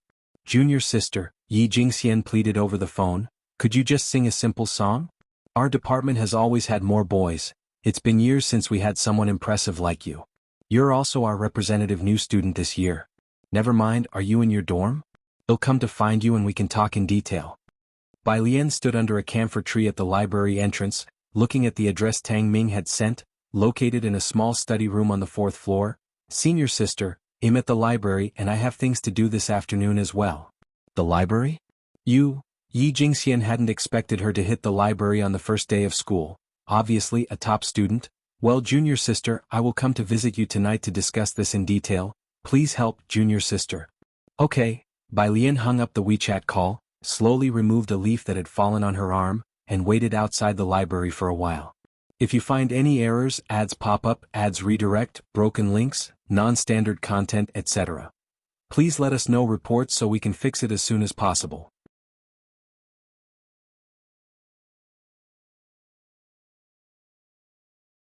Chapter 626, 247 First Prizes, You'll Get Used to It _2 Chen Hong and Su Wenyao quickly came over. "Alien," Su Wenyao greeted Bai Lian. "The junior girl and her classmates are really studious." Chen Hong, who needed to refine the defense PPT presentation, had some issues to discuss with Bai Lian and Su Wenyao. He greeted Bai Lian and whispered with Su Wenyao. He wasn't nearly as conscientious as Bai Lian and the others during his freshman year. The university years are the best opportunity to break away from one's family background and class barriers. The three of them walked into the library together. Jiang University had many libraries, so there was no shortage of study spaces, public areas, small seminar rooms, and individual study booths. The separated single study booths were perfect for group discussions. Bai Lian went upstairs through the spiral staircase. The card reader outside the discussion room was off, indicating that there was already a small group inside. The discussion room wasn't large. There was a rectangular table. Tang Ming sat on the left side, Ning Xiao to his right, with Yang Lin a few seats away from Ning Xiao. She pushed open the glass door and Tang Ming, who was facing the computer, looked up and said in a low voice, "Sister Lian." His gaze moved past Bai Lian, noticing Su Wenyao and Chen Hong, he greeted them both, "Senior Su, Senior Chen." Source, web novel. Com, updated on Omicron 0. They had already met several times over the summer. Hearing the sound, Yang Lin also briefly looked up and pushed her glasses up her nose. She was reading molecular biology with a chemistry book by her side. Both subjects were Bai Lian's weak spots. She quietly pulled out a chair next to Yang Lin, took off her Bluetooth earbuds and set them aside, then pulled out her canvas bag. Inside the bag were her laptop and some freshly printed documents. "Which problem are you stuck on?" she asked Tang Ming in a soft voice. Tang Ming directly slid the problem he was working on towards her. Bai Lian looked down and saw it was a mechanics problem involving parabolic motion, with two small masses fixed on a metal wire in the shape of a parabola. There were 3 sub-questions and Tang Ming had solved the first 2. Only the last sub-question remained, the time it took for a mouse to climb upwards. He had done most of it, just missing the final step. Bai Lian had never done this problem before. She took out paper and a pen from her canvas bag and began to calculate step by step. After finishing, she explained to him, "You're right to take D as the reference point, which makes their torque 0, allowing you to write the equilibrium condition for the rod. As she spoke, Bai Lian wrote a beautiful distance formula on the paper, and she worked through this formula while explaining. All the conditions derived earlier satisfy this one. Express the time it takes for it to climb as t, it turns out to be just a periodic function. Chen Hong, sitting opposite Bai Lian, was working and listened to her quiet explanation, feeling astonished. Her clear explanation was even more lucid and understandable than the lectures by the professors at the time. Chen Hong's gaze shifted from his computer screen, looking toward Bai Lian curiously. Tang Ming, a freshman, was dealing with basic mechanics problems as well as the energy levels and wave functions of particles. What were these freshmen up to, compared to the others present? Chen Hong's focus obviously fell a bit short. While he worked on the PPT, he kept an eye on the time on the bottom right corner of the computer screen. 10:58. He then stopped what he was doing. He opened the Buyuan base website, where the winners list would be posted at 11 o'clock. At this point, the website was already lagging, with many people refreshing the page. Jiang University's computer science department has so many people. How can both the academic affairs website and Buyuan website be this laggy? Chen Hong started complaining again. Even the railway website can handle millions of hits without being this slow. Su Wenyao looked up from his book to the computer screen. If you invest a few billion in the academic affairs website, someone will specifically develop it. Each year, when he raced to register for elective courses, Chen Hong complained about Jiang University's system crashing due to high traffic. Old Su, his voice lowered with nervous tension. Do you think we can win first prize in the math modeling competition this time? If it were just him and Su Wenyao, even a second prize might be tough to secure.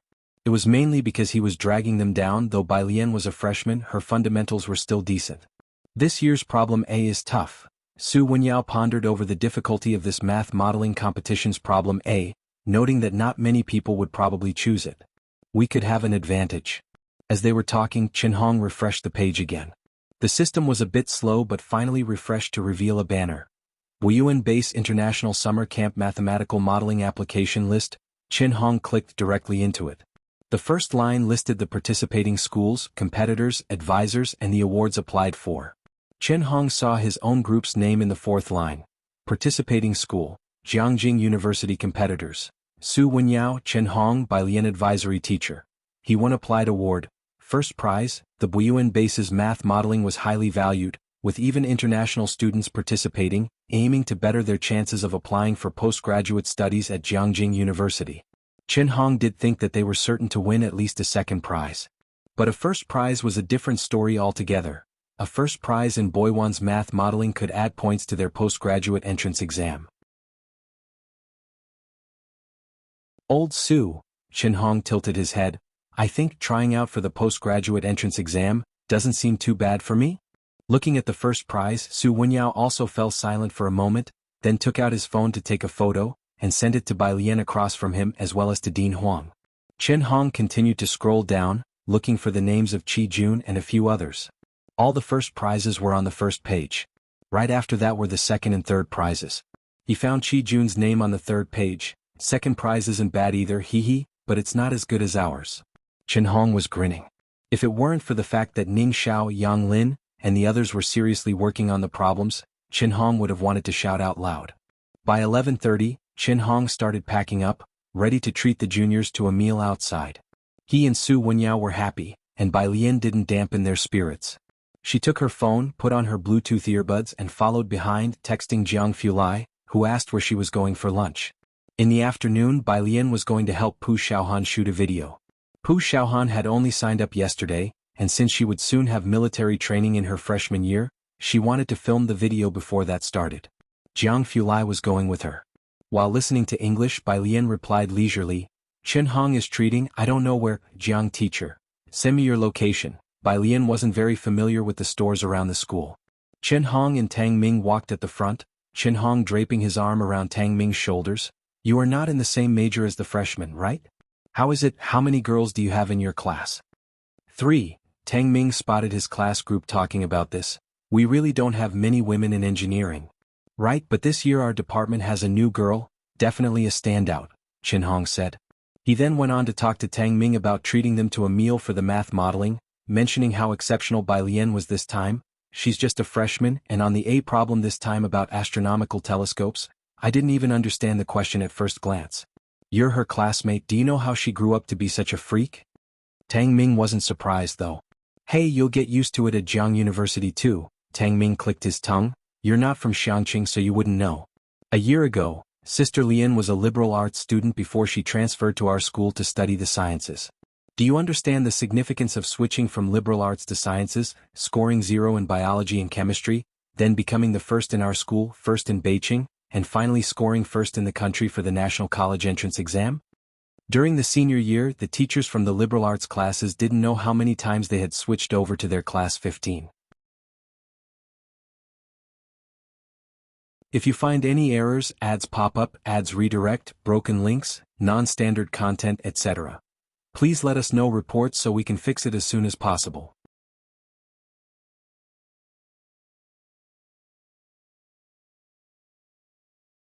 Chapter 627. Are you trying to compete with Jiang University for talent? A meeting gift of Wen Chenhong led them to the Yunhai restaurant on the pedestrian street. The Nanmei district and Rose district of the school were right next to each other, mainly areas where undergraduates were active, close to the West Gate. Just outside the West Gate was a snack street. Several of them didn't need to take the school bus, only a few minutes' walk was required.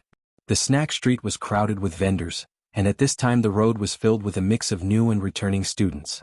Tang Ming headed to a milk tea shop to line up and buy drinks for everyone. Chen Hong went ahead to the restaurant to order dishes. Wenyao, is the junior girl from arts switched to sciences? Su Wenyao nodded, recalling that Assistant Su had mentioned this to him the first time he was in Xiangqing. Chen Hong and his dorm mates often came to this restaurant for gatherings and knew the owner, who had reserved a spot for them in advance near the window. He handed Su Wenyao the menu, asking him to order for Bai Lian and the others. His gaze involuntarily turned toward the entrance, landing on Bai Lian. She had her hair half tied up, wearing a beige linen maxi dress that seemed loose and lazy, with a belt of the same color casually tied around her waist.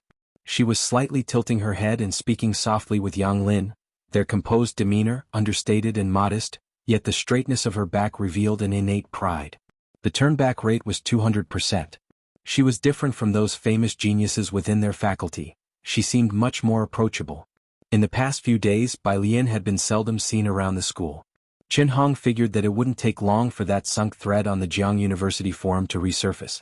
Finally, when Tang Ming and Ning Xiao arrived, Chen Hong asked them to add a few more dishes. Source: web novel. Updated on new. After the meal, Tang Ming and Ning Xiao planned to continue to the library to study. Su Wenyao's club was recruiting new members, and as a founding member he needed to return to handle some matters. By the way, juniors and freshers, old Su was the president of last year's debating society. He's helping the new president who's not very familiar with the business, Chen Hong told Bai Lian and the others. If you are interested in joining the debating society, you are always welcome. The debating society at Jiangjing University was highly prestigious and often organized intercollegiate debates. Two of its regular members were guests on an online variety show that was very popular. The debating society was very popular at Jiangjing University, along with the literary societies, attracting many applicants, making it difficult to get in. Tang Ming was somewhat interested, and he went to discuss the details with Su Wenyao. Yang Lin said goodbye to Bai Lian and then nodded towards Su Wenyao and Chen Hong before turning around and leaving, her silhouette exuding a cool detachment that made her seem difficult to approach. Chen Hong had seen Yang Lin looking over sophomore books earlier in the morning. He withdrew his gaze and said to Tang Ming, "Your classmate is so cool." Ning Xiao and Yang Lin, one was cooler than the other. He had only felt it from He-Wen before. Tang Ming, ah? And what do you think of me? You? Chen Hong glanced back at Tang Ming's stern face, let out a hey, and then smiled. Junior, you must be joking with me. Tang Ming, the West Gate intersection. There was a lot of student and vehicle traffic coming and going. Jiang Fulai got out of a very low-key car, parked it on the zebra crossing at the school entrance and set his eyes on the entrance to the pedestrian street. In early September, the midday sun in Jiangjing was very intense, but it did nothing to slow down the steps of Jiangjing University new students. Within the crowd, Jiang Fulai spotted Bai Lian. Vehicles weren't allowed to park by Jiang University for long, and he didn't turn off the engine, but simply honked the horn. Bai Lian opened the door to the passenger seat, sat down, and slowly fastened her seat belt before lazily leaning back against the seat. Chang'an District Central Park, they're over there, she said. She provided an address. Why there? Jiang Fulai had the whole map of Jiangjing in his mind. He didn't need to use navigation and immediately drove off. She said the scenery there is pretty. The air conditioning was on in the car. Bai Lian didn't open the windows and leaned slightly to the side, resting against the door. It wasn't long before they reached the park. At this hour, the sunlight was strong and not many people were in the park, which was known for its beautiful scenery and attracting many to take artistic photos at this time. The location chosen by Pu Xiaohan was an outdoor scene for artistic photography. It was a quiet bamboo grove.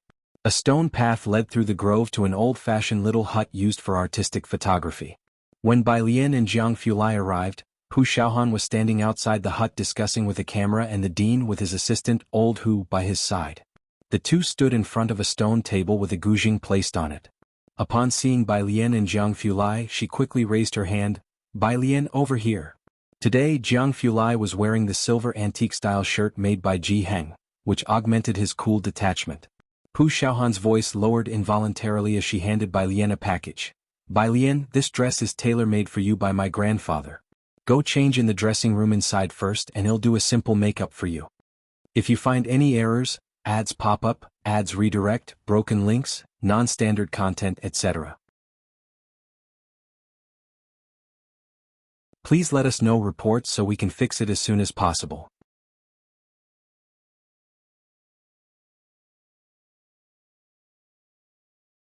Chapter 628. Are you trying to compete with Jiang University for talent? A meeting gift of two. She took Bai Lian inside to change clothes, and outside, only Jiang Fulai was left with Dean Jian. The two of them had little to say. Even though young Master Jiang restrained himself, his presence was still strong, so Dean Jian chatted with Old Hu at his side. The costume change didn't take long, but Pu Xiaohan wanted to give Bai Lian a simple makeup look, so 20 minutes passed before they came out. At the sound of movement, Jiang Fulai, who was leaning against a Dracaena plant, finally looked up. Bai Lian walked ahead, parting the floral curtain and stepping out. Her hair was long and a single hairpin couldn't hold it all up, so she had taken strands from both sides and pinned them behind her head. As she parted the curtain, her hair cascaded down in front of her chest. The crimson Warring States robe meandered on the ground. Pu Xiaohan spent half a month determining this location.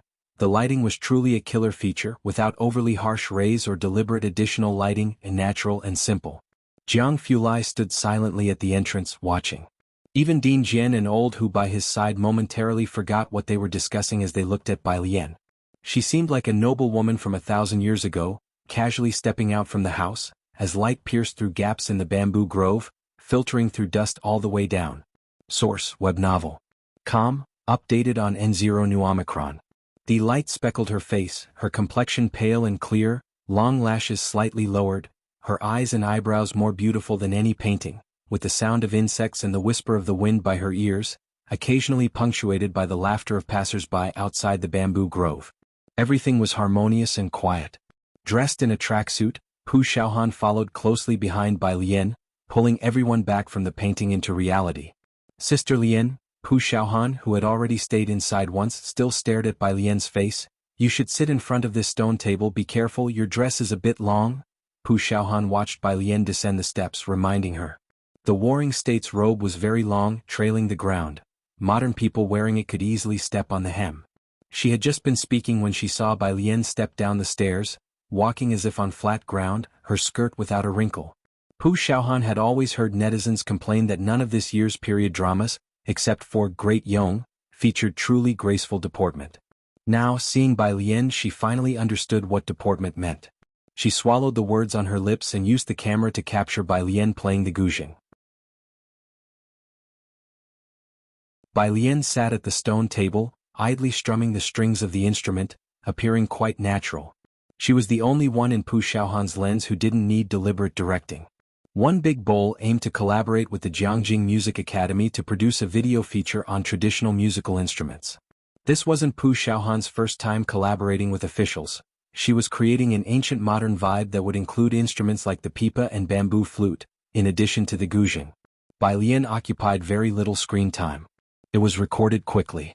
The entire scene was very quiet. Dean Jian and Old Hu said nothing. She didn't perform Desert Melody, as Dean Jian had expected, but instead improvised a segment of The White Robe Journey. This time around she was more familiar with the guzheng than during the performance at the Xiangqing anniversary celebration. Thus her playing was also more skillful, with her fingertips stirring the strings as if summoning a galloping army of thousands.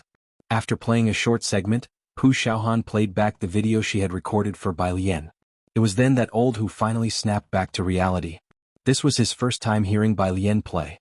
Before, he thought Bai Lian was Yan Lu's composer and that Ding Jian held her in high regard for that reason.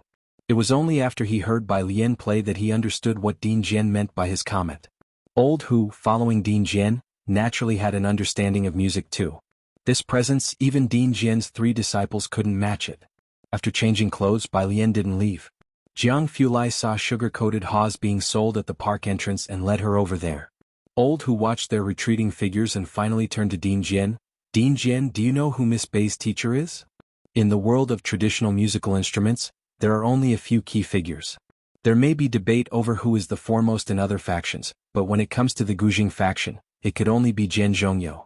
And yet, Bai Lian's playing style doesn't quite match that of Ding Jian's lineage. Who exactly is her teacher? Her? Ding Jian thought of Bai Lian's mention of Qin Jiu, and paused. She must be a master who has retreated to live quietly in the mountains. As you know, there are quite a few folk experts around Xiangqing.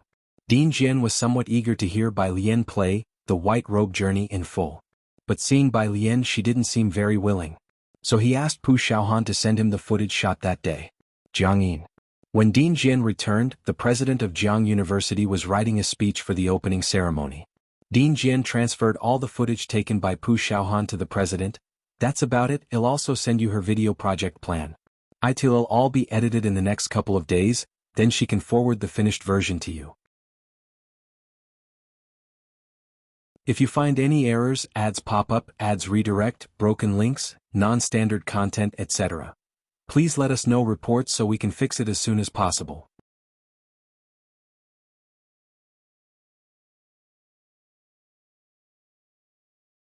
Chapter 629. Are you trying to compete with Jiang University for talent? A meeting gift of 3. I've looked over the plan, nodded the principal of Jiangyin. It's a very novel approach. He minimized the Word document and opened a video. It was a clip of Bai Lian that Pu Xiaohan had just recorded. This is The White Robe Journey. Why isn't it the complete clip? As soon as the principal of Jiangyin heard it, he recognized it. Although the video showed Pu Xiaohan from the side, he could vaguely make out Bai Lian's face. The girl who came to the school with Yan Lu before, our school's new student this year? Being a music school, how could he not know how well this piece of The White Robe Journey was played? Pu Xiaohan's video included students playing the pipa and flute from Jiangyin, so he subconsciously assumed Bai Lian was also one of their students. No. Not. The principal looked at Ding Jian and said, you realize Jiangyin hasn't seen such a talented student of traditional instruments for a long time, right? Ding Jian took off his own headphones and shook his head. You think I haven't considered it? But have you thought about how the admissions office at Jiang University would feel about us recruiting their top Gaokao scorer? He wasn't afraid that Jiang University's principal would band together with the University of Political Science and Law to send Jiangyin a cease and desist letter. The principal of Jiangyin. Source, web novel. Com, updated on Omicron New. The Central Garden in Chang'an District. At the gateway, Jiang Fulai took out his mobile phone to open WeChat, while the sugar gourd seller nervously produced a QR code from his pocket for him to scan. Jiang Fulai bowed his head, the sunlight casting his profile in an icy hue. After scanning the code, he leisurely picked up 2 sugar gourds. One was for Bai Lian. The other was for appeasing Jiang Xiaonyao when picking him up from school later. Bai Lian was standing in the shade of a tree at the intersection waiting for him. Her canvas bag was placed on the passenger seat of his car. Having taken only her phone and folding fan with her, she was speaking with Ji Heng on the phone. In her other hand, she casually flicked a jade fan open and shut. Old men passing by the gate gazed curiously at the folding fan in her hand. When Jiang Fulai approached, Bai Lian had just finished her call, and he handed her one of the sugar gourds. Bai Lian pocketed her phone and took the sugar gourd. She leisurely browsed through her phone. Kong Wei had sent a message in the dormitory group chat. Kong Wei, at Bai Lian at Sun Qian, our advisor wants us to gather at 7 p.m. tonight in room 302 of the physics building. Both of you come back early. Okay. Kong Wei, Bai Lian, and Sun Qian were all in theoretical physics class too. On the first day of school, they typically needed to assemble for a large meeting. Yusimin was in the plasma class.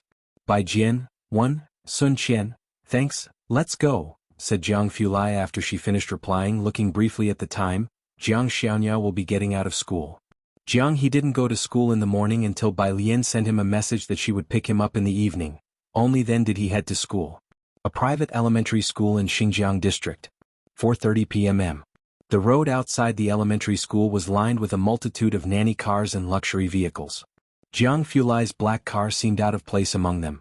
He parked at the corner and walked with Bai Lian to the school gate. Both tall and elegant, Bai Lian's beige cotton linen dress flattered her figure, while Jiang Fulai's shirt was tailor-made by Ji Hang. The two stood out amidst the crowd. Some parents wanted to greet them, but were deterred by Jiang Fulai's unapproachable demeanor. Jiang he was in class 1 of the first grade. The first grade students were the first to come out, led by their teacher who held up a sign and guided a line of kids out, all with their hands on the shoulders of the child in front. The kids, despite it being their first day, were in high spirits. They looked very much like elementary students. As Bai Lian wondered if Jiang he would come out looking as playfully silly as the others, she saw the last child in the line of class 1. He wore a dark blue school uniform and carried a backpack.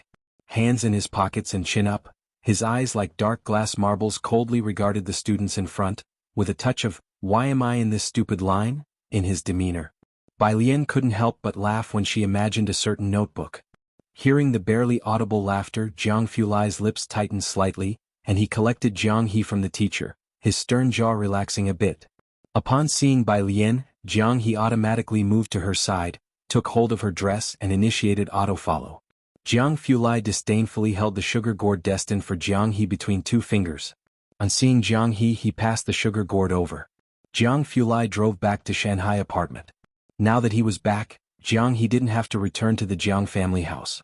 If you find any errors, ads pop up, ads redirect, broken links, non-standard content, etc., please let us know reports so we can fix it as soon as possible.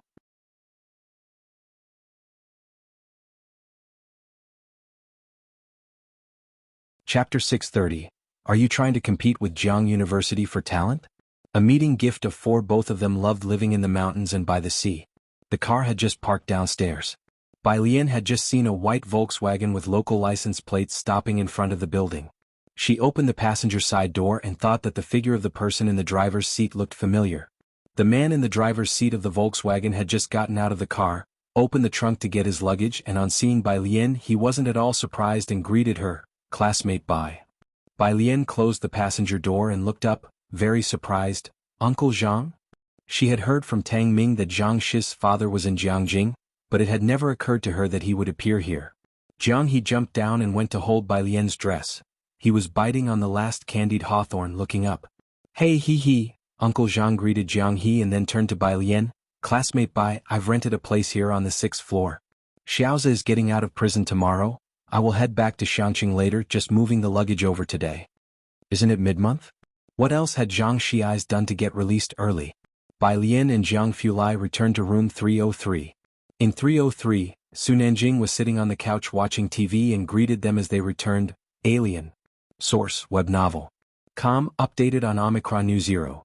C0. After Bai Lian greeted him, she then asked Jiang Fulai about Zhang Shi's situation. Jiang Fulai wasn't surprised, putting her canvas bag in her study. He helped Xing Lihong develop a new product, contributed 5% to the science, so he got a 10-day reduction in sentence. Ming Dongheng had the tea brewed and then repacked a portion for her to take to the university.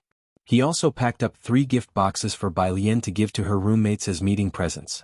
Next to them, Su Nanjing couldn't help patting Ming Dongheng's shoulder, his head full of question marks. A new product developed while working on a sewing machine? No, who are all these people? 6 o'clock. Bai Lian finished dinner and Jiang Fulai drove her back to the university.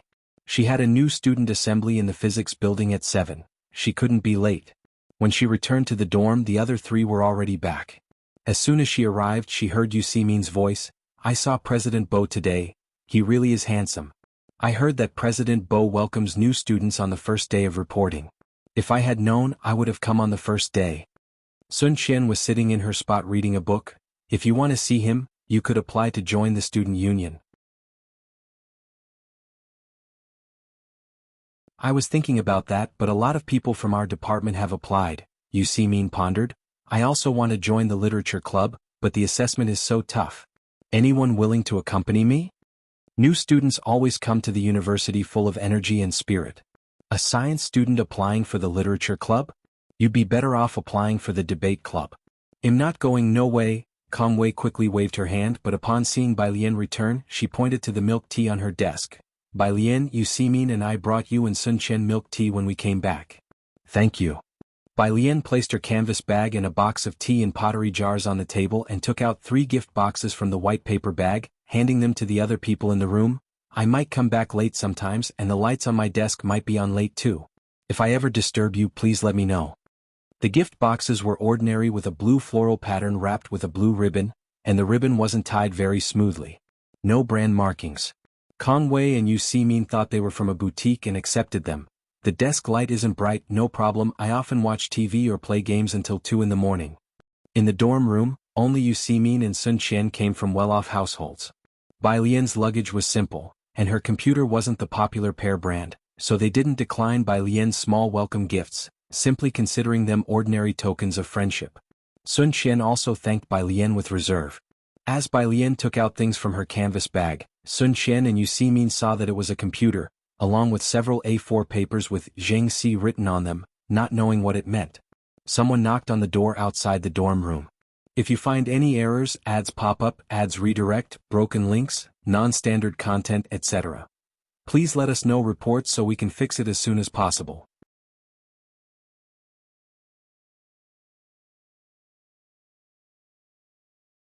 Chapter 631.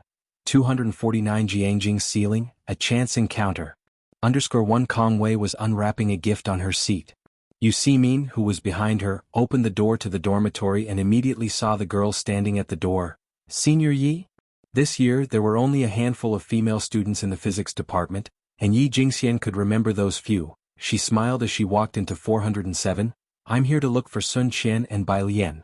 Kang Wei always respected her seniors, so she got up to greet Yi Jingxian. Yi Jingxian had come to persuade Bai Lian and Sun Qian to participate in the freshman evening event. It's at the end of the month, our program lineup hasn't been finalized yet, there's still plenty of time. Sun Qian, aren't you good at dancing? Yi Jingxian said to Sun Qian, it's not easy for our physics department to have a group of juniors like you this year. We've joined forces with the finance department, and I heard they have a campus beauty who's an internet celebrity, a music minor. It's rare for us in physics to rise like this. In past years, the freshmen would all compete to perform, especially the boys. Having said that, Yi Jingxian turned to look at Bai Lian. Bai Lian was sitting at her desk, her laptop pushed to one side, a beige dress spread out on her chair, holding a black pen in her hand, writing reduced musical notation. Seeing a book on the basics of music theory to the left, Yi Jingxian thought that she must understand rhythm. Junior, why don't you sing a song? Perform with Sun Qian. Sun Qian put down her pen and lifted her head. Senior, well, think about it. Considering meant there was a chance, Yi Jingxian nodded her head, and she also exchanged phone numbers with Sun Qian. Wuxia World. Site Wuxia World. Site. And Yi Jingxian recalled something else and spoke to Bai Lian. If you're interested in joining any student associations or clubs, not just the student union of our department, but also the youth society, you can ask me for help if needed. Okay, thank you, senior, replied Bai Lian politely. After Yi Jingxian left, Kang Wei and Yu Simin exchanged glances with each other, recognizing the disparities among people. Kang Wei continued to unwrap the gift box, which contained a silk dust bag. Inside the bag was a small-sized fringe hair clip in the shape of a delicate butterfly. The left wing of the butterfly was a complete, polished, light-colored transparent pink crystal, while the right wing was studded with clear rhinestones. It sparkled brilliantly under the dormitory lights. Although Kang Wei didn't have long hair, she fell in love with this hair clip at first sight. Isn't this beautiful? Bai Lian, you really know how to choose. She compared it with the mirror and clipped the hair clip to her fringe. Seeing the beautiful hair clip, Yu Simin also unwrapped her gift. Her hair clip was the same as Kang Wei's but in a different color. Hers was light green crystal. Only Sun Qian, who was behind Bai Lian upon opening her gift and seeing the hair clip in the box, placed the hair clip on the draft paper, observing the refraction on the diamonds on the other butterfly wing. With the hair clip placed as such, the black ink on the draft paper couldn't be seen at all. Sun Qian bent her head to observe the little hair clip. It was pure handmade craftsmanship, and she couldn't find a brand that matched it. At 7 o'clock, the class gathered. Yu Simin and Kong Wei had touched up their makeup and changed clothes. When they called Bai Lian, she was still reading a book. The physics building was a bit far from the freshman girls' dorm. At 6:40, the four from the dorm set off. Yu Simin's gathering spot was upstairs. Kong Wei, Sun Qian, and Bai Lian reached classroom 302. The door of 302 was ajar, and they could hear voices inside before even entering. Kong Wei led the two of them in, sitting in the back row. The people from the class were sitting together, grouped by dormitory rooms. Almost everyone had already arrived. The number of girls in theoretical class 1 was slightly higher than in other classes. There were 7 girls. The other 4 had already arrived, sitting a bit forward, already chatting lively with their classmates. The arrival of the 3 new girls, Bai Lian's group, still attracted quite a bit of attention. Kong Wei was friendly with everyone, Sun Qian appeared a bit aloof, and Bai Lian had an extraordinary face. The boys in the penultimate row glanced back and, after seeing Bai Lian's group, paused for a few seconds before reacting. For a moment, they began to doubt whether these individuals were really part of their physics department. At the front, a boy leaned over to tap his neighbor's shoulder. Our theoretical class has freshmen with top-notch looks this year, not falling short of the English or finance departments. Many glances turned in their direction, but Bai Lian calmly lowered her head to flip through her original text, undisturbed. Just then the front door was pushed open. The instructor for theoretical class entered, a middle-aged man, not very tall, with a pair of gold-rimmed glasses on the bridge of his nose. He brought nothing but his cell phone into the room and introduced himself with a touch of humor.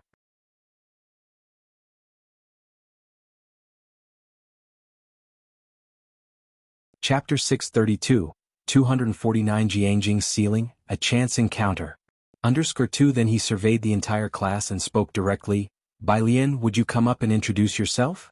Upon hearing the name Bai Lian, some were quite unfamiliar with it, but some from Jiangjing-affiliated middle school knew it very well and began to whisper among themselves. Although Bai Lian had been reading, she was always good at multitasking. Hearing the instructor's voice, she stood up from her seat, wearing a beige cotton and linen dress, with her dark hair simply half-tied with a jade hairpin. Her eyebrows had just been groomed by Pu Xiaohan in the afternoon, trimmed a bit too fine, which added a touch of delicate classical beauty to her originally lazy, pretty, and slightly wild look. Taking up the chalk, she introduced herself in a leisurely manner and methodically wrote her name on the blackboard, Bai Lian. All of a sudden, the usually languid theoretical physics class became lively. Damn. Isn't this the sister who went viral on the Jiang University forum this afternoon? I even came across her thread, which has hundreds of layers. A male student recognized her and whispered to his neighbor, and she's in our theoretical physics major. The students of class 302 discussed this among themselves. The instructor didn't stop them. He just cocked his head to look at the girl standing straight beside him, clicked his tongue and thought, let them discuss. In a few days she probably wouldn't belong to their theoretical major anymore. Wuxia World. Side outside. A professor in an oversized t-shirt passed by room 302 and hearing the noise inside couldn't help but turn his head. Which class is this? They have so much energy. Professor Zhou, these are students taught by teacher Xia from the theoretical physics major. The assistant beside him replied. Theoretical physics was known as a major with relatively lower entrance scores within the physics department. Zhou Wenqing was the instructor in charge of the Tongfeng class this year, as well as a doctoral advisor. He glanced at room 302, walked past this class without saying anything else. The assistant handed a list to him. Professor Zhou, Heiress, the list of candidates who applied for the Tongfeng class, 67 in total, with the exam scheduled for Saturday morning at 8 in the Golden Report Hall. The Tongfeng class was made up mostly of students from the national team. In the past, not many high school graduates applied for the Tongfeng class, a maximum of 10, and after finalizing the results, only 4 or 5 would be admitted, entirely based on scores, sometimes admitting only 1 or 2 applicants. This year, the number of applicants far exceeded previous years, increasing by 7 or 8 times. After the new students had finished their self-introductions, Bai Lian headed to the library with her books. Yang Lin had already saved seats for them. Sun Qian didn't continue to the library that evening. Kong Wei returned to room 407 with Sun Qian. You and Bai Lian are really working too hard. School has just started and you're already studying so intensively. I've basically given up already, Sun Qian said as she looked at the casual hairpin in Kong Wei's bangs. So soon. The topic this year is hard and it's not my strongest suit. Sun Qian withdrew her gaze. Kang Wei wasn't familiar with the Tongfeng class exam questions. She chatted with Sun Qian while searching on her phone for Jiang University's and the University Town's forums. She only knew Jiangjing University's official BBS, where most of the posts were official announcements. It was only after hearing a tip from the students in the theoretical physics class that evening that she found out about Jiangjing University's forum. The forum had been created by the computer science department's top talents and was also managed by them. Kang Wei found out the forum address from her classmates and eventually found her community. There weren't any advertisements on the forum, but there were many posts about physics, accounting, postgraduate entrance exam past papers, and the like. Aside from those, there were also a few hot posts marked in red. I heard there are a lot of people applying for the Tongfeng class this year. What's going on? These godly battles had nothing to do with them, mere mortals. The freshers in the finance department are not bad this year. There are a few good-looking juniors and sophomores. And another? Who still remembers the sister who passed by Jiang University last year? She has become our junior this year. Kang Wei clicked in and saw two anchor images. The first was a profile picture of a girl wearing a white tunic with her hands in her pockets, standing nonchalantly under a tree, a strand of black hair lazily hanging over her chest, with her almond-shaped eyes half closed, much like a cat lazily basking in the sun under a tree on a winter day. The other image was of a photo taken earlier that afternoon at the West Gate. Kang Wei slowly scrolled down, noticing that the posters were all seniors and juniors as per their forum rankings. Why isn't she from our chemistry department? Why isn't she from our chemistry department? Why isn't she from our chemistry department? 100 yuan reward for the freshman's phone number and WeChat. Latest news, seems like she's a fresher in the physics department.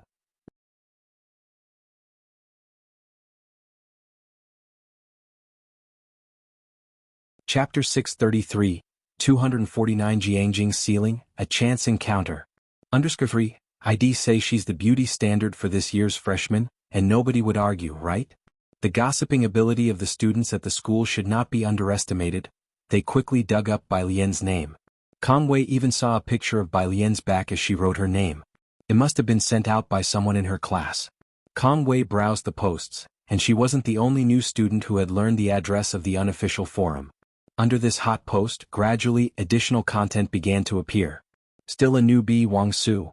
Bai Lian, isn't she pretty? Isn't her name nice? Didn't any freshman feel breathless seeing that name? A fellow freshman? How could I not recognize her? The moment I saw her photo, I knew it was her. Luckily, she's gone to study physics, not our math department. Chemistry seniors, please spare us, sobbing. What is this situation? Surf-loving upperclassmen took an interest and dug deeper. Wuxia World. Site Wuxia World. Site.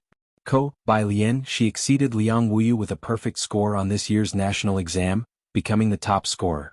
Heiress her score, screenshot, and also she and Liang Wuyu both registered for the Tongfeng class exams this year, registration screenshot.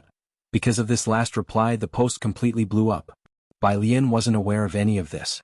She was carrying her books and laptop to the library, located between Rose District and Nanmei District. There were quite a few students on the road at this time. Not far away, members of the Song family and Bai Qiming were still on campus. They were currently escorting Song Min and Bai Shaoqi back to their dormitory. Bai Qiming and Mr. Yin walked side by side, discussing business matters. Bai Qiming's mood had somewhat improved recently. Hearing that Bai Shaoqi was favorably regarded by Dr. Zhua, he didn't dwell on Bai Lian so much anymore. Still, occasionally he would wake up in the middle of the night, remembering her. Mrs. Song walked behind, conversing with Bai Shaoqi. For the new students' party, are you going to play the guzheng? Bai Shaoqi nodded. I've heard that the college leaders will also be there to watch. Both upperclassmen and classmates have asked me to perform. Her video account had always been popular on social media. She brought her own popularity and was very good at socializing. For the past few days in the finance department, she had already become quite well known. Song Min's grades were not as good as Bai Lian's, but he had been involved with the Song family and Mr. Yin's business from a young age and was a hotshot in the financial world. Among the new students in the finance department, his popularity was no less than that of Bai Shaoqi. Along the way, they greeted many from the finance department who recognized Bai Shaoqi and Song Min. Is your dean coming? Dean Feng is the chair of the Jiangjing Federation of Industry and Commerce. Mr. Yin overheard these conversations and turned his head back. He was there specifically to accompany Bai Qiming to see Bai Shaoqi today. They had just finished eating with Bai Shaoke and were escorting him to the library. I don't know, Song Min shook his head. I only heard the upperclassmen say that several leaders will come. Mr. Yin advised, try to secure an offer from your finance department student council. Mr. Yin accompanied the two to the school not only because of Bai Shaoke but also due to Bai Shaoqi and Song Min's relationship. While they were walking, Song Min suddenly stopped, his gaze fixed ahead. Mrs. Song was a bit puzzled and lifted her head just in time to see the girl wearing Bluetooth earphones. She was slightly bowing her head, her long lashes casting a shadow, exuding a languid and casual demeanor, yet steady and restrained, walking towards the library. That was Bai Lian. Bai Qiming also stopped. Looking at the girl approaching, it seemed as if he was transported back 2 months. Over these 2 months, Bai Lian's name had been mentioned countless times by the people in the Bai family ancestral hall. Mr. Yin didn't recognize Bai Lian and just thought that Jiang University's students this year were really good looking. Mrs. Song's smile faltered slightly as she began. Bai Lian? Bai Lian nonchalantly tapped through her English reading material on the page, glancing over the group in front of her. Beside them, the middle-aged man, hearing a familiar name, couldn't help but stop and greeted Bai Lian with a relieved smile. Bai Lian, good to see you. Bai Lian also recognized the man. She took off her earphones and passed by the line of Bai Qiming and Mr. Yin on her way up the stairs, greeting the man politely, Dean Shu. Coming to the library so late? Dean Shu stood on the steps, noting the laptop and books in her hand with some understanding. Going for the Tongfeng class? Bai Lian put away her Bluetooth earphones and took out her school card. Yes. Confident. Bai Lian's fingers idly tapped the school card, and upon hearing the question, she raised an eyebrow. Dean Shu expressed understanding. He smiled with a sigh. Of course, I would still hope you'd come to our school. After their brief exchange, Bai Lian swiped her school card to enter the library, and Dean Shu naturally wouldn't greet strangers. He passed by Bai Qiming and the others and left. It was the first time Bai Qiming had heard of Tongfeng class, and watching Bai Lian's retreating figure he hadn't snapped out of it yet. What's Tongfeng class? Isn't there a saying? To find a genius in China, look at Jiang University. At Jiang University, look for the Tongfeng class. Tongfeng class is the pinnacle of Jiang University. Their resources are incomparable to ordinary students. From freshman year they can apply to work in labs, Mr. Yin remarked on the side, suddenly remembering something, and he asked Mrs. Song, that girl who is going for the Tongfeng class, do you know her?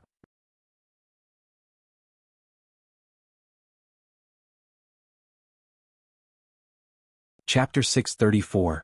250 good people come to Beijing. Where did these two pop up from? _1 When Mr. Yin made this statement, no one else in the room said a word. Bai Qiming's gaze fell once again on the entrance of the library, where he watched Bai Lian's retreating figure. She looked nothing like the person he remembered. Clad in a long dress, she was in deep conversation with someone who appeared to be the dean.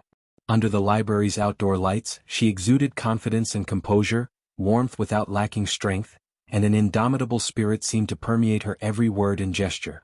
Before laying eyes on Bai Lian today, Bai Qiming had been comforting himself with the thought that Bai Shaoke was already exceptionally good. As a member of the Bai family he should have been content. Yet now that Bai Lian had appeared, he felt as though both Bai Shaoke and Bai Shaoqi were lacking something. He shifted his gaze away and continued his conversation with Mr. Yin, but Mr. Yin could tell that Bai Qiming's mind was elsewhere. Lady Song gently patted Bai Shaoqi on the shoulder and asked in a soft voice, have you chosen your performance dress yet? Do you have time this week? I could take you to look at dresses. Bai Shaoqi's expression remained unchanged as she walked forward with Lady Song. Auntie, let's go on Saturday then, I don't have classes. Having sent Bai Shaoqi back to her dorm, Song Min returned to the male dormitory on his own. Bai Qiming stayed at a hotel in Chang'an district and did not reside with the Yin family. After he left, Mr. Yin asked Lady Song about the matter concerning Bai Lian. Bai Lian, she is the one who was previously engaged to Amin. Outside the west gate of Jiang University, the driver opened the car door. Lady Song and Mr. Yin sat in the car as she began to share the story of Bai Lian. You know, Amin has always been proud and high-spirited, and her topping the exams was a significant pressure on him. Wuxia World. Sight after hearing Lady Song out, Mr. Yin exclaimed in shock. So, she is Bai Qiming's other daughter? What were you all thinking? Lady Song had already lost the ability to listen further. Back when Bai Lian had not yet left Beijing, their relationship was fairly good. They could talk comfortably when Bai Lian came to Beijing to cancel her residency registration. Recalling the time she took Song Min to Xiangqing to retrieve the jade pendant from Bai Lian, she had still been weighing the pros and cons, feeling that Bai Lian was in no way a match for Song Min in any aspect. Whoever would have imagined that in less than a year, Bai Lian had left Bai Xiaoqi and Song Min far behind. When the marriage agreement with Bai Lian was initially made, Song Min had always been indifferent about it. It wasn't until Gui Yueqing brought Bai Xiaoqi into the picture, and Bai Xiaoqi being smart enough to hold a conversation with Song Min, especially excelled in mathematical logic, Song Min enjoyed interacting with such individuals. Highly intelligent people have always attracted Song Min. Lady Song lowered the car window, gazing at the fading silhouette of Jiang University, and somewhere inside her, a faint feeling emerged. Bai Lian was the epitome of this type of person. When Bai Lian returned to room 407 from the library, the three people in the room had not yet gone to sleep. To the left, Kong Wei had earphones in, scrolling through a variety show. Most of Jiang University's students were gifted, including her. She balanced her studies with dramas and games without falling behind and still managed to earn a place at Jiang University. Hearing the noise, she paused the variety show and turned to look at Bai Lian. Min was already in bed, though she hadn't fallen asleep, merely peeking out from above her covers. Sun Qian was watching a lecture video by a professor but wasn't focusing. Noticing the sound of the door, she looked back as well. Having three pairs of eyes upon her didn't seem to bother Bai Lian, who casually closed the door behind her. She went to her own desk, pulled open the wardrobe and looked for pajamas to change into for her bath. Ultimately, it was Kong Wei who couldn't hold back first. She took off her earphones, swiveled her chair toward Bai Lian, and propped her arm on the armrest. "Are you this year's top scorer?" "Yes," Bai Lian replied calmly, pulling out a towel. "Have you been going to the library also because you've signed up for the Tongfeng class?" Having gathered her clothes, Bai Lian walked to the washroom door, resting her hand on the doorknob and contemplated for a moment. "More or less. Any other questions?" Kong Wei shook her head. "No, that's it." "Okay," Bai Lian said, and then pushed open the door to the washroom and entered. Once again the dormitory fell silent for a moment. Kong Wei pulled out her phone and started browsing the forum again. The post she had been reading earlier had now gained prominence on the homepage. Besides that, there were several other threads about the new students this year. These two cover photos really have a sense of destiny. Liang Wuyu, Bai Lian, this year's freshmen seem very impressive. Come, place your bets. How many do you think will pass the Tongfeng class test this year? Objectively speaking, there are 39 national team members in this year's Tongfeng class, which generally only accepts 40 students. I've looked at the grades of these freshmen, and 67 people are competing for that one spot. Of course, it's possible Tongfeng class might make an exception and admit one more. Other than Bai Lian and Liang Wuyu, is there any other controversy?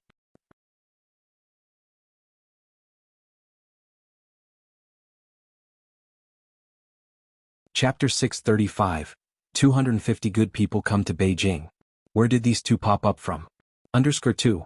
At most, we could add a Su Jiyue, but I don't think anyone else will have a chance. Because of Bai Lian, the Tongfeng class second enrollment, which usually didn't get much attention from freshmen, was especially popular this year. Is it that hard to get in? Kong Wei looked at the promotional material for the Tongfeng class. Of course, no one in the dormitory knew better than Sun Qian about its difficulty. The Tongfeng class is full of national competition participants. We spent 3 years in high school studying, while they were always training for the national team, taught by a group of professorial superstars. The selection process is very tough. These were all top-notch science warriors. They couldn't outperform Bai Lian and Liang Wuyu in the college entrance exam. But in their fields of specialty they were the benchmarks. That's why not many people try for the Tongfeng class each year, as even top scholars from the college entrance exam felt intimidated by these national contestants, so there were rarely participants for the second trial in previous years. After finishing her shower, Bai Lian came out, casually drying her hair. She didn't use a hairdryer, waiting for her hair to air dry naturally as she checked her phone and saw a message from Jiang Fulai sent 10 minutes earlier, to which she replied. In less than a minute, Jiang Fulai called her. Bai Lian put on her Bluetooth headset, resting her wrist on the blue desk. Is Jiang Xiaoniao asleep? She fell asleep downstairs. Jiang Fulai was in Bai Lian's study. He stood by the windowsill looking at the dim lights below, his voice sounding slightly idle as he guessed the time she took to shower. You didn't blow-dry your hair? Source, web novel. Com, updated on Omicron. New Omicron. Her hair was long now and hard to dry with just a towel. And because she usually studied late into the night, she would shower very late, so her hair would hardly be dry by the time she went to sleep. Bai Lian picked up a basic music theory book and flipped through it at ease, responding without changing her expression. I did. She now had a general understanding of modern musical notation, but still preferred using shorthand notation when writing down music. Jiang Fulai didn't speak, instead he ended the call. The next second, a WeChat video call rang out. Bai Lian, she calmly hung up. Teacher Jiang sent a poignant full stop. Bai Lian replied with a comma. Then she stood up, took the hairdryer from the wardrobe and walked back to the bathroom unconcernedly to blow-dry her hair for 2 minutes. The next day, 9 o'clock in the morning, Yan Lu arrived in Xiangqing. She was wearing a white trench coat, black skinny jeans, a mask and a fisherman's hat on top, stopping in front of a florist to pick up a bouquet the owner had wrapped for her. Then she turned around looking at Xiaotian and a Huang who were standing behind her. You two go back to Jiangjing first. I'm giving you 2 days off. Has Xinjie told you about it already? She has. As Xiaotian looked at the flowers in Yan Lu's hands, he didn't dare ask who they were for. Then Sister Lu, are you okay on your own? I'll be fine by myself. Yan Lu held her phone calling a taxi. Heading to Xiangqing prison. The blue taxi drove away and Xiaotian exchanged glances with a Huang. Who is Sister Lu going to see? It's not going to cause any trouble, right? A Huang looked at the receding car. Yan Lu was now a celebrity with a huge fan following, including many obsessive fans. Xiaotian looked at Xinji's reply, put away his phone. Xinjie said it's fine. Let's go. 10 o'clock, the sun shone brightly.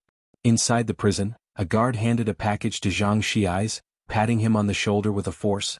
Go change into your own clothes and make sure you live a good life after getting out. Inside the package were clothes that the Zhang family had brought for Zhang Xiai's. Zhang Xiai's took the package to the changing room, changed into his own clothes and accompanied by the guard, he approached the heavy iron gate. The guards on both sides took out their keys and opened the gate. Outside the iron gate, the sky was a brilliant blue. Zhang's father and mother stood side by side, with tears in Zhang's mother's eyes. Zhang Xiai's quickened his step and reached out to embrace them. Dad, Mom? After the family spoke, Zhang Xiai's looked up to see Yan Lu on his left. She had cut her hair short, shoulder length, with a lock of hair tucked behind one ear, holding a large bouquet of white iris flowers in her arms. Under the sun, they glittered brightly. As Zhang Xiai's looked at her, she handed him the iris flowers. Fortunately, I made it on time. Zhang Xiai's took the flowers. The past year had not diminished his vibrant spirit. Standing under the morning sun, he was radiant and elegant, his deep brown eyes hiding a rebellious streak. He held the flowers, laughed once, still as spirited as ever. Sister Yan. Saturday. Today was the selection competition for the Tongfeng class candidates. 6 o'clock in the morning, Bai Lian got up as usual, while the others in the dorm were still asleep. At 6:30, Sun Qian woke up to find Bai Lian quietly reading a book below. She glanced back and saw that Bai Lian wasn't solving problems but flipping through a basic music theory book. Sun Qian, who had just woken up and was curious about what the study god was learning. If you find any errors, ads pop up, ads redirect, broken links, non-standard content, etc. Please let us know reports so we can fix it as soon as possible.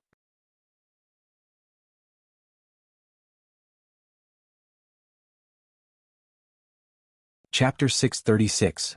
250 good people come to Beijing. Where did these two pop up from? _3 Sun Qian had essentially given up on the second test for the Tongfeng class, but still went with Bai Lian to participate in the exam at the Golden Report Hall. At 7:40 in the morning, the two arrived at the entrance of the Golden Report Hall. Tang Ming and Ning Xiao were waiting to enter with her. Bai Lian stood at the entrance, quietly looking at the Golden Report Hall. The lecture hall was quite ancient. The gateway had been renovated, with 4 golden characters inscribed above, Master of the World.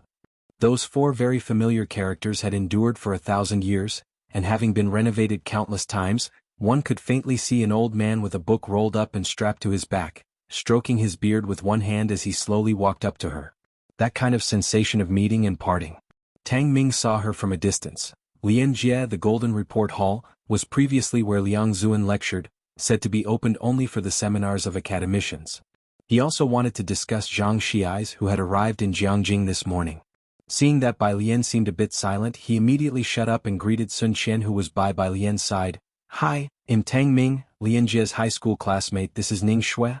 Ningxiao, haha, beauty, don't mind, he's always been cool like that. So cool to the point of not speaking, expecting him to stand there looking foolish, right? Source, web novel. Updated on Omicron New. 1 week into the semester at Jiang University, most freshmen had heated up, like Bai Lian, like Liang Wuyu and Su Jiyue, and this year's finance department Gemini stars by Xiaoqi and Song Min Sun Qian had not heard of Tang Ming and Ning Xiao before. As she was usually slow to warm up to people, she merely introduced herself, Sun Qian. Sun Qian was just surprised that all of Bai Lian's friends had managed to get into Jiang University. The lecture hall was very spacious, with every row seating 5 people, but only 2 people sat in each row. Bai Lian sat at the very back. Of the 67 examinees, most knew Bai Lian and Liang Wuyu. The arrival of both attracted the attention of the other candidates in the lecture hall. The chief examiner was Zhou Wenqing and a professor from the physics department, and the professor involved in setting the paper quickly fixed his eyes on Bai Lian, murmuring, "Look, that's the student who scored full marks in the college entrance physics exam." Zhou Wenqing's gaze fell on the last row, where a window in front was closed, and the sunlight shined through the glass, making the dust visible in the light beam. The girl had brought nothing but a pen, and at that moment she was calmly uncapping the black pen lid. Quite perceptive, why didn't she join the national team? Zhou Wenqing's voice was very soft. Lacking 3 years of training, she would fall far behind others, which was a bit of a pity. 8 o'clock. The professor distributed 2 exam papers, 4 questions for mathematics and 4 for physics, with the exam time from 8 o'clock to 12 o'clock. A total of 8 questions, given 4 hours to them, was sufficient to indicate the difficulty of these questions. Picking up the paper, Bai Lian first glanced down. The second selection test for the Tongfeng class had completely departed from high school knowledge, with the first major math question being about definite integrals, a very short formula. The numbers inside were only 0 and 1, everything else was arctanks. Computations like this had no other method, and had to be slogged through.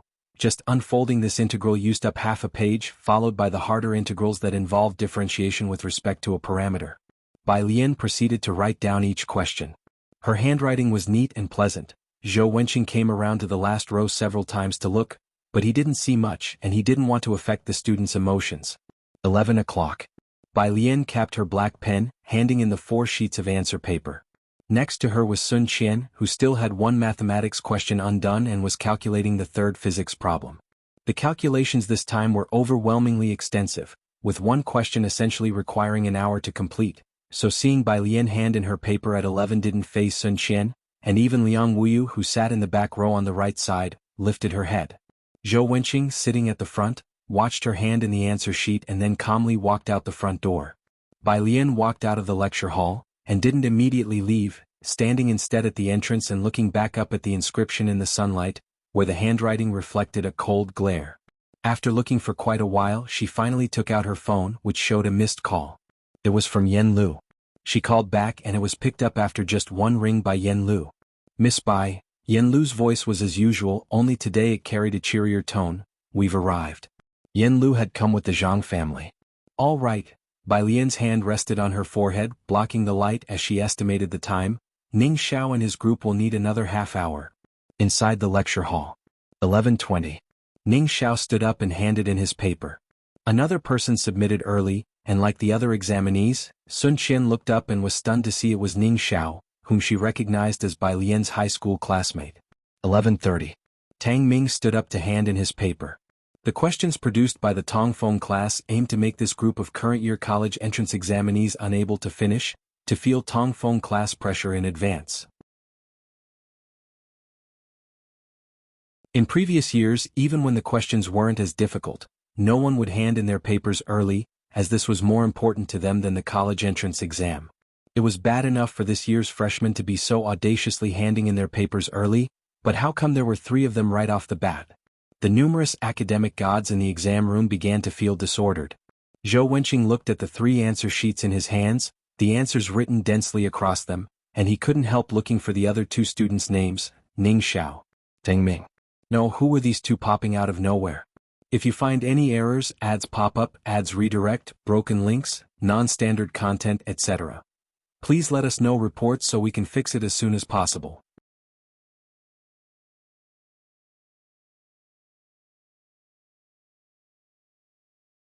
Chapter 637, 251 Epic Gathering, Part 2, _1 Liang Wuyu and Bai Lian as soon as they enrolled, caught the attention of the physics department.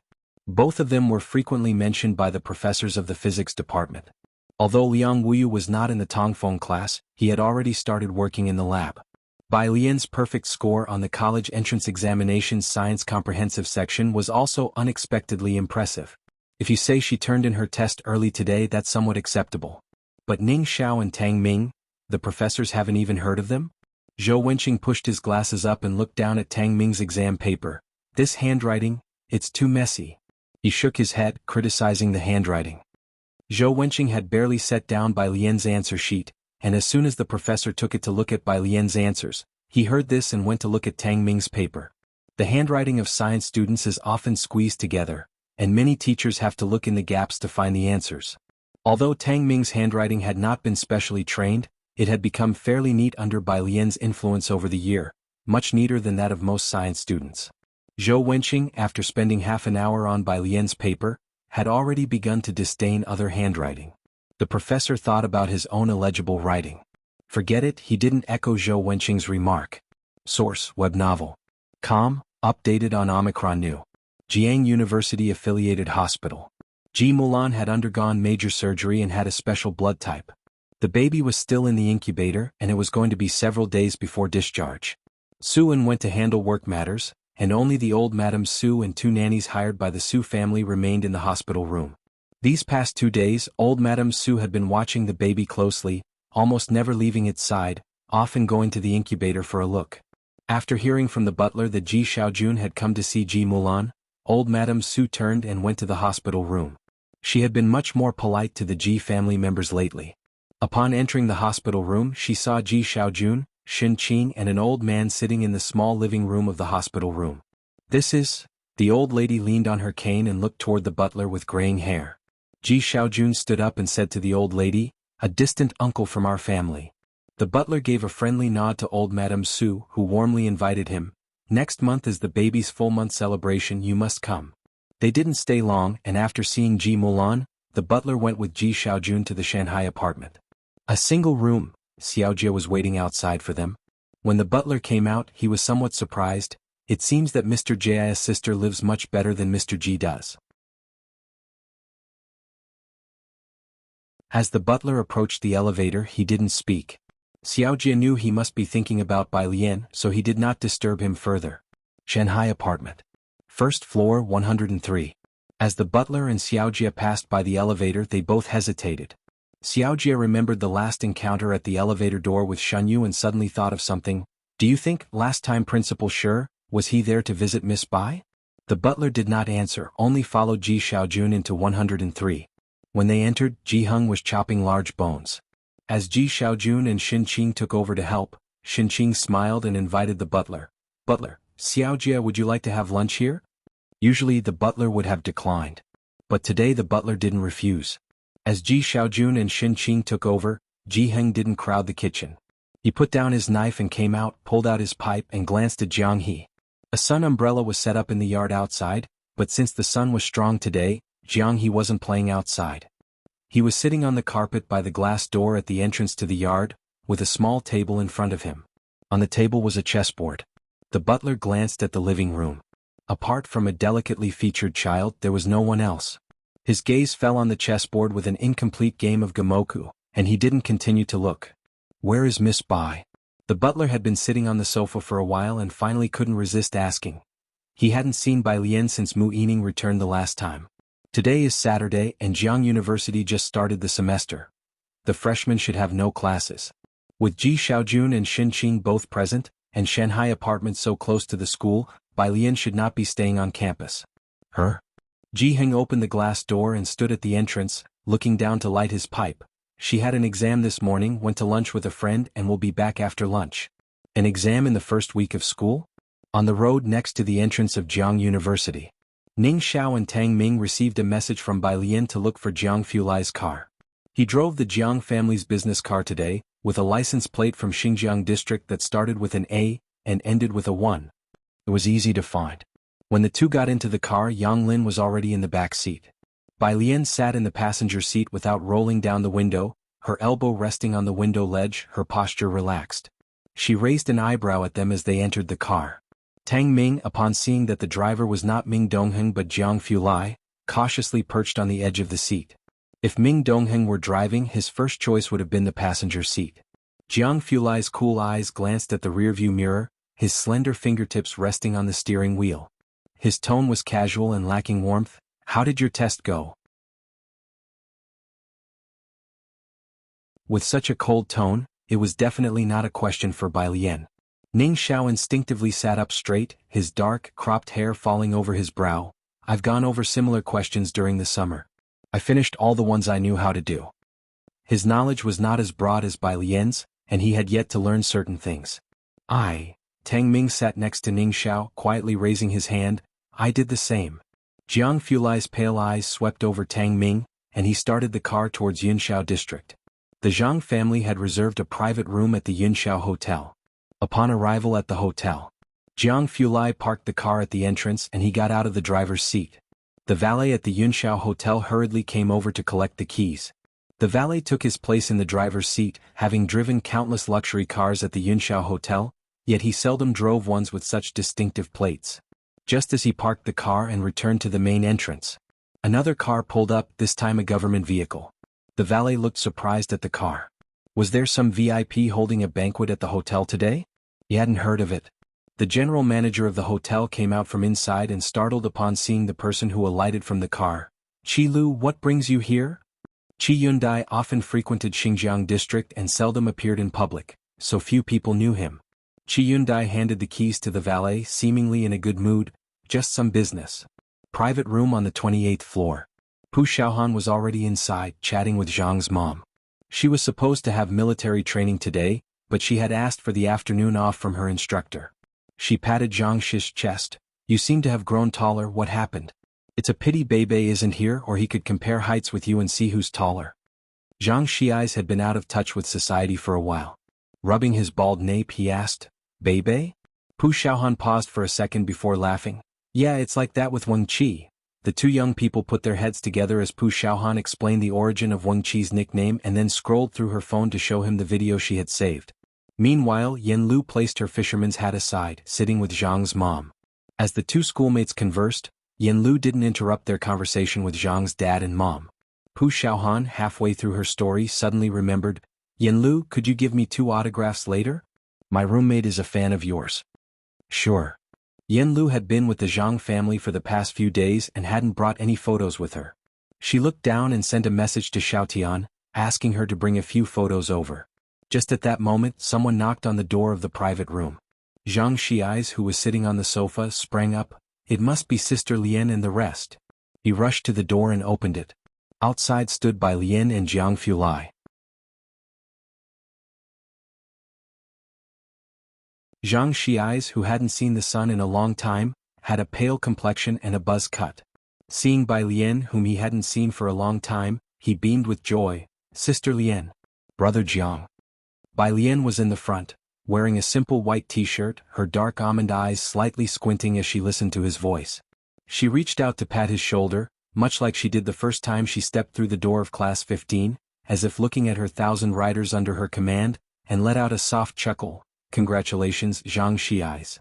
Tang Ming squeezed in to chat with Zhang Shi's while Jiang Fulai stood aside quietly observing their reunion. No one would stay in the valley forever, and neither would Zhang Shi's. The people from Xiangqing finally gathered at the Yunxiao Hotel on September 6th. If you find any errors, ads pop up, ads redirect, broken links, non-standard content, etc., please let us know reports so we can fix it as soon as possible.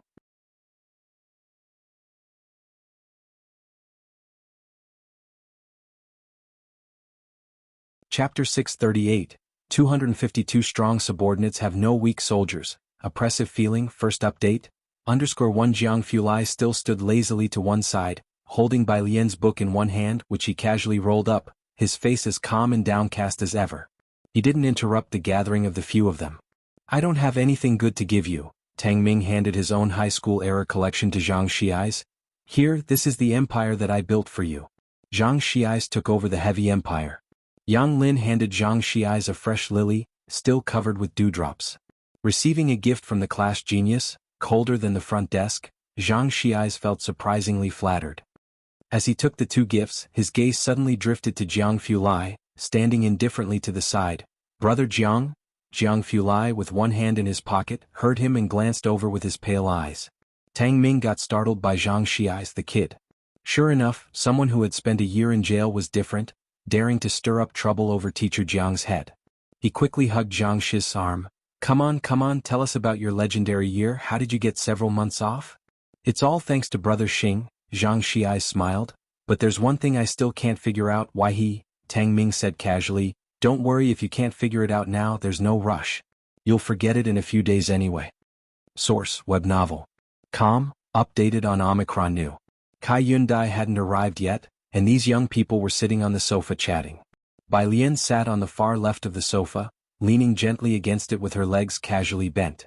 The sofa was small, so Jiang Fulai didn't squeeze in with them, merely leaning on the armrest next to Bai Lian, his right hand gracefully propped behind her, his appearance cool and haughty, his posture lazy yet stretched out. Next to Bai Lian was Yang Lin, followed by Pu Xiaohan, Ning Xiao, Tang Ming. Zhang Xiai's was sitting on the opposite seat, looking at the group across from him, puzzled.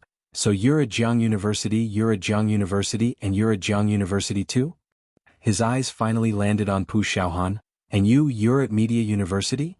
Pu Xiaohan had already heard some things and consoled him. "Don't feel inferior, good man Zhang. Aren't you also going to apply to University of Political Science and Law?"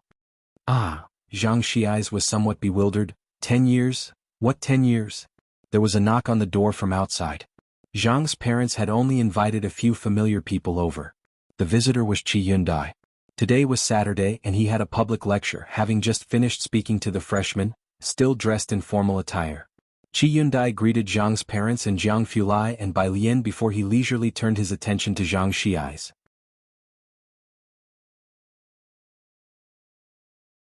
Zhang Xiai stood up from the coffee table, looking somewhat more restrained than before. "Mr. Qi, Qi Yundai responded. Considering Zhang Shi's parents were there, he didn't ask those questions about how he was doing with his studies. Yang Lin also stood up, her bangs a bit long, half covering her pair of black, cold eyes. "Mr. Qi." Qi Yundai looked at Yang Lin, slightly surprised. "I heard you also got into Jiang University, congratulations." In Xiangqing it was already impressive for someone to make it to Jiang University. Qi Yundai hadn't expected the girl working part-time at the milk tea shop, deeply entrenched in difficulties, to have also made it to Jiang University. As the small gathering of people carried on, Zhang's parents continued drinking with Qi Yundai. Meanwhile, Pu Xiaohan, Tang Ming, and the others sat with Zhang Xiai's, discussing roughly what had happened over the year. To Zhang's family, Bai Lian, Jiang Fulai, and Qi Yundai were Zhang Shi's great benefactors. If it weren't for them, Zhang's mother might not have been able to wait for Zhang Xiai's to return. Bai Lian sat beside Jiang Fulai, picking up her chopsticks in an unhurried manner. Next to her, Pu Xiaohan complained to Bai Lian and Yang Lin, "It hasn't rained a single day, and I still have 9 days left of military training, and I've turned a whole shade darker already." She lifted her sleeve to show the two of them. Indeed, the color of her arms differed from her face. Bai Lian hadn't experienced military training, but she recalled from her memories the mechanical marching and crawling from Miss Bei's freshman military training. She lowered her eyebrows, curious, and glanced at Jiang Fulai next to her. Jiang Fulai, who always ate little, held a white porcelain spoon, tapped the spoon with his fingertips, and raised his eyebrows. Bai Lian picked up some vegetables with her chopsticks, asking lazily, "Have you ever done military training?" "Not military training, it was field training," Jiang Fulai's tone was leisurely, "and you will too when the time comes." Field training? Bai Lian could roughly understand what it was from the literal meaning. After dinner, the main group was headed back to Shanghai apartment. Shen Qing had already mentioned to Bai Lian that she had stewed soup for these few children. If you find any errors, ads pop up, ads redirect, broken links, non-standard content, etc., please let us know reports so we can fix it as soon as possible.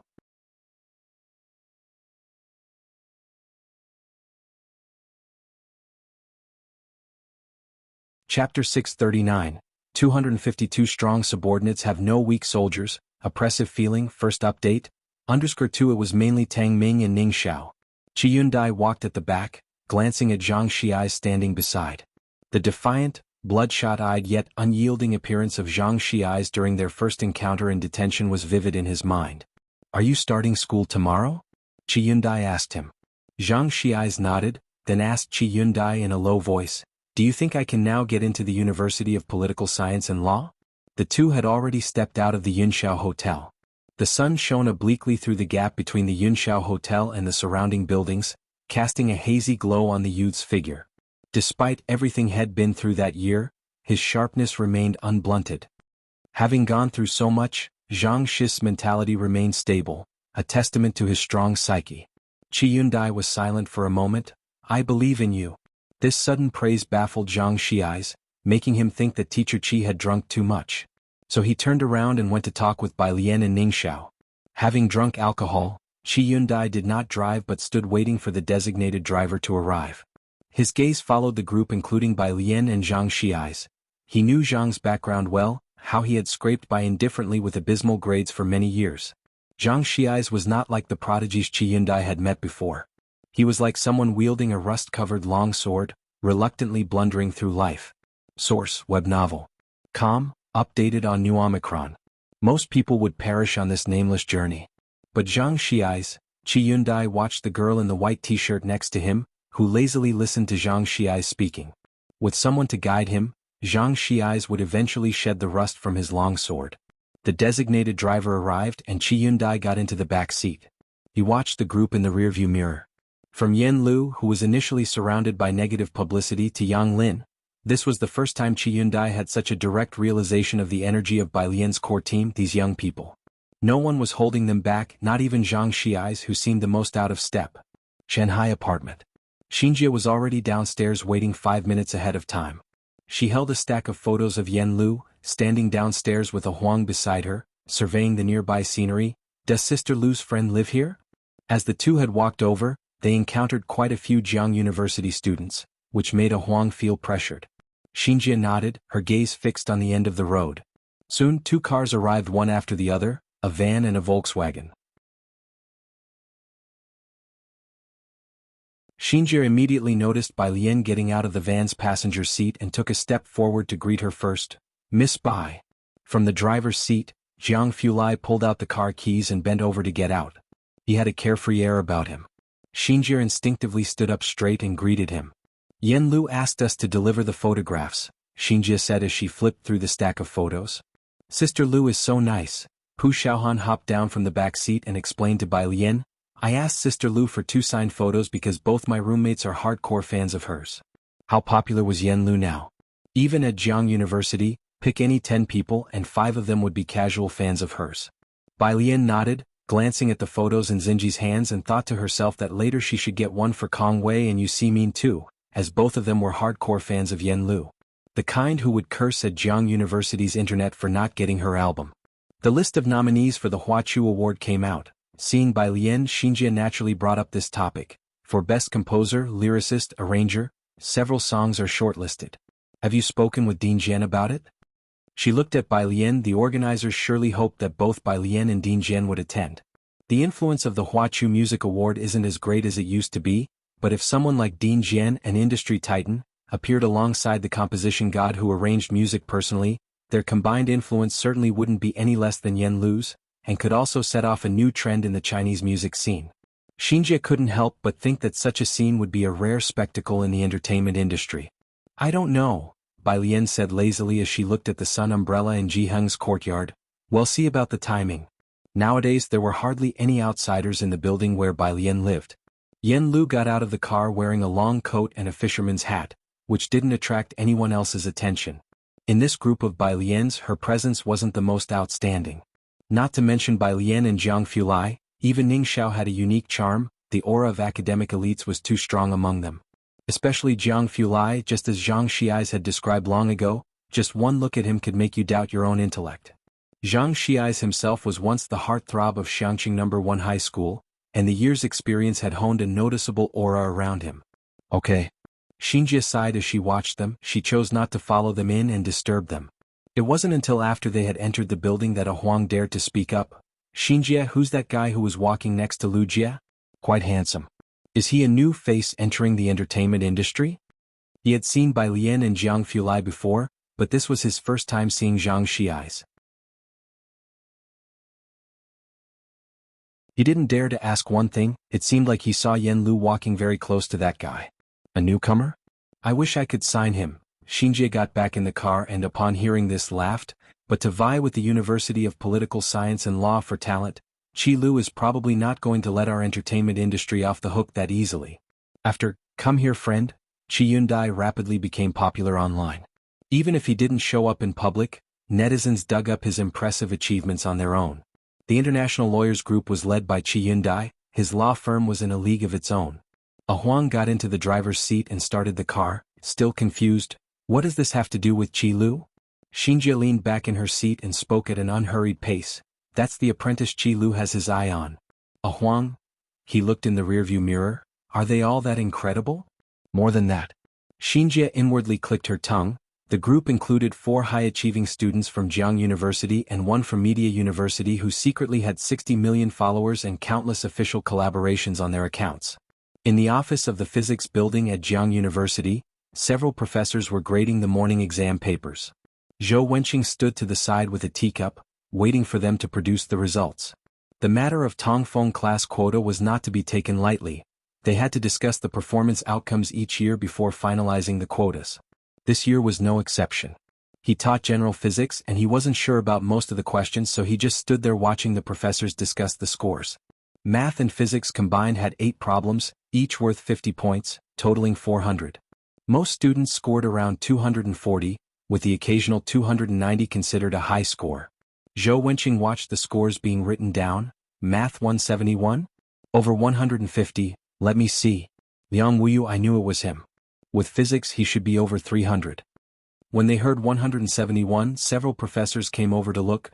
As expected of someone admitted to the lab in advance, 171, that's about the score the Tongfeng class kids get. What about Bai Lian? Where's her paper? Someone else remembered another student with high expectations. A few people around began to look. Across the way, a professor grading calculus stared at the answer sheet in his hand, slightly stunned.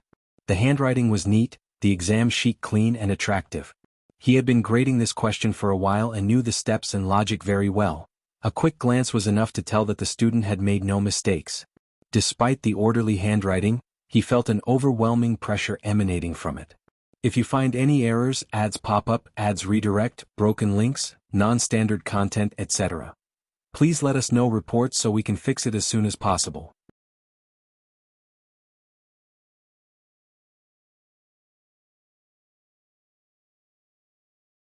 Chapter 640, 253 attended the welcome party, Yen Lu signed. Second update, _1 Bai Lian had been the one to enlighten Jiang Fulai in modern mathematical logic. However, Jiang Fulai's way of solving problems was very direct and aggressive, hardly spending time on an answer that was immediately apparent to him, unlike Bai Lian who excelled in analysis. Through these words, the professor seemed to see a gentle and humble student narrating to him through the text. In his many years of teaching, the professor had never had such a strange feeling.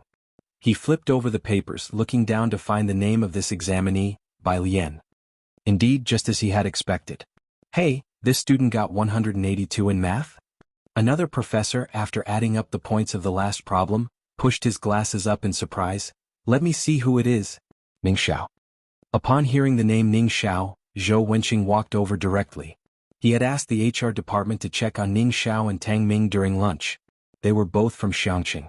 Tang Ming's results were not noteworthy, but Ning Xiao was in the top 10 in the national examination. He had some impression of him. And this one too, 170, Tang Ming? Unfamiliar. Source, web novel. Com, updated on Omicron 0. Another name he hadn't heard of. The quiet office of the physics department suddenly became lively. The teacher holding Bai Lian's answer sheet put down the papers and said, Professor Zhou, I think her logic fits our Buyuan class very well.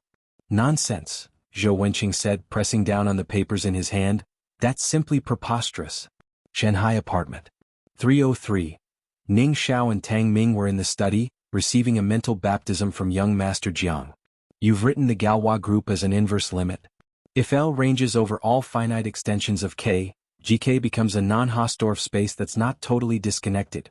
Jiang Fulai leaned against the desk with his tall figure, speaking while looking at Bai Lian's desk. Her desk was cluttered with many things. Directly in front of him was a rather large building block, hiding all the small pendulum balls behind it. Jiang Fulai paused mid-sentence. He reached out and calmly moved the large water wheel blocks to the back, then slowly moved his own pendulum balls in front. Tang Ming was frantically recording on his phone. Outside. In the living room.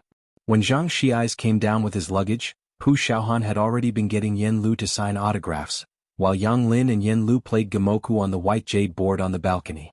Jiang He was alone, lounging on Bai Lian's sofa, leisurely twisting a new Rubik's Cube in his hand. It had been a long time since Zhang Xiais had seen Jiang He. Glancing down, he noticed that Jiang He's cube had changed, no longer the extravagant spherical one but a much smaller cubic Rubik's Cube. Bro, you finally increased the difficulty, huh? Zhang Xiais laughed upon seeing that Jiang He's cube was no longer extravagant but as small as a standard 3x3 cube. The TV was still on. At Zhang Shi's comment, Jiang He just looked up at him without saying a word. Inside the study, Tang Ming came out and heard Zhang Xiais bragging, so he squatted next to Jiang He. Bird bro, let him try the cube. Zhang Xiais took the cube. Just as he tried to twist it randomly, he found it didn't move. He paused, looking down. How come the cube, which appeared to be the size of a standard 3x3, had small pieces that were square, rectangular, and even triangular? Was this really a legitimate Rubik's Cube? This is an SQ1, good man, Tang Ming patted Zhang Shi's shoulder. SQ1? Zhang Xiais had no idea what an SQ1 was, but he felt like what he was holding in his hand was his IQ. Tang Ming handed the cube back to Jiang He and had Zhang Xiais sit down at a table nearby. The study god still hasn't figured out one problem. Let me see how you're doing with your studies. Bai Lian was on the phone with Yi Jingxian. Junior, Sun Qian has already agreed. Yi Jingxian, finding room 407 empty, called Bai Lian directly. We can't lose face if we lose the competition, Junior. Junior, I didn't even ask you to join the student council. As the Minister of External Relations for the Students' Union, Yi Jingxian had her own way of being persistent. The performance list has to be submitted this week. Bai Lian, with her right hand resting on the balcony rail, let her red ribbon dangle down, her wrist pale as jade against the light and ribbon, said simply, okay then. Yi Jingxian kept talking. Suddenly hearing Bai Lian agree, she exclaimed, Ah? Junior, you agreed? Great, great, her voice becoming tender. Let's just sing a simple song and make an appearance. Downstairs, Xinqing had washed 2 large plates of purple grapes and was about to leave with a bag of cherries. If you find any errors, ads pop up, ads redirect, broken links, non-standard content, etc. Please let us know reports so we can fix it as soon as possible.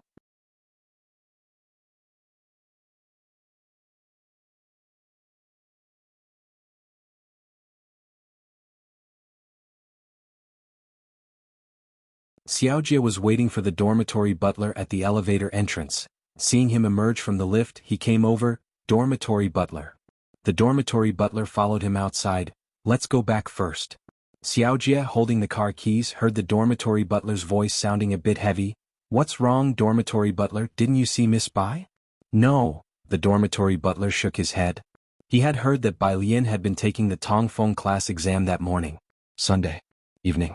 Kong Wei and Yu Simin got involved in the student union by association with the other 2 roommates from their dormitory, and were busy with the student council's recruitment, which was essentially over. Now they were preoccupied with the orientation party at the end of the month. The school auditorium. When Kong Wei and Yu Simin arrived, they saw a crowd forming a circle around the center. Kong Wei looked through the crowd and faintly saw Bai Shaoqi's figure. Hey, what are they doing over there? Standing beside him was the class president of the theoretical physics class, Luan Jing, who had joined the student council just like Kong Wei. I've just arrived and am not clear on the situation, he replied. As he spoke, he quietly turned his head, searching for Bai Lian. Kong Wei, have you heard that Bai Lian is going to participate in the welcome party? Bai Lian was the hot topic on Jiang University's Wild Forum these 2 days. Everyone was waiting for next week's spots in the Tongfeng class. Yeah, she seems to be singing, Kong Wei explained to him, and upon seeing Yi Jingxian coming out from backstage, he called out to her, Senior, what's happening up front? That new student, Song Min, just got a big sponsorship for the Finance College's External Relations Department. Yi Jingxian had more news than they had. Bai Shaoqi has a teacher from Jiangyin, right? This morning when I went to Jiangyin for class, I saw Yen Lu, and all these people are asking her about Yen Lu. Yen Lu was returning to Jiangjing this weekend, although it wasn't an official trip. But with Jiangyin starting school, as soon as she went to Jiangjing Music Academy, she was immediately captured by fans, and now major video websites are still featuring the hot search, Yen Lu spotted in Jiangyin. Yen Lu. As soon as Kong Wei and Yu Ximin heard about Yen Lu, their gazes swooshed and focused on the group of people in the middle. In the crowd, Bai Shaoqi holding onto her guzheng said goodbye to them. If there is a chance to see Yen Lu at Jiangyin next time, I will definitely take more photos for you guys. She left with Song Min. When they passed by Kong Wei and the others, she stopped, remembering that this was Bai Lian's roommate. Hello, we'll have dinner with people from the finance department and your physics student council tonight. Do you want to join us? No thanks. Kong Wei thought about the last encounter between her and Bain Lian that seemed a bit off. The two coincidentally shared the last name, Bai, and he was cautious. I have things to attend to later on. All right then, Bai Shaoqi felt somewhat disappointed. Let's make plans another time. After Bai Shaoqi left, Yu Ximin and Luan Jing looked at Kong Wei, especially Yu Ximin. Kong Wei, are you out of your mind? Such a good opportunity and you're not going? You might even meet a few big shots. Song Min had secured such a big deal upon arrival. This combined dinner didn't sound like a simple affair. I heard our president will be there too, Yi Jingxian chimed in, stroking her chin. All that's not important, there's Yen Lu. Yu Ximin silently stared at Kong Wei. As they were talking, Kong Wei's phone rang. It was a call from Bai Lian. As soon as the call connected, Bai Lian's somewhat languid voice came through. I won't be coming back tonight. I had someone bring you and Yu Ximin milk tea. It's made by my aunt. But you're not in the dorm? I'm at the auditorium, Kong Wei answered. Oh, alright, I'll have him deliver it to the auditorium, Bai Lian said casually. Deliver it to the auditorium? What milk tea? Coming here? Yi Jingxian looked at the two of them. Your junior sure is nice to you, but does the school have delivery services to the auditorium? Kong Wei and Yu Ximin were unaware. The dorms weren't very far from the auditorium. 5 minutes later, Kong Wei and Yu Ximin received a message from Bai Lian. They exchanged glances and walked out of the auditorium. Outside the auditorium doors, a black car was parked at the entrance. Next to the car stood a tall, aloof man dressed in a black t-shirt, holding 2 white plastic bags in his hand. Passers-by dared not get too close. His eyes swept over each person like a hawk, finally settling on Kong Wei and Yu Ximin. He strode over and handed them the bags. Classmates, Miss Bai asked me to give these to you. Kong Wei and Yu Ximin were still wondering whether cars were allowed to drive into Jiang University so casually, and then they were startled by the man. She took the bags and noticed that they contained not only milk tea but also seemed to have a postcard inside. Asking for a monthly ticket for Sister Bai, let's drive and duck. If you find any errors, ads pop up, ads redirect, broken links, non-standard content, etc. Please let us know reports so we can fix it as soon as possible.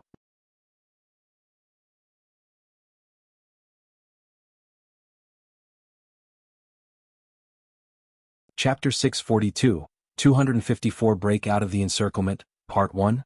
_1 Yu Ximin and Kong Wei had never seen Ming Dongheng before, but at this moment, Yu Ximin could handle things better than Kong Wei. She thanked Ming Dongheng. Thank you. Ming Dongheng gave a slight nod to them and then turned to head for the lab building. His visit to Jiang University was not just to deliver milk tea but also to bring a document for Jiang Fulai. But first, he helped Bai Lian deliver milk tea to her roommate. The black car drove away. It was then that Kong Wei dared to speak to Yu Ximin, holding the plastic bag in her hand. Yu Ximin, that guy just now seemed like a gangster from a TV drama. Ming Dongheng, having been around Jiang Fulai for a long time and specially trained, had truly seen blood. His presence was very noticeable, setting him apart from the nearby university students. Yu Ximin stood next to Kong Wei, watching the car move away, gazing at the rear license plate for a long time, seemingly lost in thought. There were still tasks waiting for them in the auditorium. Yi Jingxian had just moved a chair out when she saw the two. What milk tea did Bai Lian's junior bring for you two? The mention of Bai Lian made everyone else look over. Source, web novel. Updated on Omicron New. Omicron, it's made by her aunt, Kong Wei said with a smile, pulling out the milk tea, which was in a plain paper cup sealed with tape on top and a compostable straw on the side. Still thinking about that stranger, she inserted the straw and took a sip. A unique tea fragrance that Kong Wei had never tasted at any other milk tea place. Kong Wei immediately sent a message to Bai Lian telling her how delicious the milk tea was. What's this? Luan Jing picked up a registration form, his tasks for the day done, ready to have a meal with his dorm mates when he noticed postcards packed separately in a bag beside him. It came with the milk tea. Yu Simin reached out and took 2 postcards from the bag, feeling they were probably labels of some sort. Bai Lian's aunt's milk tea is really good. She was cut off mid-sentence when she saw the cover of a postcard.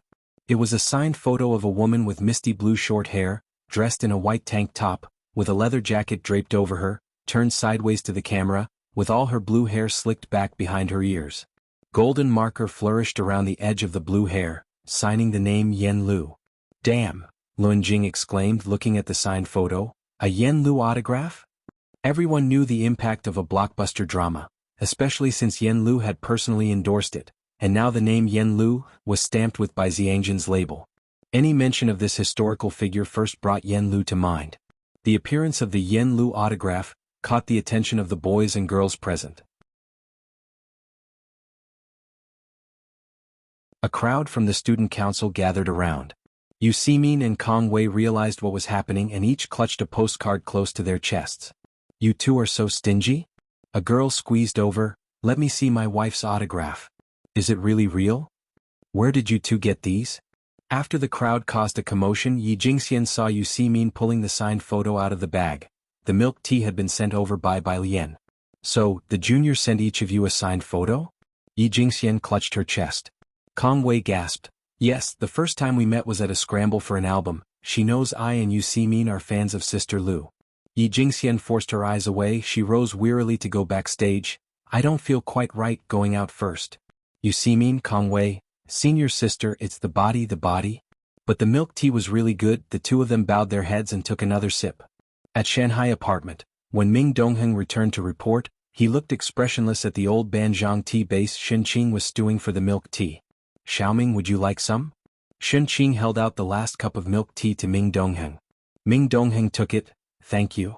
Shenqing couldn't tell good tea from bad, so she didn't know that Bai Lian's regular dwelling was especially pricier old Banjiang tea for the past year. Old Banjiang tea had doubled in price over the past year, and Jiang Fulai was largely to blame. Ming Dongheng thought it was best not to let Shenqing know just how much good tea he had managed to take advantage of. Upstairs, Jiang Fulai was sitting in Bai Lian's study, wearing comfortable home clothes, leaning slightly against the chair back, the study light harshly illuminating his features.